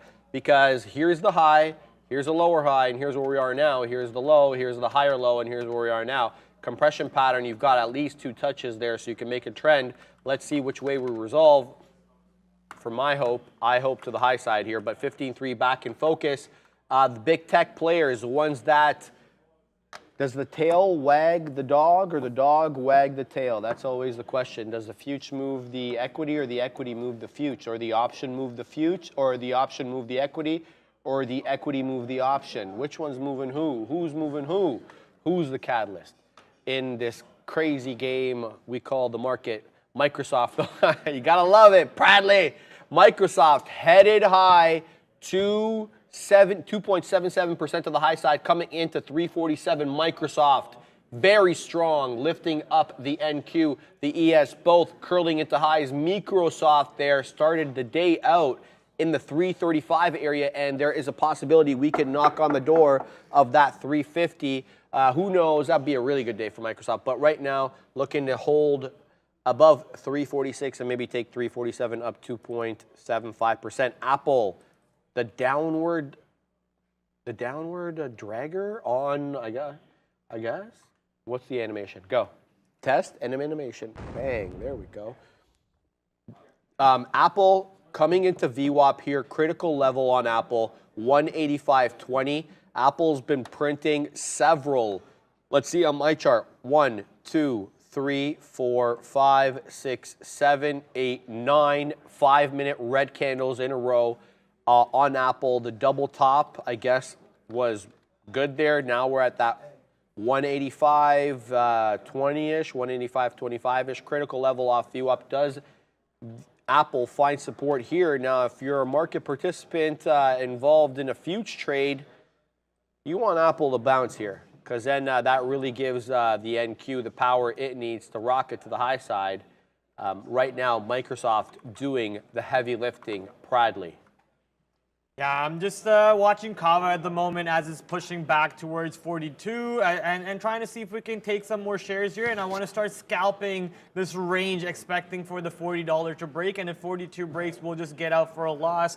Where's my order at? I'm sitting at 93s, and we're sitting at 94 on the ask and 74 on the bids. So they don't want to give me the fill, apparently. Oh, there you go. They did give me the fill. Now let's see if we can take some out on the ask over here. Just scalp the range up and down, just constantly. I want to keep getting in and getting out, getting in, getting out, and wait for that possible explosion to the downside. Or right now, it's setting up like it wants to break out to the upside. There we go. That's not the direction we wanted to go. Obviously, we're short. Ooh, spreads opening up, and the stock is getting a little volatile. Thankfully, we don't have too much size here, but let's see if it pops up a little bit more. I'm gonna get ready to get out of this one. Yeah, we're out. We're gonna have to take a loss on this one. I'm gonna wait again for the stock to get back under 42. Are we gonna get ready to? Apple's curling. Okay, go ahead. No. Apple's breaking VWAP proudly. 185 incoming on Apple. It's being a drag on this market.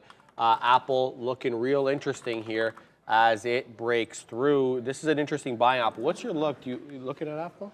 Yeah, I'm looking at Apple for you because the cameras are on me, so I'm trying to pull up Apple. Yeah, Apples are going Sorry, down. proudly. No, you're good. I'm just trying to help you out because things are on me. But yeah, Apple's trying to pull back down as you were talking about. What else were you saying? Yeah, Apple at 185, the 185 a quarter level, 185 level. Apple's dragging down. what could be a good move here on the NQ because Microsoft just made a move and Apple's really pulling it down. So my eye plastered here on Apple for possible support, but weak at the moment.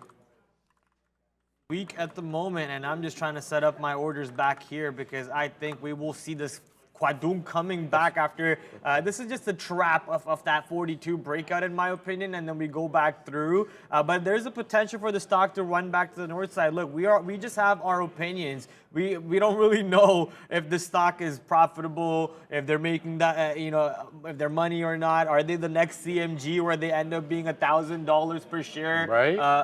That's CGM? No, CMG. Chipotle Mexican Grill, right? CMG where they end up being the next $1,000 or not, which is a possibility. What was the last Sweet Greens? Do you remember the ticker for Sweet Greens? No. SG. Okay, thank you. So let's pull up SG Sweet Greens. I remember the IPO for this one. If there is anything that we want to, kind of compare this new IPO to, it would be maybe Sweet Green. So let's pull up Sweet Green over here, and there you go. Look at the IPO, pretty similar, opening up near $43, running up to $56 on that high, and then the next few days and the next few weeks really pulling all the way back down to what, $9, $10. So this is a pretty good comparison on the stock over here, and that is what I'm expecting. Obviously, we can't expect it to go all the way down to $22 in the very same day. That would be drastic and ridiculous. Anyone who actually bought this stock in the pre-price, pre-sale period and paid, $40, $30, $38, they would all end up looking like idiots if the stock went to $22, right? So I don't think if there is any especially any big bank out there like JP Morgan, I'm just throwing a name out there. Let's say that they wrote this company or actually purchased some shares themselves in the pre-sale at the 30s. If the stock is going back down to 30s, you don't think they're going to try and step the bid up a little bit to show their buying power? Yeah. That's a possibility. So we can't expect it to go all the way back down there to 20s because people don't like to look like an idiot, but it is possible to see this happening over the span of a week. Friday tomorrow, maybe not a free fall Friday tomorrow based on how this market is going to today, but this stock could be on a free fall itself tomorrow and going into all of next week. Yeah, so here we go again. Apple at VWAP looking to hold 185.25. It's not doing a good job. And the reason I care about Apple is because it's completely diverging from the Microsoft trade. So that's having conflicting impacts on this futures trade that I'm on.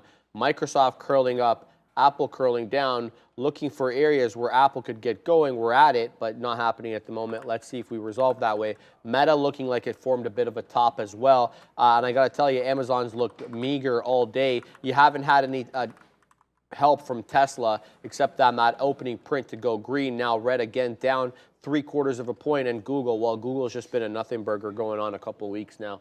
So it's been really Microsoft doing the heavy lifting. But as I look from the corner of my eye, I see that demon NVIDIA awake again and curl towards 430. Max is the mad one. I know he has a lot of names, Bradley, but yeah, the mad one, been killing it. But 430, possibly incoming again here on NVIDIA. I wonder if a 430 break materializes, what kind of action we get. But yeah, 15.3 now on the NQ, and I got to tell you, I think I may be looking to get out here. I'm going to move up my trailing stop from that 15.75, and I'm going to make it right below that, 15.85 area, the bottom end of this trough over here. I'm just going to lock in my profits, and if I end up losing, I end up losing. But if I end up giving back money, I end up giving back money. But that's the look there. I want to talk about this. Now, I kind of mentioned this earlier while Max was on. And we were talking about major diversions here between yields and equities. Show the bottom, guys. So make it so that you can show the bottom. The position board is blocking, so make it on it. So thank you. So here we go, guys. Look at this. In 2000, when we had the dot-com bubble, look where equities and yields diverged. Okay? Once they came into contact, once basically you had the end of the dot-com bubble and the equity market started going down, look what happened to yields. They started going up. You had the same thing happen at the financial crisis.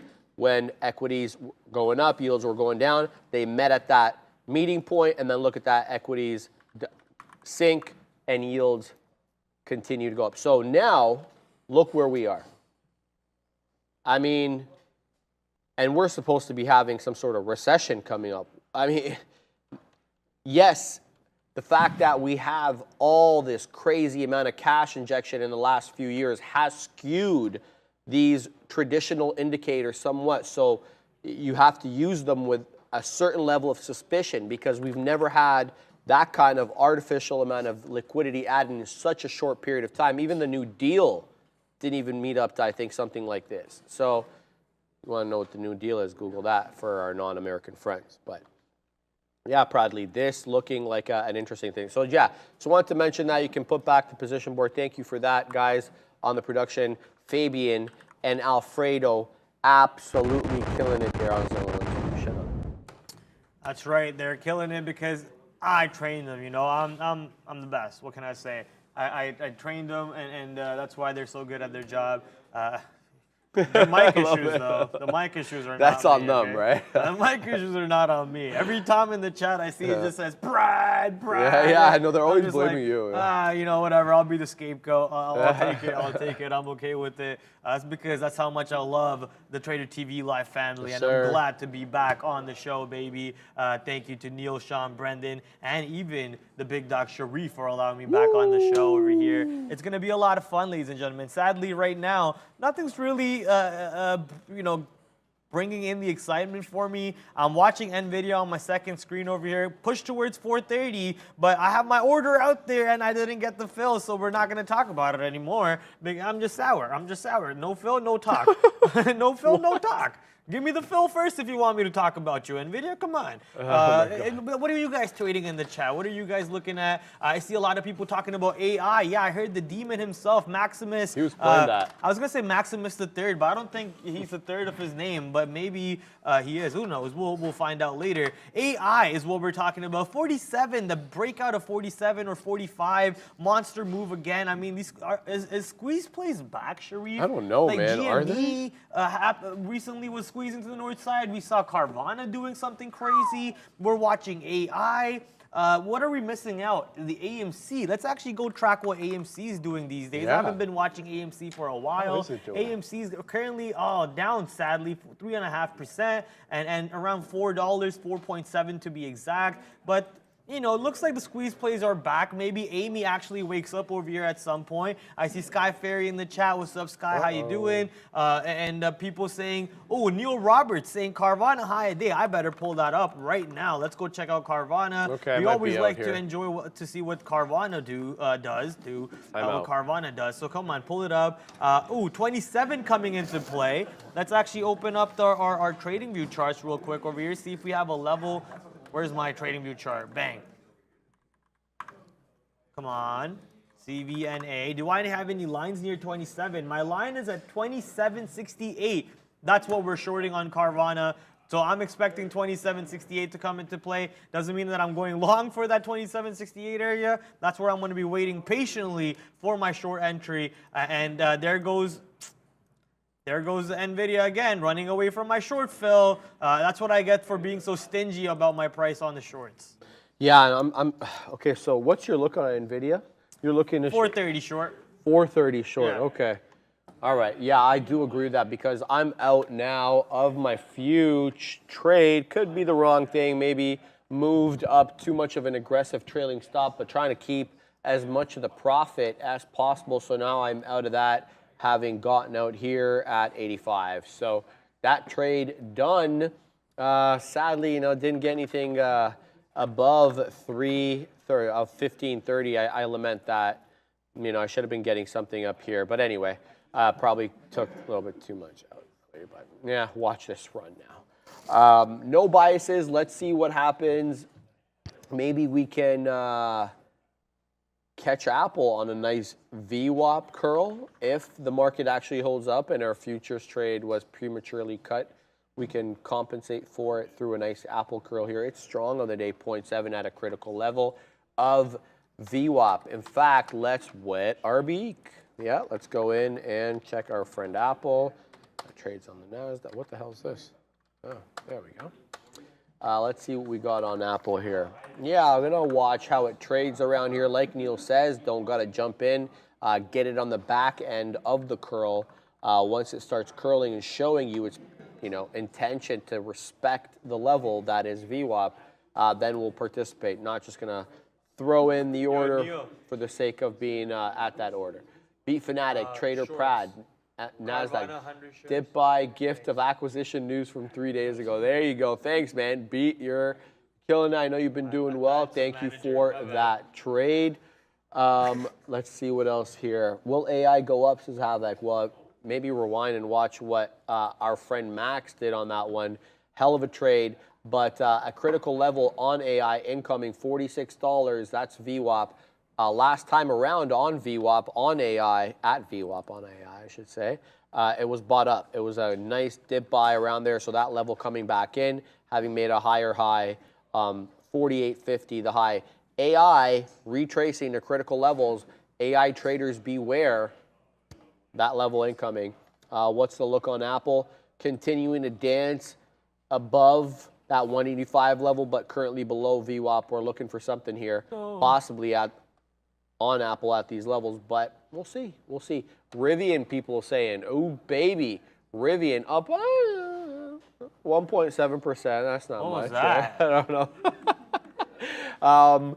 The one that I like, though, Plug Power Pradley, up 3% and 6.5 since the bell. I like it. I just tried to take a MNQ short over here. It didn't work out. It was just a real tight short position leading off the 15,280 area.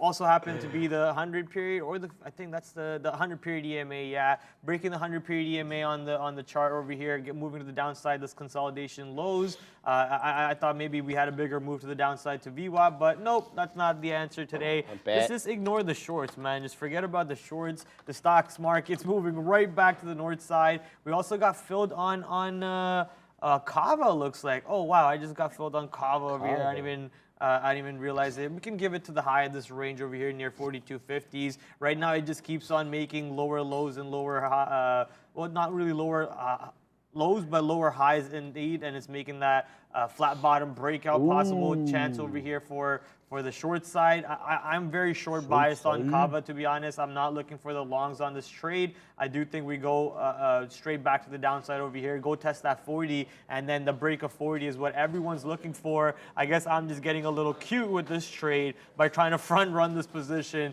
in front of 40 and short the 40 area, or 42 area.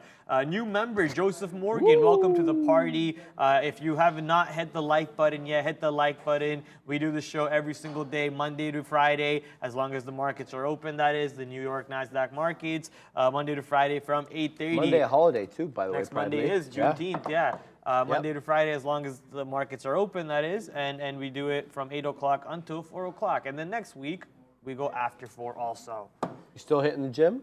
I haven't been recently because I've been working like full day shifts over there, but now that I'm back here, I'm going to have time to go hit the gym again. So I did go yesterday. I'm going to go today too. I love it. There you go. There you go. All right. I am now embroiled in an Apple long. Ooh. I'm trying to take this VWAP dip on Apple as I get this unusual number again calling me. Yeah, let's see what we do. Package has been held by UPS, man. Oh, my God. I can't tell you how many e-transfers I've gotten from the CRA, how many credit cards are frozen. Yeah, give it up. I mean, like, anyway. Hilarious the amount of spam calls we're getting. 15.3 back on watch here. Let's see what Apple does. We're long 28. Let's see if we get a curl here. It's not a decided thing. Where are we wrong? We're wrong break of 85. So risking 28 pennies. If this breaks 85, I'm gone from this trade. I'm looking for a critical level VWAP hold on a day where I think VWAP probably will be important. Because of the amount of institutional positioning subsequent to the Fed. That's my 2 cents on things. So we'll see if we ride higher here on VWAP Bradley.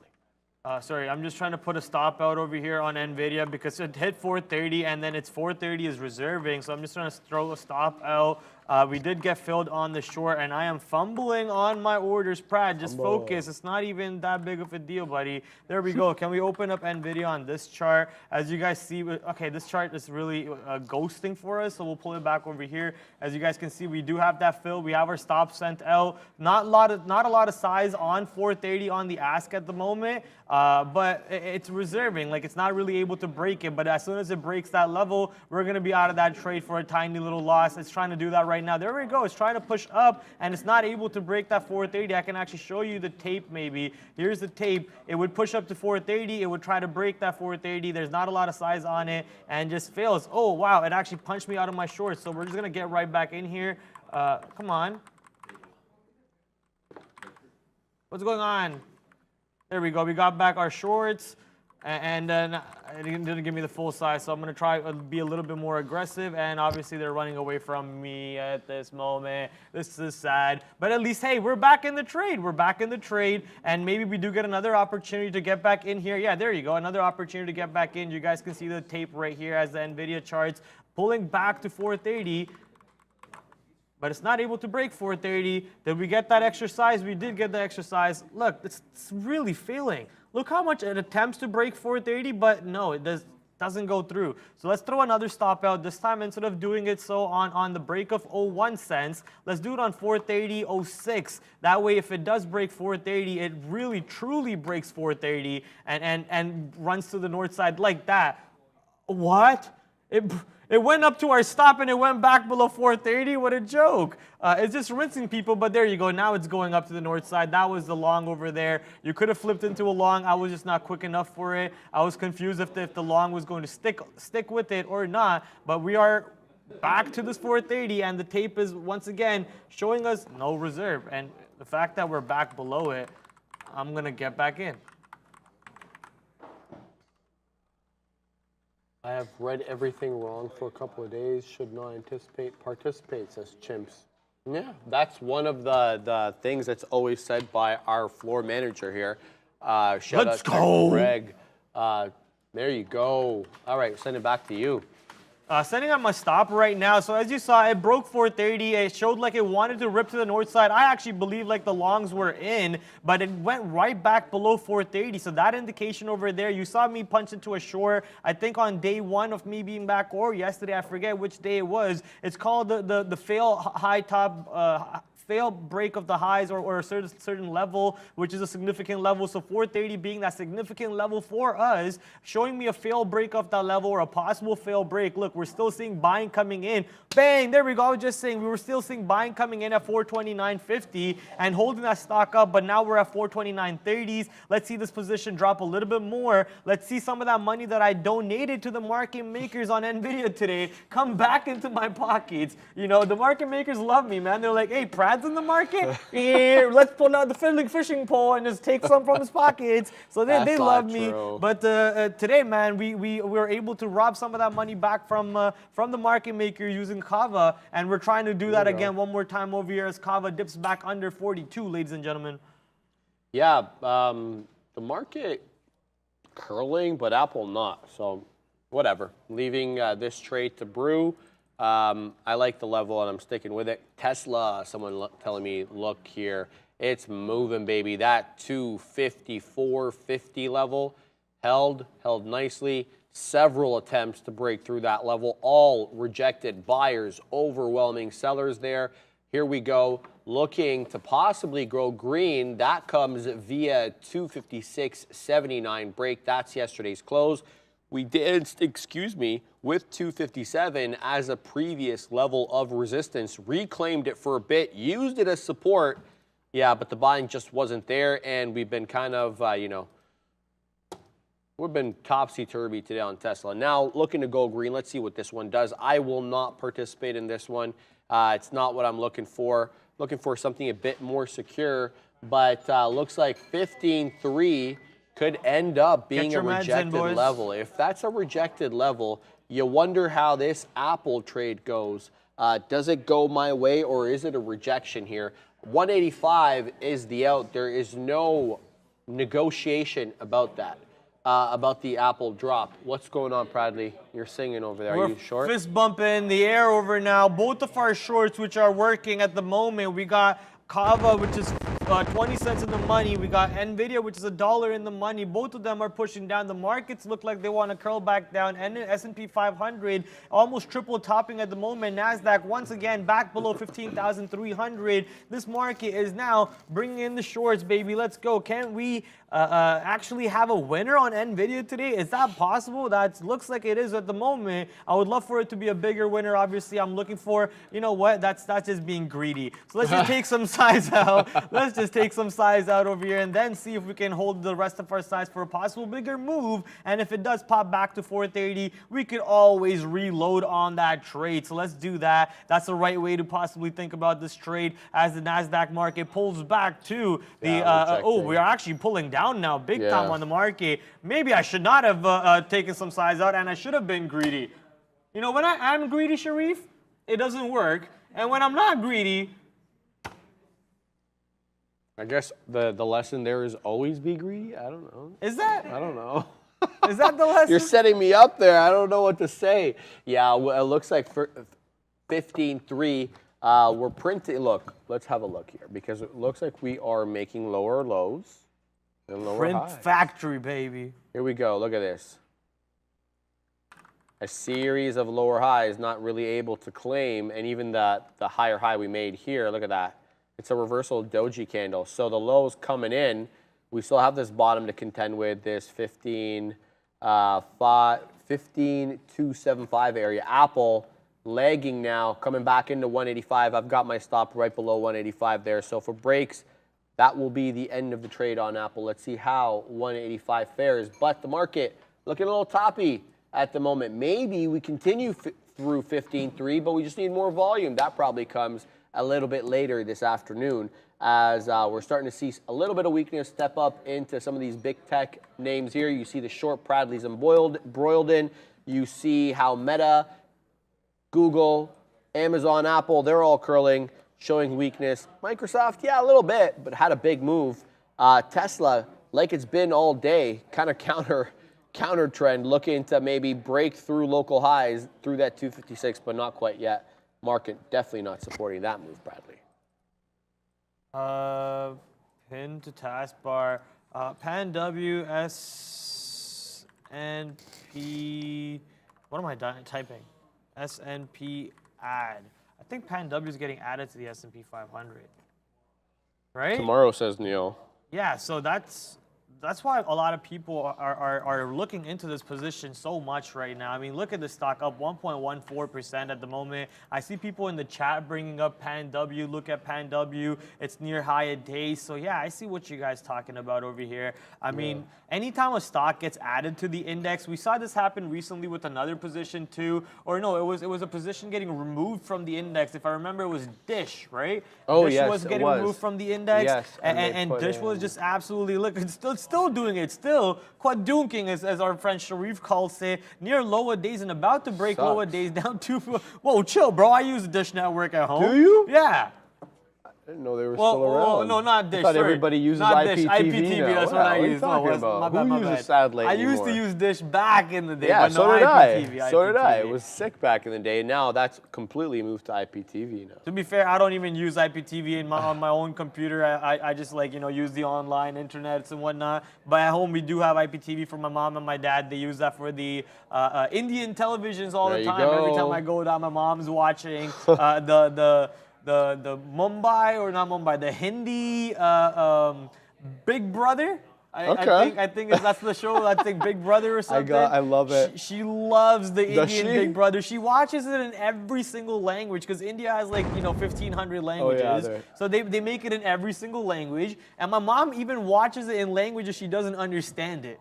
I'm like, Mom, what are you doing? You understand it? I'm like, facial expressions and body language. I'm like, how's that fun for you? How's that? But hey, if you're Does she having read fun, transcript? I mean, The closed captions? Yeah, maybe, no. but you know, whatever. If she has fun, more power to her. Right now, we're having fun watching the market. Kind of pay us in the short directions. Nvidia is still pushing back down over here, and so is Kava. But we want more profits coming in from Kava. I want to see that 40 getting tested, and I want that 40 break happening so everyone on the floor here can be in this party with me, and we can go back to making more noise. More party pumps. Yeah, I don't know. The market really indecisive at the moment as to where it wants to go. Very consolidative. You're seeing that reflected both on the ES and the NQ. And yeah, we're holding for the moment on this Apple trade. About 10 pennies out of the money. Bupkis really on the day. But wow, Vana. Are you in Vana? No, you're not. You're in Kava. Sorry, Yeah, I was Kava. Vana. Oh, baby. One continues to head north. Neil, did you give me my shorts? 99. Pradley got his shorts. 26.99 high on Vana. Pradley. What is the look here from the daily? Wow. Okay, so we really got to go a ways over here. So let's have a look. There's really nothing on Vana until here, 30. Okay, so we have a dip trough around this 30 area. We're $3 removed from that. So that should be an interesting level. I wonder what kind of a swing you can get off that 30, risky swing, especially how this one's been moving lately. But yeah, that 30 level, definitely enticing as a resistance level.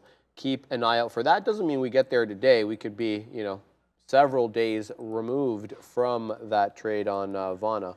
We'll see how it pans out. Let's just get this name back in the location here. There we go, Pradley.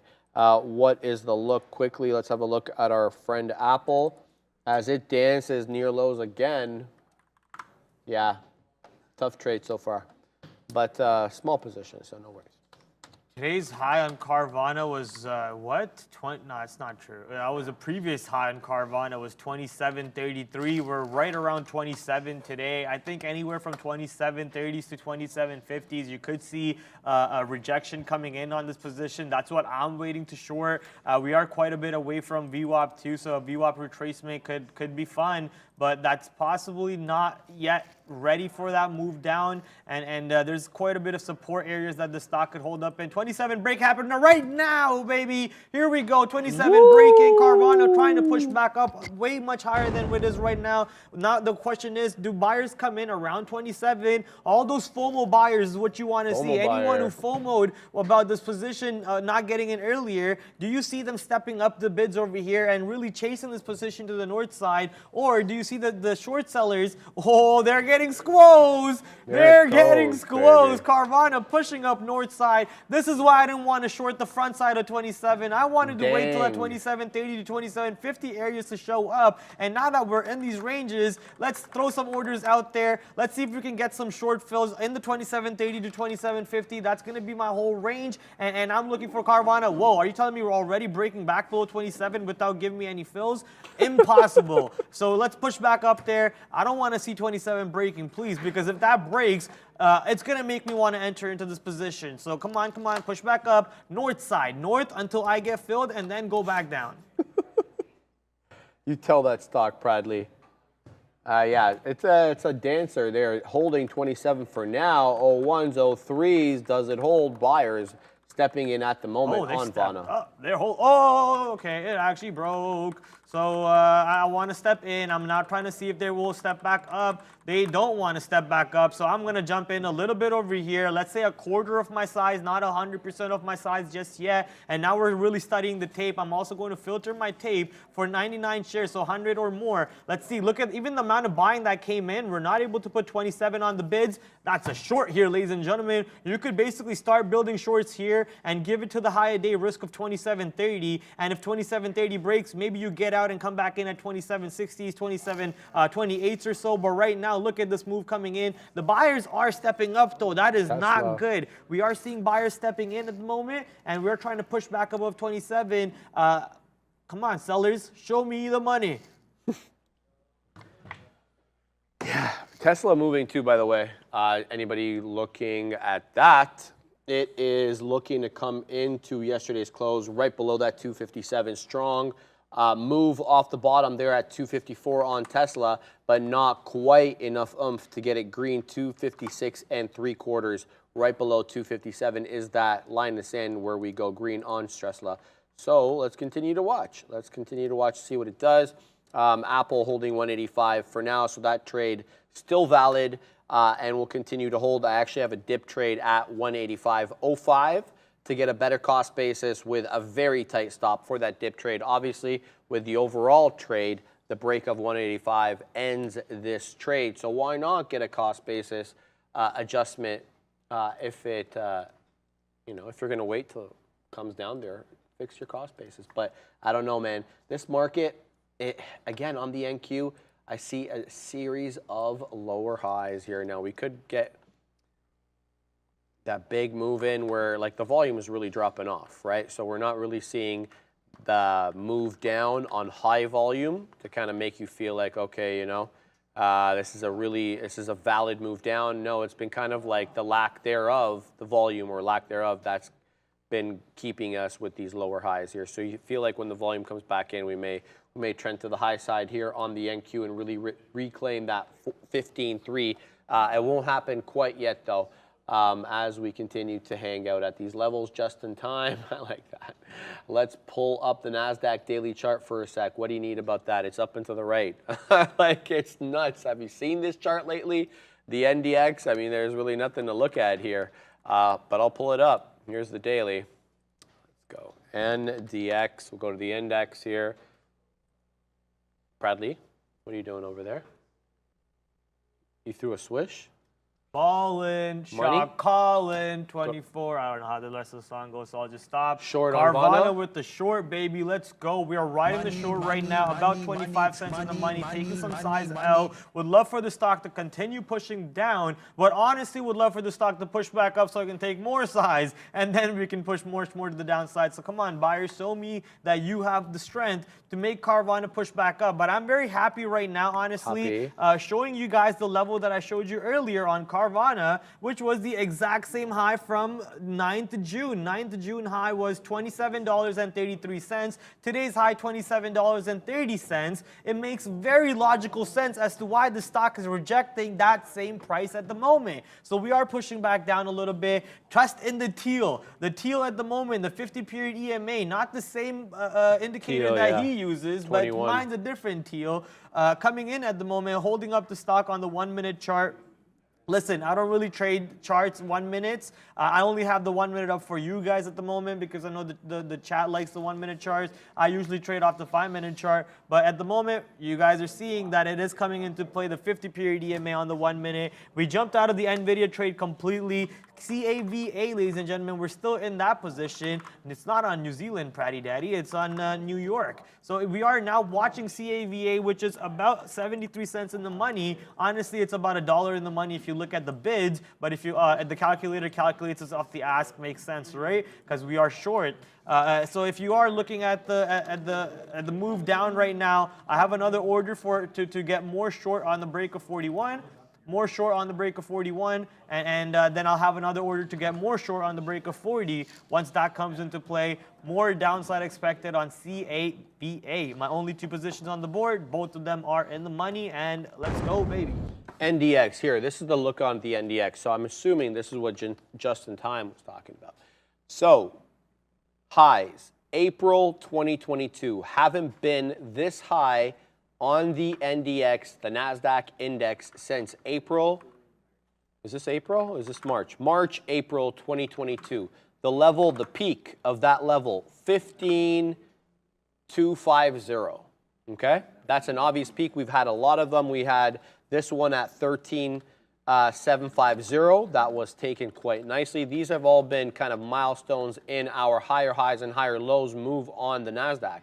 Okay? So the next one, the next obvious level of resistance, 15,250. Today we have a high of 15,134. But the thing is, these levels have been getting blown through. Last time around when we got to 13,750, yeah, we closed above it. We had a retracement all the way down to, 13,500. We went down 250 points. That was the extent of that retracement, 250 points on a 13,000 point stock, 14,000 points future. So the point is, these, perceived areas of resistance from previous highs have been getting blown through. So if the trend continues, 15,250 is just going to be another, line in the sand anyway.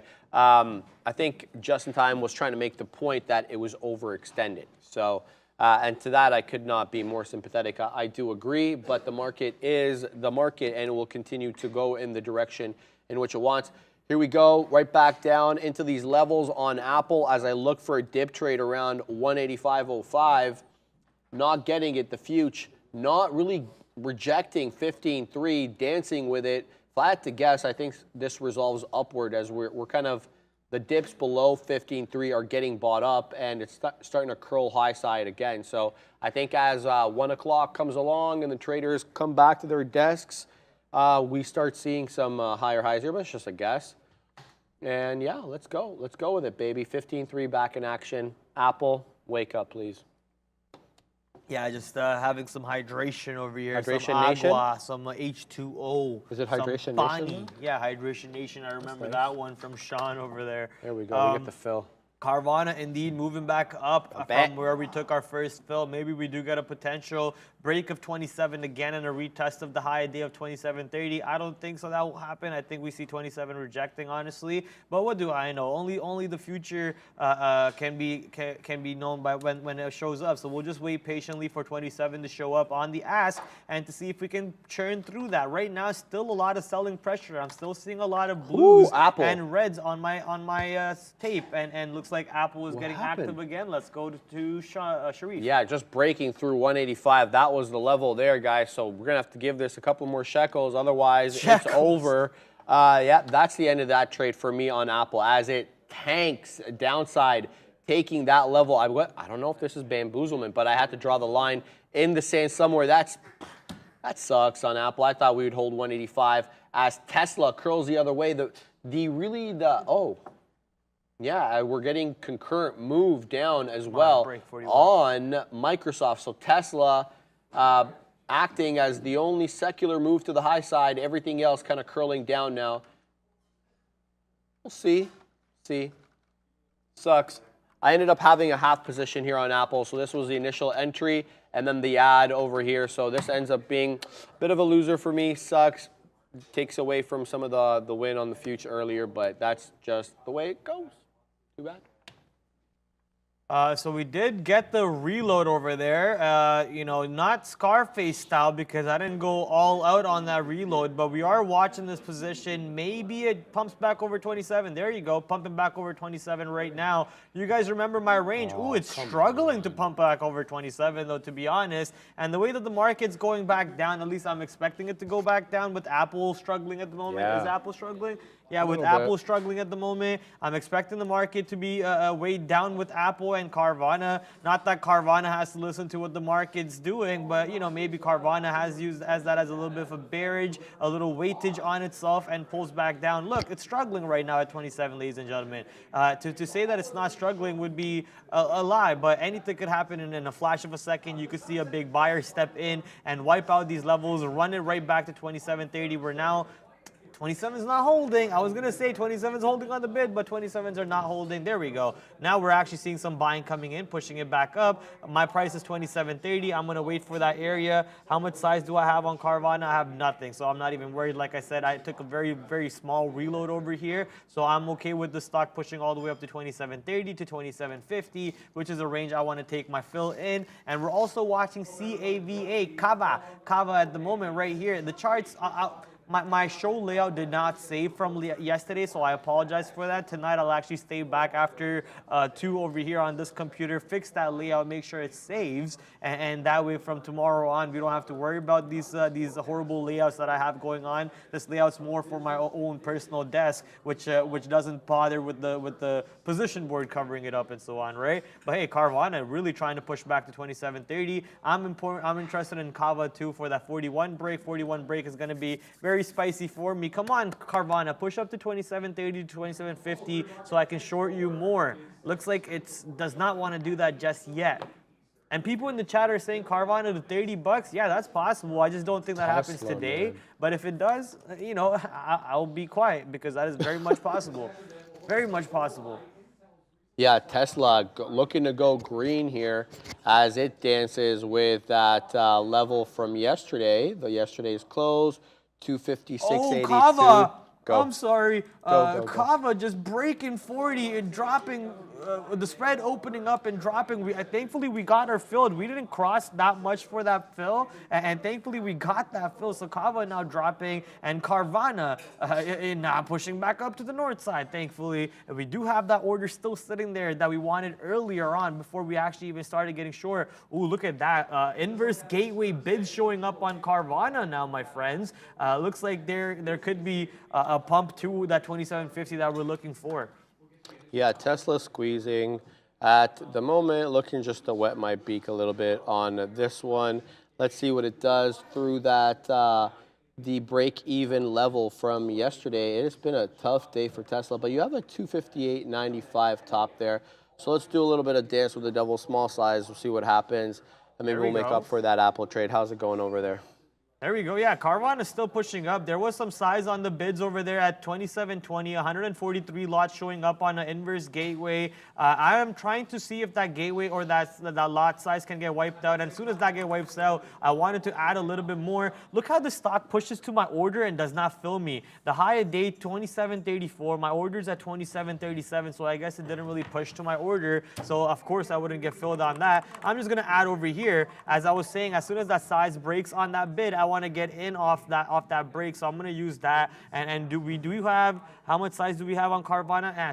Still a lot of room to add to this position all the way up to 2750 and not really be worried too much about it. And Kava, ladies and gentlemen, 40.90 now pushing down continuously. We want Kava to break 40. If you guys remember, that was our trade, our original setup. So I'm going to throw an order right now for Kava. What did I do? Okay, good. I'll throw my order on Kava just now, kava.ny. And I'm watching Carvana. Carvana pushing back to 27. Are we going to break 27 over here, Carvana? Come on, break 27, push back down. I would love for you to break 27 and solidify the shorts over here and implement me as the GOAT or absolute loser, which would suck. But, you know, it's part of the game. You win some, you lose some. You can't win every single day unless your name is Max, obviously, because he's been absolutely killing it every single day of this week, every single day of last week, every single day of the last 3 weeks, honestly. But hey, you can't win every single day. You win some, you lose some. As long as you manage your risks on your losing day, keep your losing day, tight, and keep your winning day very, very profitable. Those losing days don't even matter. So right now we're a little bit negative on the day, and Carvana might just add to that negativity on the day, but that'll be fine because we still had a pretty good week so far going into this Friday tomorrow. Now, what do I think about tomorrow? I think this move that this market's going to the north side, the way it's moving, we are setting up for a free fall Friday, ladies and gentlemen. I think it's going to happen tomorrow. We haven't seen a good free fall Friday in so long, okay? In so long. The NASDAQ is at a very important level, the 15,300, a double top from previous past. I think that double top might just act as a triple top today and tomorrow, and we flush right back down.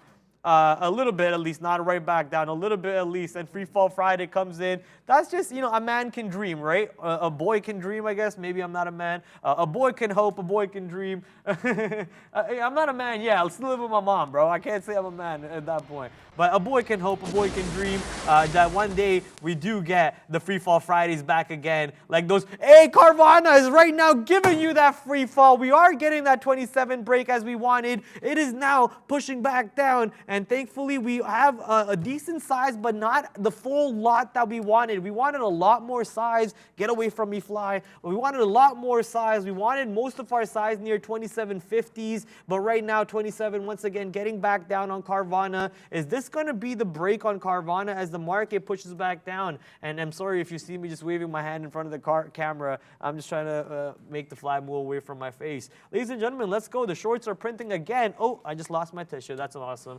The shorts are printing again, and we are having a lot of fun. Let's hope that this time on this move down, Carvana, obviously hope's the wrong word. You don't want to be using terminology like hope or whatever, but let's see if Carvana holds up again at this previous price point of 2770s, or it manages to break 2770s and goes to 2620s and then a much lower than that. We would love to see that move coming in. Let's go, Carvana.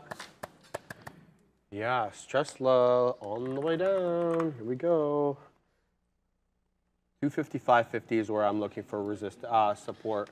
We'll see how that one pans out. But Tesla, tough one at the moment here.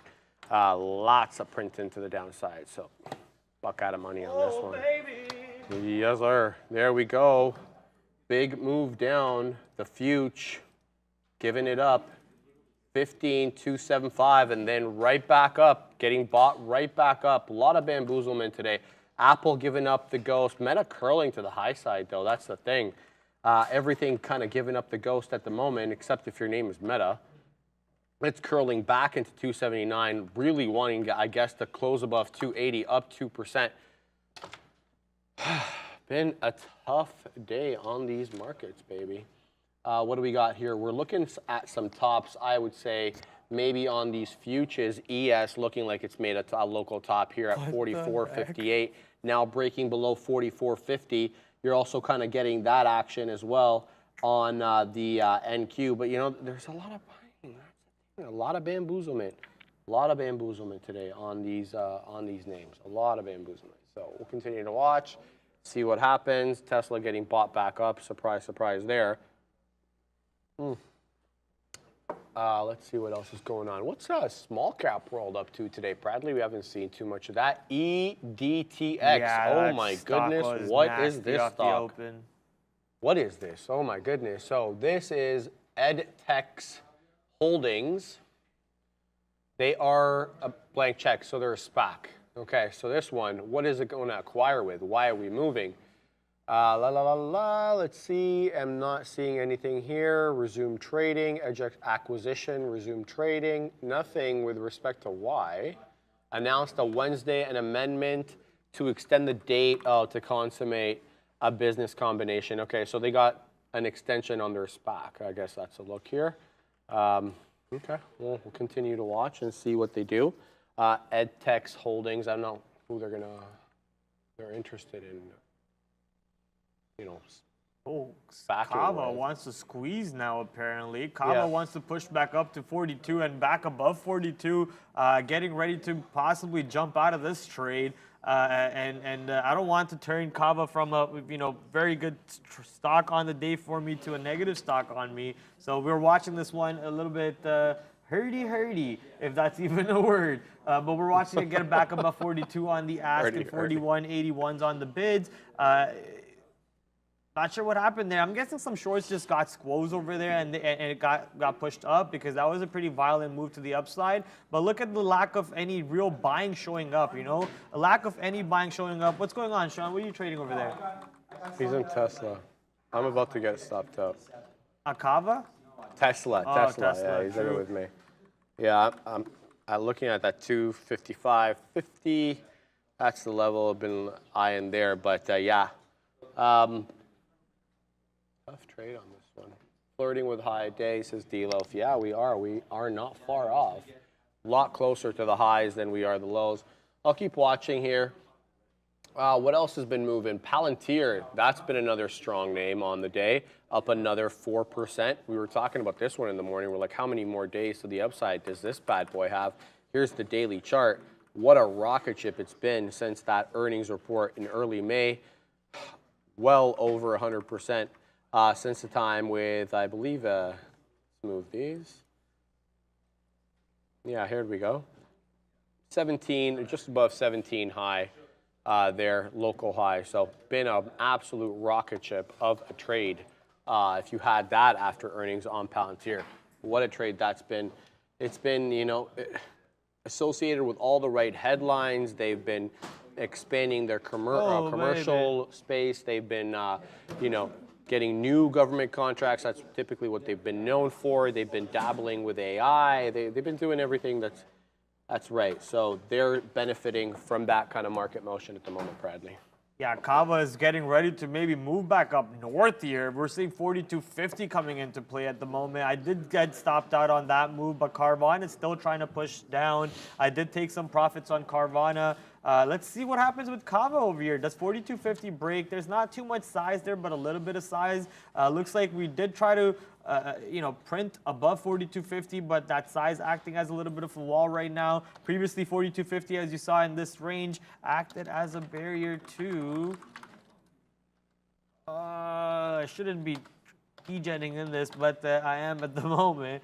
Trying to see if we can win. Ooh, Carvana really flushing, ladies and gentlemen. Look at Carvana over here on my second screen. Now at 26.65. Let's go, Carvana. And at the same time, CAVA still moving to the north side. And 43 coming into play. This stock really wants to move back to the higher ranges. Insane. I mean, the high of day today, 46.75. Do we actually see the high coming back into play? Is that a possibility?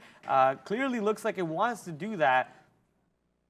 What is the high of this range over here? Okay, 42.75, 42.80 was the high of that range, well, previously created after creating the low over here near $40. Let's see if we can get back above 43. If that happens, that might be the out. And free fall Thursday, says Sean. I don't know what stock he's shorting, baby. But free fall Thursday, let's see it, because I'm short 2 stocks and I would love to see a free fall Thursday coming in.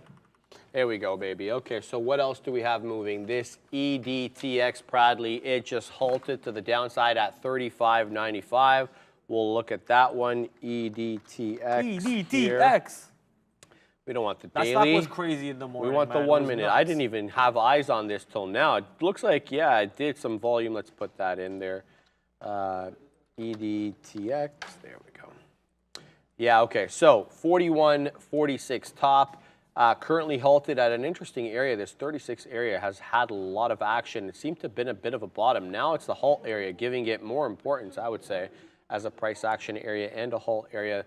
This general 36 area. We have a bit of a gap, though, in price action, about $2 down to that 34 area where the last halt took place. They're right below 34. Let's have a look at what the tap is. Tell you that in a sec. EDTX tap currently $35. So we're slated to open up right here in between kind of the gap at 36 and 34. Where we were about 4, I think we should be opening up quite soon. So we'll see if we open up quite soon on this name. It's had a 10-minute halt before. That was the previous halt. You can tell by the amount of ticks here. If you count these ticks, each one counts as a minute. That's how you know if it's been a 5 or 10-minute halter. EDTX, it's open. There we go. Right back down into 34, and that's what we were talking about. 34 being the level. Does it hold? Right now, there's buying there. I don't know how much it holds. So what's the spread on this one? Wow, the spread is like $1. That is ugly. Yeah, I'm not touching that. Obviously, goes without saying, spread $1. Impossible to... Impossible. Yeah, impossible to kind of control risk with any like meaningful size there. But EDTX, very volatile and very scary. So staying away from that, Bradley. We're looking at Nikola right now. Someone said Nikola breaking down. Yeah, 130 coming into play. It is slowly moving back down, but not really going all the way back down to the opening price of the day near like 110s, 115s or so. Carvana really flushing now. 26.50 is coming into play. Let's go. This is the short that we were trying to fight for a little bit. I guess it wasn't really a fight because we haven't lost on this position at all since we got into it. And there were some points where we were scared, let's say, but we weren't really worried too much about it. And now here comes the free fall on Carvana. And we would love for the same move to play out on CAVA also. We are back in the short. That's right. We are trying to lean on this 42.75 top over here that it previously made on the run up and see if that area can hold up. If that area rejects, maybe it does have that move straight to 40 this time. But if that area doesn't reject, then I'm done gambling That's right. That's the word I'm going to be using for my performance on Kava on the second half of the day over here. Absolute gambling on the stock, and I want to stop doing that. So this will be my last short attempt over here in this area. That is, if this fails, then I'll just wait for 40 and be hands off on it, because I have donated a little bit of my profits back to the market makers that I made on the stock off the opening itself, whenever the stock opened, that is. But yeah, Carvana now 26.51. You see the reds coming in on the tape. Lots of selling still coming in. Barely any buying at the moment. My target is obviously VWAP. So VWAP all the way down below near 25.50s, 25.30s. So I'm expecting maybe those numbers do come into play. Right now we are on this 1 minute chart near the 100 period EMA. That would maybe warrant me to take some size out. So let's go do that. And then we'll see if we can hold it for a bigger move to the downside for the last few shares left over here on board on Carvana, which is our third best stock on the day. Kava, which was our #1 stock on the day, is about to be negative if this trade fails. Negatore. Yeah, you mean negative. Let's see here what our friend Apple is doing. It has found itself a bottom, it looks like, here at that 184.5, and it's marching back, looking like it wants to take that 185.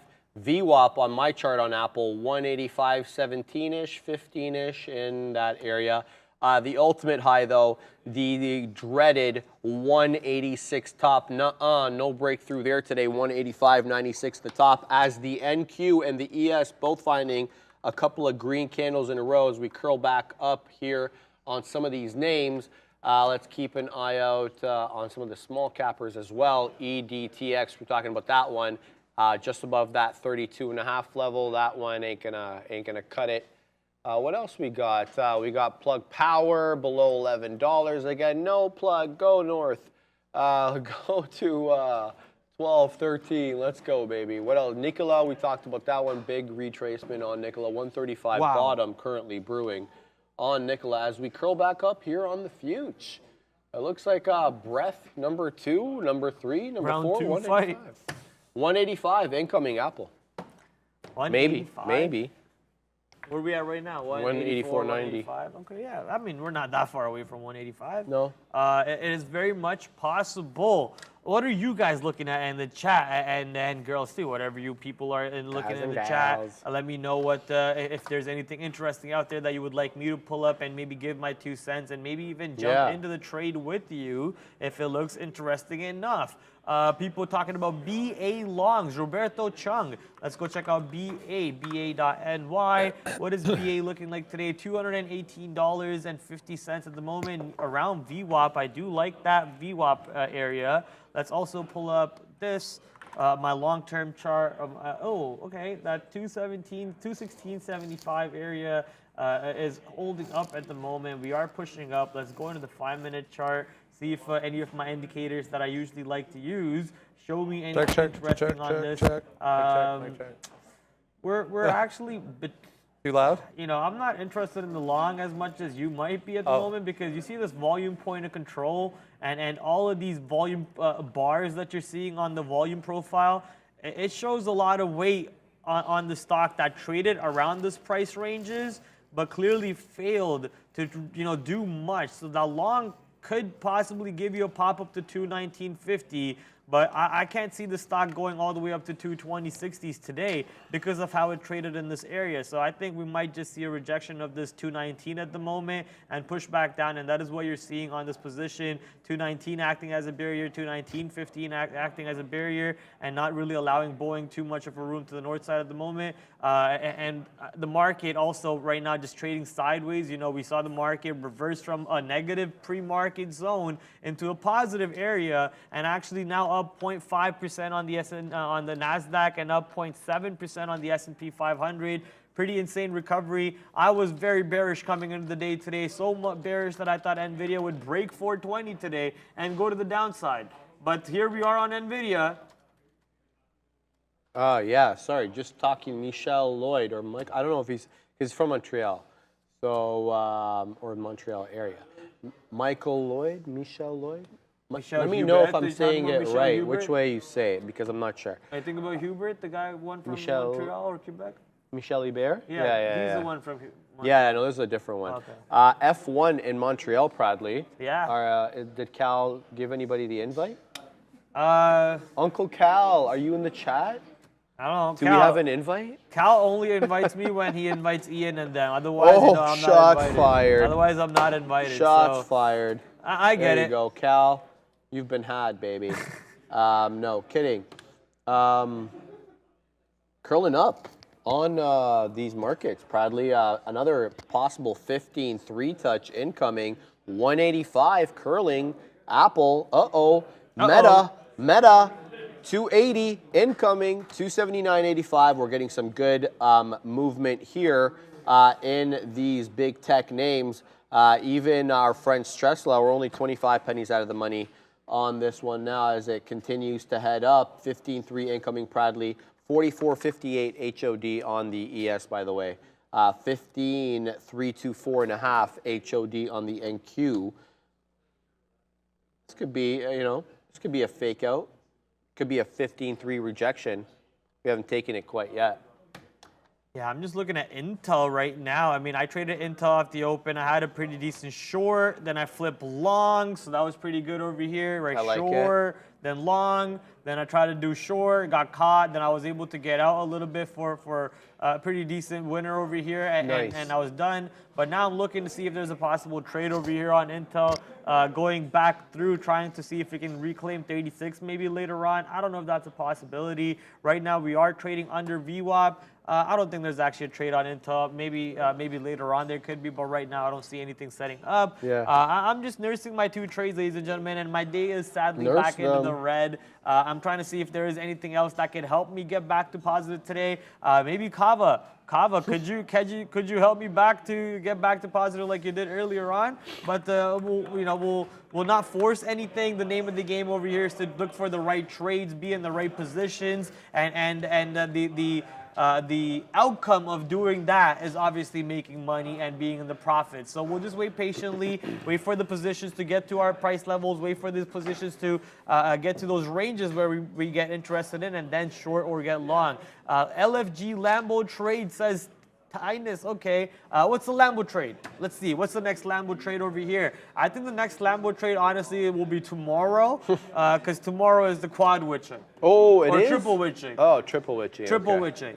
Okay. Quad witching is no longer in the equation. I think they got removed because of something about how the way options work, and how they took out something, right? Yeah, okay. I think quad witching is no longer in the equation. Now it's only triple witching. So tomorrow is triple witching.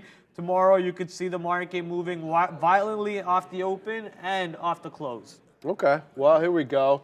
15.3 incoming on the NQs, 15.3 outgoing. Here's the dance, the critical level that we've had trouble staying above. I always like looking at these 100-point levels and what they have to offer. So far, it's been a resistance level. Danced with it a bit in the morning. Here we go again in the more liquid time of day, 1:30 incoming in a few minutes. Do we get continuity? If we do, does Tesla participate? Now, we are only 7 pennies out of the money on this Tesla trade as we continue to move higher here on the stressful one. Yes, the stressful one. That's what we're terming it. There we go. We're continuing high through. I'm sitting on the other side of 257, okay? I'm sitting on the other side. I'm waiting for a fill on the other side of 257 as we dance here in the high 80s, not quite having made it to the 90s yet. But back again to yesterday's close, that dreaded resistance level on Tesla today has been the area where we're at right now, 256 3/4. It's been a tough one to get through. We did print a higher low, at which point I got on the backside of, there's the dip trade. Oh, let me show the screen. Yeah, there we go. So let's see here. We have a higher low and a test of an obvious flat top, the flat top being yesterday's close. Let's get continuity through 257, and hopefully I can print on the other side here as the market continues to trend above 15.3. The ES also waking up 44.54, looking to take highs. Quick eye on oil. Why, you ask? Because it props up the ES. Oil. Did I just say oil? Oil, high of day. I came to say high and oil. See what happens? That's how Secular was born. Hoyle now is born. The crazy product of, anyway. 70.52 on oil, the July contract, the CL. We're at 7.50 right now. So we are at high of day. It is a strong time in the market, BB. Let's run. Let's go 257. I'm waiting on the other side. Carvana is actually pushing back to 27 right now. What's up? I'm reading the chat about Hoyle. Hoyle. Yeah, Carvana pushing back. Oh, I can't type the ticker at all. Carvana pushing back to 27 right now. We are out of the most of our size on this trade, so this might give us an opportunity to reload. Let's see if we can get back size again at 27.30s, or is 27 going to be the wall right now and not allow the stock to go above 27? Just waiting patiently and also, nursing CAVA at the same time. Carvana does not want to push up above 27 right now. Am I going to chase the stock to the downside is the question over here. There's some size on the bid there. There you go. That's exactly what I wanted to see. And that makes me step away from re-entering in the short just yet. Hands away from the keyboard. We wait patiently for our indication to show up, which is, maybe some sellings around 27.50, 27.30 areas. And that allows us to, build back into the short over here. Looks like Kava trying to get back under 42. Let's see that one play out. That one will be fun, obviously. Kava, where's Kava right here? 42 break. There we go. Just throwing an order to get more size filled on the break of 42 to the downside, so I can run it back to that 41s and get $1 per share most likely, and then obviously we'll wait for the 40 later on. I'm waiting for the 40. I know I've been saying that all day so far. We've yet to see it happen, but I'm waiting for it. I'm waiting for it. NVIDIA. I think NVIDIA maybe might have pushed back to that 430. Yeah, it did push back to 430. Yeah, come on. There we go. So NVIDIA pushed back up to 430. I was just trying to pull up the chart, trying to see if we can get back below 430 with timing it with the market move back down too, so we can be sure. It looks like NVIDIA actually pushed up to 430.40 on that move up there. Ooh, maybe I don't want to build into, just stay away from shorting NVIDIA, man. Yeah. It hurts you all day. Why would you want to, fight that position again and again? The high of day today on NVIDIA is 432.85. Maybe you can, wait for that one over there if you really want to be shorting it, but stop getting rinsed on this 430 level is what I would say. I'm talking to myself, so maybe if you are in the same boat as me over here thinking about shorting 430, maybe these words help you. Yeah, 257 acting as a clear level of resistance on Tesla as we continue to move up here on the future. Apple breaking through 185, now looking at that 185.25. That level on Tesla continues to be a level of resistance, and it's that 257, 256.75. The close and the whole dollar as they continue to dance. Good curl up on some of these names, but yeah, still not getting the print on Tesla as I'm sitting at the $0.25, 257.25 for the fill there, not incoming yet. We've broken through 257, but it's been a quick retracement to the south side, being met with a lot of selling. We're going to need real continuity here as the market continues to trend up, but Tesla, no. So we'll have to wait for this one to make its secular move. But there goes NVIDIA through that 430 top. Lots of strength on that name. I think it was a good idea, Pradley. It's a tough one there, staying out of that one. I get I see what you're going, but I don't know. It's a rocket. It scares me. It's not really that tough. You say I don't want to do it and just don't do it, right? No, build the discipline. stock taking it short scares me. Oh, true. Yeah, I thought you were talking about staying away from it. No, just stay away from it, man. Just sit on your hands. Yeah. Just get your hands away from the keyboard. Not getting in the trade is no problem. Yeah. Let's see. Meta double top. People are saying not at all. AMD 570 PE. Come on. Whoa, AMD's PE is 570. Is that true, Sharif? Oh, let me have a look. I think there's the way that it's calculated is different on a lot of these platforms. Yeah, it's 527. but that's excluding items. So yeah, 527.88. That's what I see here on my platform. Yeah, 528.34 on Finviz and forward PE of 30. So yeah, monster PE over here for NVIDIA. I see people in the chat still talking about Pan W and how it's an absolute train and it is not stopping. I mean, yeah, Pan W is at all-time highs, I believe, if I remember correctly. Yeah, it is 242 all-time high coming in, and the monster. Did you say Microsoft was at an all-time high today? Yeah. Oh well, it wicked above higher, but the close was way lower. Yeah, it did wick. No. Well, I have a wick. I can show you guys. No. Stop saying no before you've seen it. I'm looking at it right here. It's not. I'll show you. Closing, you're right. But there was an intraday wick, which I'm about to show you. Just hold your horses right here. See this wick right here? See that one? So that one goes to where? That's December 21st? Yeah, that is 349.67. Yeah, so I think you're not getting the pre-market print. I think this may have been a pre-market high, which makes it less important. I agree with you, but nonetheless, it's there. Yeah. Didn't do it. I'm doing the Mutombo bag over here. Putting the Mutombo finger. Nope, it didn't do it. Not today, baby. Not today. Baby. We want to see it do it intraday, not in pre-market or after hours. I want to see it on the close. That would be fun too. That's that would be fun too. Didn't Netflix or not Netflix? NVIDIA end up doing that? Going into the close and broke the high day or something like that. It is possible, ladies and gentlemen. So, but hey, we're not that far away from it. Look, you see this orange line right here, Sharif? Yes, this orange, the price over here. If you mind reading this price out loud for people. 233.46. That orange line on my chart. Anytime you see an orange line like that, that goes all the way across the chart. That's where I am long on my long-term account. I love it. Oh, so that's what you've kind of, did you connect it or do you do that as a separate color? I just put it in myself. Because I know I can connect my brokerage to trading. I can, not Wealthsimple, man.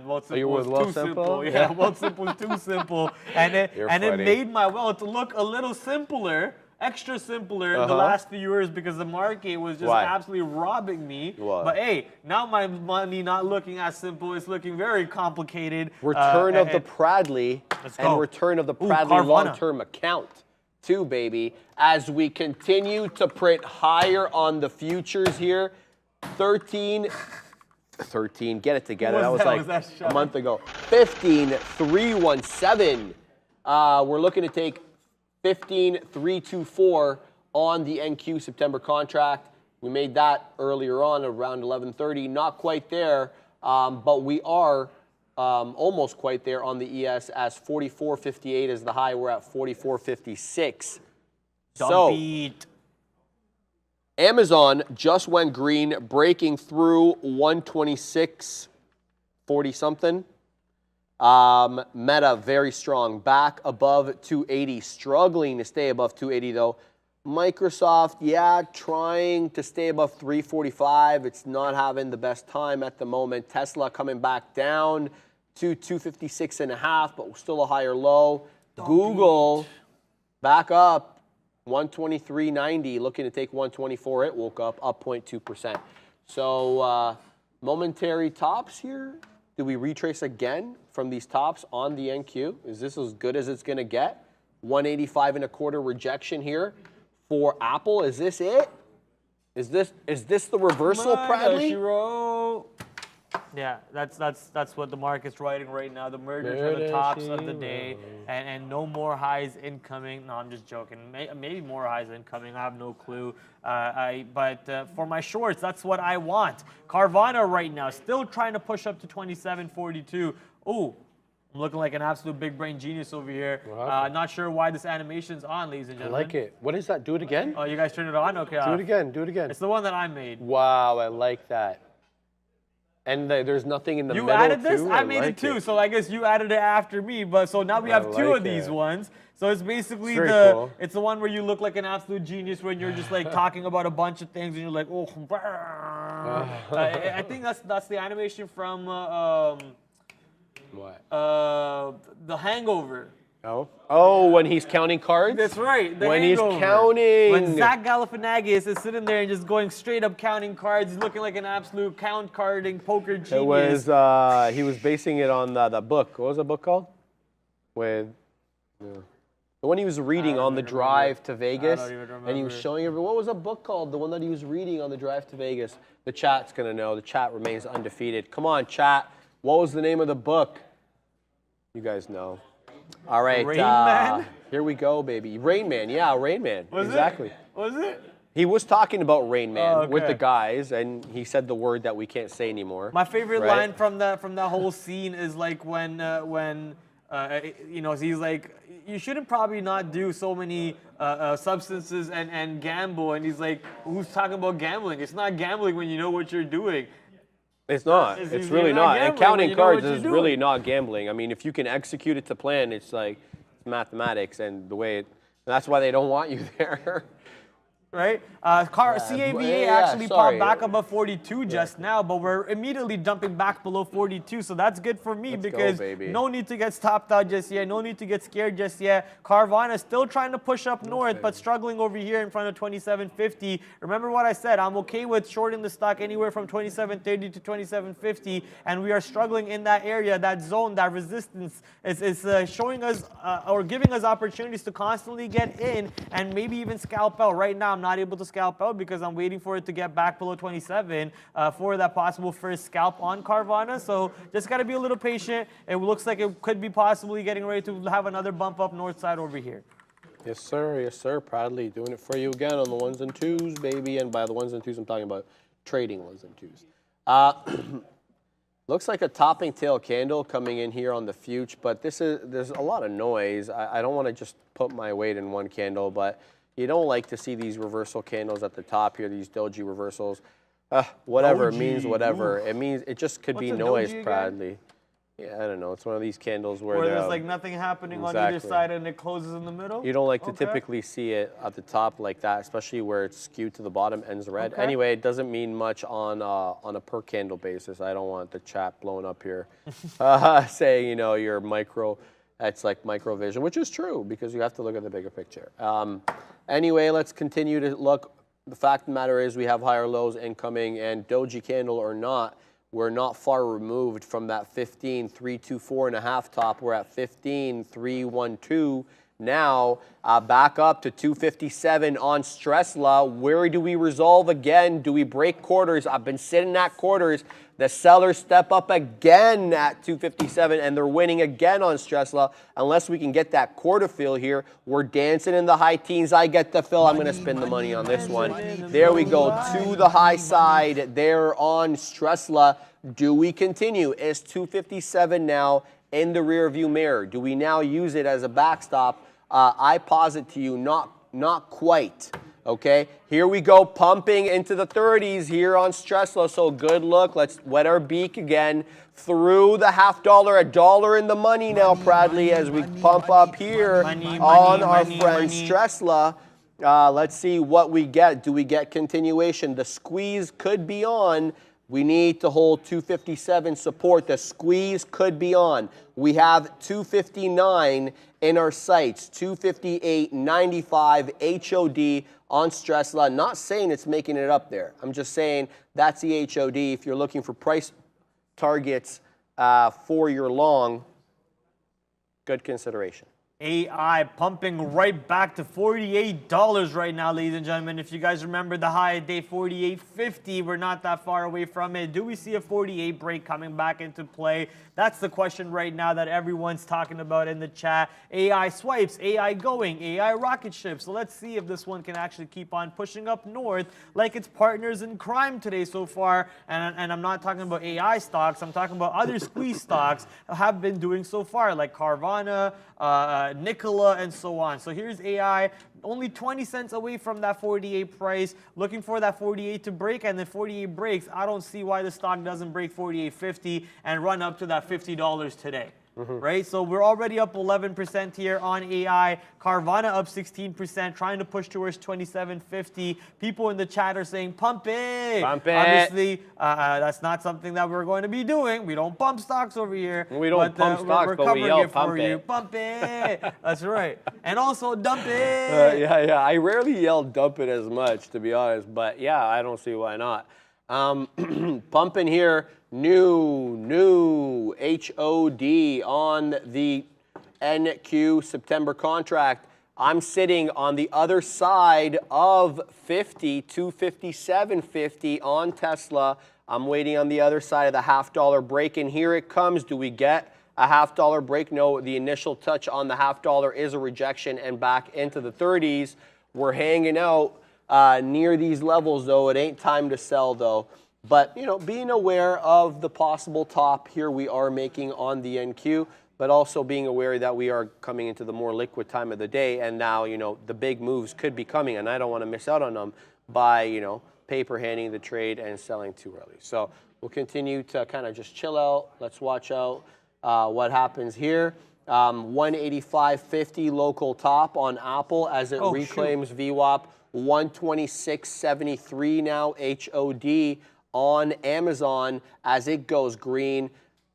Your friend Meta, above 280 again. It's reclaimed it looks like for the moment, 280.21. What are you laughing about? Yo, that was hilarious. You said Amazon, and Obi in the back just goes, Amazon. Oh, man, that was hilarious. Obi's Shout out to the Obi one. Obi-Wan Amazing, that's what his name is. I screwed that up. That was a horrible joke. But hey, we're coming right now. I didn't even realize I got filled. AMD short, a level that I've been waiting for a long time on AMD. 124.50 areas. We actually moved right back to that area. I'm pretty surprised right now. So here comes that fill on AMD. Wasn't expecting to be short AMD at the moment, but hey, we are short and we're not out of the money, so that's good. Waiting to see if this one can push down a little bit more. Kava in the money still. About, where's my units per share? About 29 cents right now. Ooh, whoa, what's going on? Market going up. Carvana's pushing up. Fill. Carvana, 27.50s. Okay, Carvana, I see you. Let's go check out Carvana real quick. Not on the NASDAQ New York, but hey, what did I say? We're not worried about 27.50 coming into play. We're just going to add to that 27.50 area because 27.60 is our stop. So if it does break that, then we're worried about it. AMD at the moment, we're short 3 stocks. Wasn't expecting this one to come in, but let's see if AMD can push out. A little scary being short this one because the market is trying to continue breaking out the highs. Yes, sir. Yeah, we get some out on the other side of 50s as previously stated. Now I'm waiting at the $0.75 for the next out on Tesla. We're hanging out in the mid 50s. We've been, you know, flirting with the high. They're now in the 60s as we get a lot of selling at this area here. Yeah, a lot of volatility, but a lot of upward movement. It's just a matter of just hanging out and yeah, allowing, basically what Max was saying, allowing the profits to roll in. You're just riding the trend here. It's just like surfing and riding on the back of a wave. Here we go. High 60s, low 70s incoming on Stressla. We're sitting at 74s waiting for the fill. No, not quite yet. On that one, but great strength as we curl up on the NQ and the ES. New highs to tell you about. 15,340, the new high on the NQ. 4461 3/4, the new high on the ES. The ES up 0.94, the NQ up 0.90. Good strength on both names. Midday rally we had, and now looks like we're getting a closing day rally as we're 145 or so. What, already? And, yeah, 145, and we are pumping to the high side. Here comes Stressla again at 74s. I'm waiting at 74s. Give me 74 is not quite yet, the Stressla gods say. And I will be made to wait. Kidding about that, of course. But there we go. We get the fill. We got a partial fill. How do you get a partial fill? Anyway, that's fine. We're going to continue to let it ride. Size at 75. There we go. We get the fill. We spin the money on this one. Good trade to the north side on Stressla with a 256.39. We're now $1 and more than a quarter in the money. Letting this one ride. 258 incoming, then we got to keep our eye on 259, 258.95 HOD today on Tesla. Keep that for a possible price target, but, you know, be aware, we may not quite make it up there. Sharif pumping the markets. Oh, baby, if I could do that, I wouldn't be here, would I, Bradley? Maybe you would be, so you would be able to pump it and allow your boys like me to profit off of it. Oh, very good call. that a good call? You do make good calls. But maybe I shouldn't be saying stuff like that on streams, and we get indicted. No, I think we're good, Bradley. All right, good, because I don't want to go to jail. Okay, I would be me, a guy like me. Look how good I look. Me in jail, not a good look. Oh, let's move on. All right, coming to AMD over here. AMD shorts are trying to push down. Carvana in the money. CAVA also pushing back down. Our average is 27.20 now, and we're exactly trading around 27.20 on Carvana. So we'll have to wait and see what happens over here if the money does pour into our accounts. Come on, AMD. This short is my most confident short that I have on board right now. This 124.50 area. It was off the open. We struggled off of this area too, and that's why I built into the shorts off the open. And I had a pretty decent day off of AMD today. Unluckily, I threw my whole day away on Nvidia, and we made it back on Kava, but then we threw it back away on Kava too. So now we're exactly back to that spot where we started the show off with. So maybe we can end the day positive or at least flat. That would be amazing. But we're not upset at all. Still a good day compared to all of this week. Still a good week so far, and it's all about the next trade, ladies and gentlemen. That's what you want to be thinking about. Not what happened, letting those past trades, emotionally deciding what to do your next trade, and you start PNL trading. Oof. You know, you start doing that sometimes. You let what happened in the last trade dictate what you're supposed to be doing in the next trade, which is, why? Why? It's done. What happened was over. It's the past. Move on, learn from it, come back, find another trade, smash that trade. And right now, we're rolling with this AMD trade to the south side, baby.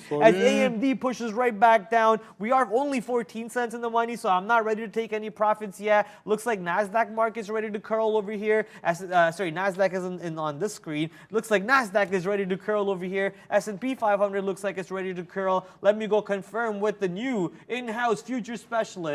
Are the markets ready to curl, sir? No future specialist. I demand a retraction on that. No. Retracted statement. We're strong, proudly. There's no question about that. But we are at new highs. It is kind of a blue sky setup. Again, when the man was here, we talked to him about this, and we said, do we look for at the NDX when you can't really find a level on the future? You can look at the continuous contract, or you can look at the NDX. I like to look at the NDX. Let's have a look here. This is the level we were talking to Justin in the chat there. 15,250. That's the level I'm going with on the NDX. We're not there yet. We're 15,150 high on the NDX. So if we get above there, this is intraday, right? Let me look at this 5 minutes. I'm just want to.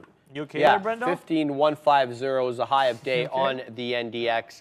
So not quite there yet. I think we have a possible, I'm not saying we're going to move on 100 points today on the end. I'm not saying. I'm saying that's where the resistance level is. And so, until that time, it's a clean setup to the north side, Bradley. That's what it is. Clean setup to the north side. That sounds music to my ears, baby. Show me again. So this is what I'm talking about. Sorry to make this you repeat is the NDX, the NASDAQ, the index, okay? Yeah. And this is the high we made in April of 2022 last year. The double top I was talking about. After the war high. Remember that? Okay. So look at these. Look at all these higher, lower highs, and then we started making higher highs and higher lows, and we've been on that trend. So these have all been important levels for us to break. Right on. And so here's the next one. Right on. This is the one. And look how close to it we are. We're 100 points away. Kissing it. We're kissing it. We're so that's what I love. Level. Yeah. So Dan, if you're in the chat, chime in as well. With respect to this Tesla trade, we're letting it run. We're letting it run. 255.85 long. Now that my cost basis is adjusted, we're almost $2 in the money on this. I'm looking for more, and the market's running. I'm not pulling it out. So let's go. Tesla, north side. Tesla north side, and right now Carvana is to the south side. We are 15 cents in the money on Carvana. I am scalping some money out, but I'm also watching AMD push up and look like it wants to take out that 124.50 area. I don't want to hold it much higher than 124.55, honestly. So maybe I can just send my stop out and just forget about it. That way I do stick to my stop and I don't start modifying my stop on the fly, which is I've been known to do that, right? So let's just throw a stop out there. No modification of stops on the fly over here. Yeah. And this way we stick to our level. And if we lose, we lose. If we win, we end up being in a nice little win. But Carvana, baby, let's go. Push down Carvana. After taking that first exit, we're now, our new average is 23 cents instead of 19 cents like last time. And look, I told you, right? That level, 27.50, 27.30 to 27.50 is a whole range where I do want to keep building into shorts and keep scalping the wins like this. So if they're giving me that opportunity, I just want to keep doing it until we do possibly get that flush down to VWAP. Maybe that VWAP flush doesn't happen today. I mean, this stock has been way too strong. Look at this market, bro. Look at this market. Apple is flying to the high side. Microsoft pumping. Google wake up, Tesla. Amazon now green, and now we're 15,346. We are knocking on the door of 15,350. That's incoming. 44.62. We are at high days now on the ES, up 1%. NQ up 0.97. Pump it up. Papa Powell. What's up? What's up, Papa? How do you feel? Papa's punching the air right now. He's in his little, Washington office there at the Federal Reserve punching the air. He's happy about this. No, we're kidding, of course. We're just joking, guys, right? But good move here on Apple. V-shaped retracement proudly on Apple 184.50 area. Big move up, 185.50. Good move up here. Excuse me. On these big tech names. Quickly. Oil, 3.85%. Oil was almost up 4% today. It's a big move up, $71. We were talking about 67 being the level there. Let's go to the hourly. I can show you that a lot easier. Oh, come on. Brutal. All right, let me see this. The daily, maybe? Yeah, there we go. That's 67 nuts. Bottom there. Again, so 67, been a hell of a level, but with, it's kind of like a descending wedge though, so I don't know. I'm bearish on oil for now, but good intraday move, up $71 a barrel. Good move on oil today, helping the S&P. I don't want to say outperform because it's not. One's up 1.02, the other is up 1.01. It's not outperforming it, but definitely giving it a boost to the high side proudly. This market's insane. I mean, now we only have 4 minutes left. I got stopped out twice already around this 124.50 shorts on AMD, but AMD is not really able to push too much higher than 124.60, 124.70, which was the last high of that peak right there, 124.75. Don't tell me you were dropping now without me, AMD. That's going to suck to not be part of that. But hey, Carvana at least was able to take out multiple pennies for a winner over there. Now we're holding our last entry, which was around 27.38. I saw a question in the chat saying, Prad, why are you short Carvana? Just leaning off of levels that I have mapped out on the chart, my levels, nothing other than that. It's just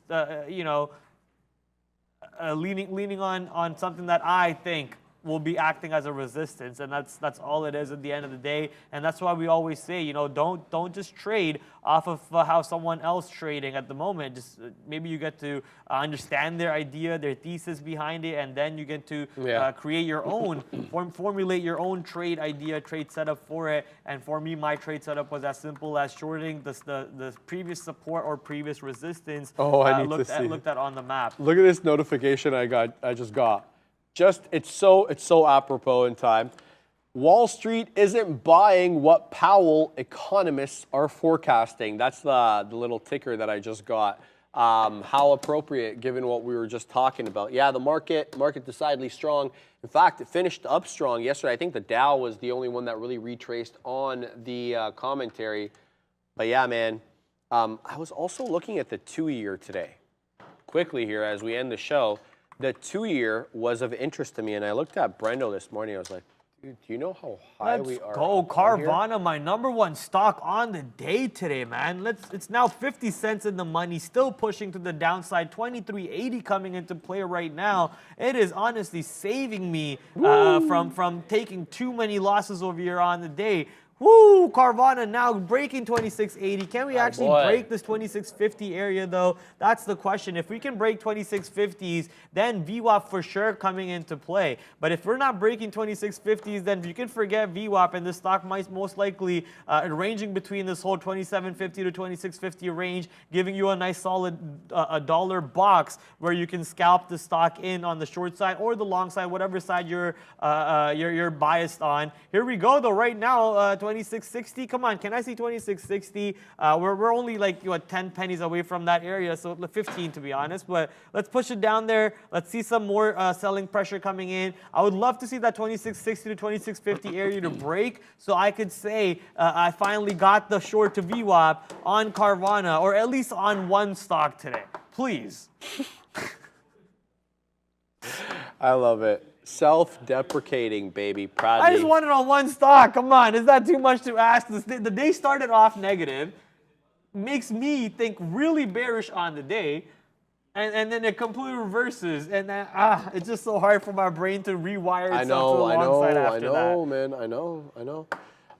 Tesla back down into that key resistance. You hope now for current support. The area where it's at right now, that dreaded close from yesterday, 256.75. Holding above it for now, holding 257 as the market continues to trend up. We're seeing higher highs on most of the big tech names here. So let's see how this level does on Tesla. But we are overtime, Bradley. Friday incoming tomorrow. And we know how much you like that to be free fall. So probably, if it was anything like today, we won't. But who knows? Tomorrow, another big day. We shall see you all tomorrow at the same bat time and the same bat channel. Breno's at the big desk. Adios.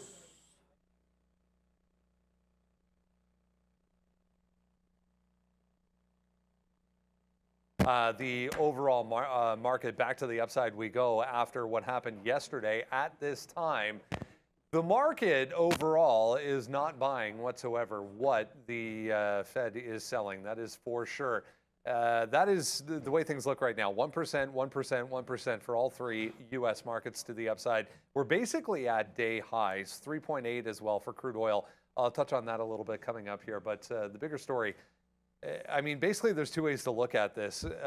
Powell comes out yesterday and essentially says, everyone expecting at least 2 more quarter-point hikes before the end of the year at this point to come, and said most Fed officials went into the meeting yesterday saying, they're expecting some, indicating more than one, hikes still left to go before they are quote-unquote done. So the market essentially saying, okay, so let's just focus on the fact that, hey, they're almost done, regardless of whether we get 1 or 2 additional. There is a very green board for the S&P 500, 1.08 to the upside. Healthcare, industrial, and financials all leading the way right now. It is the equipment group that is leading the way as far as healthcare companies are concerned. Yeah, CVS, a nice look, 4.5%. ELV there. CNC, Humana back to the upside after a big sell-off yesterday. CI even with a 3.5% run-up today. Capital goods, commercial, and transportation names within the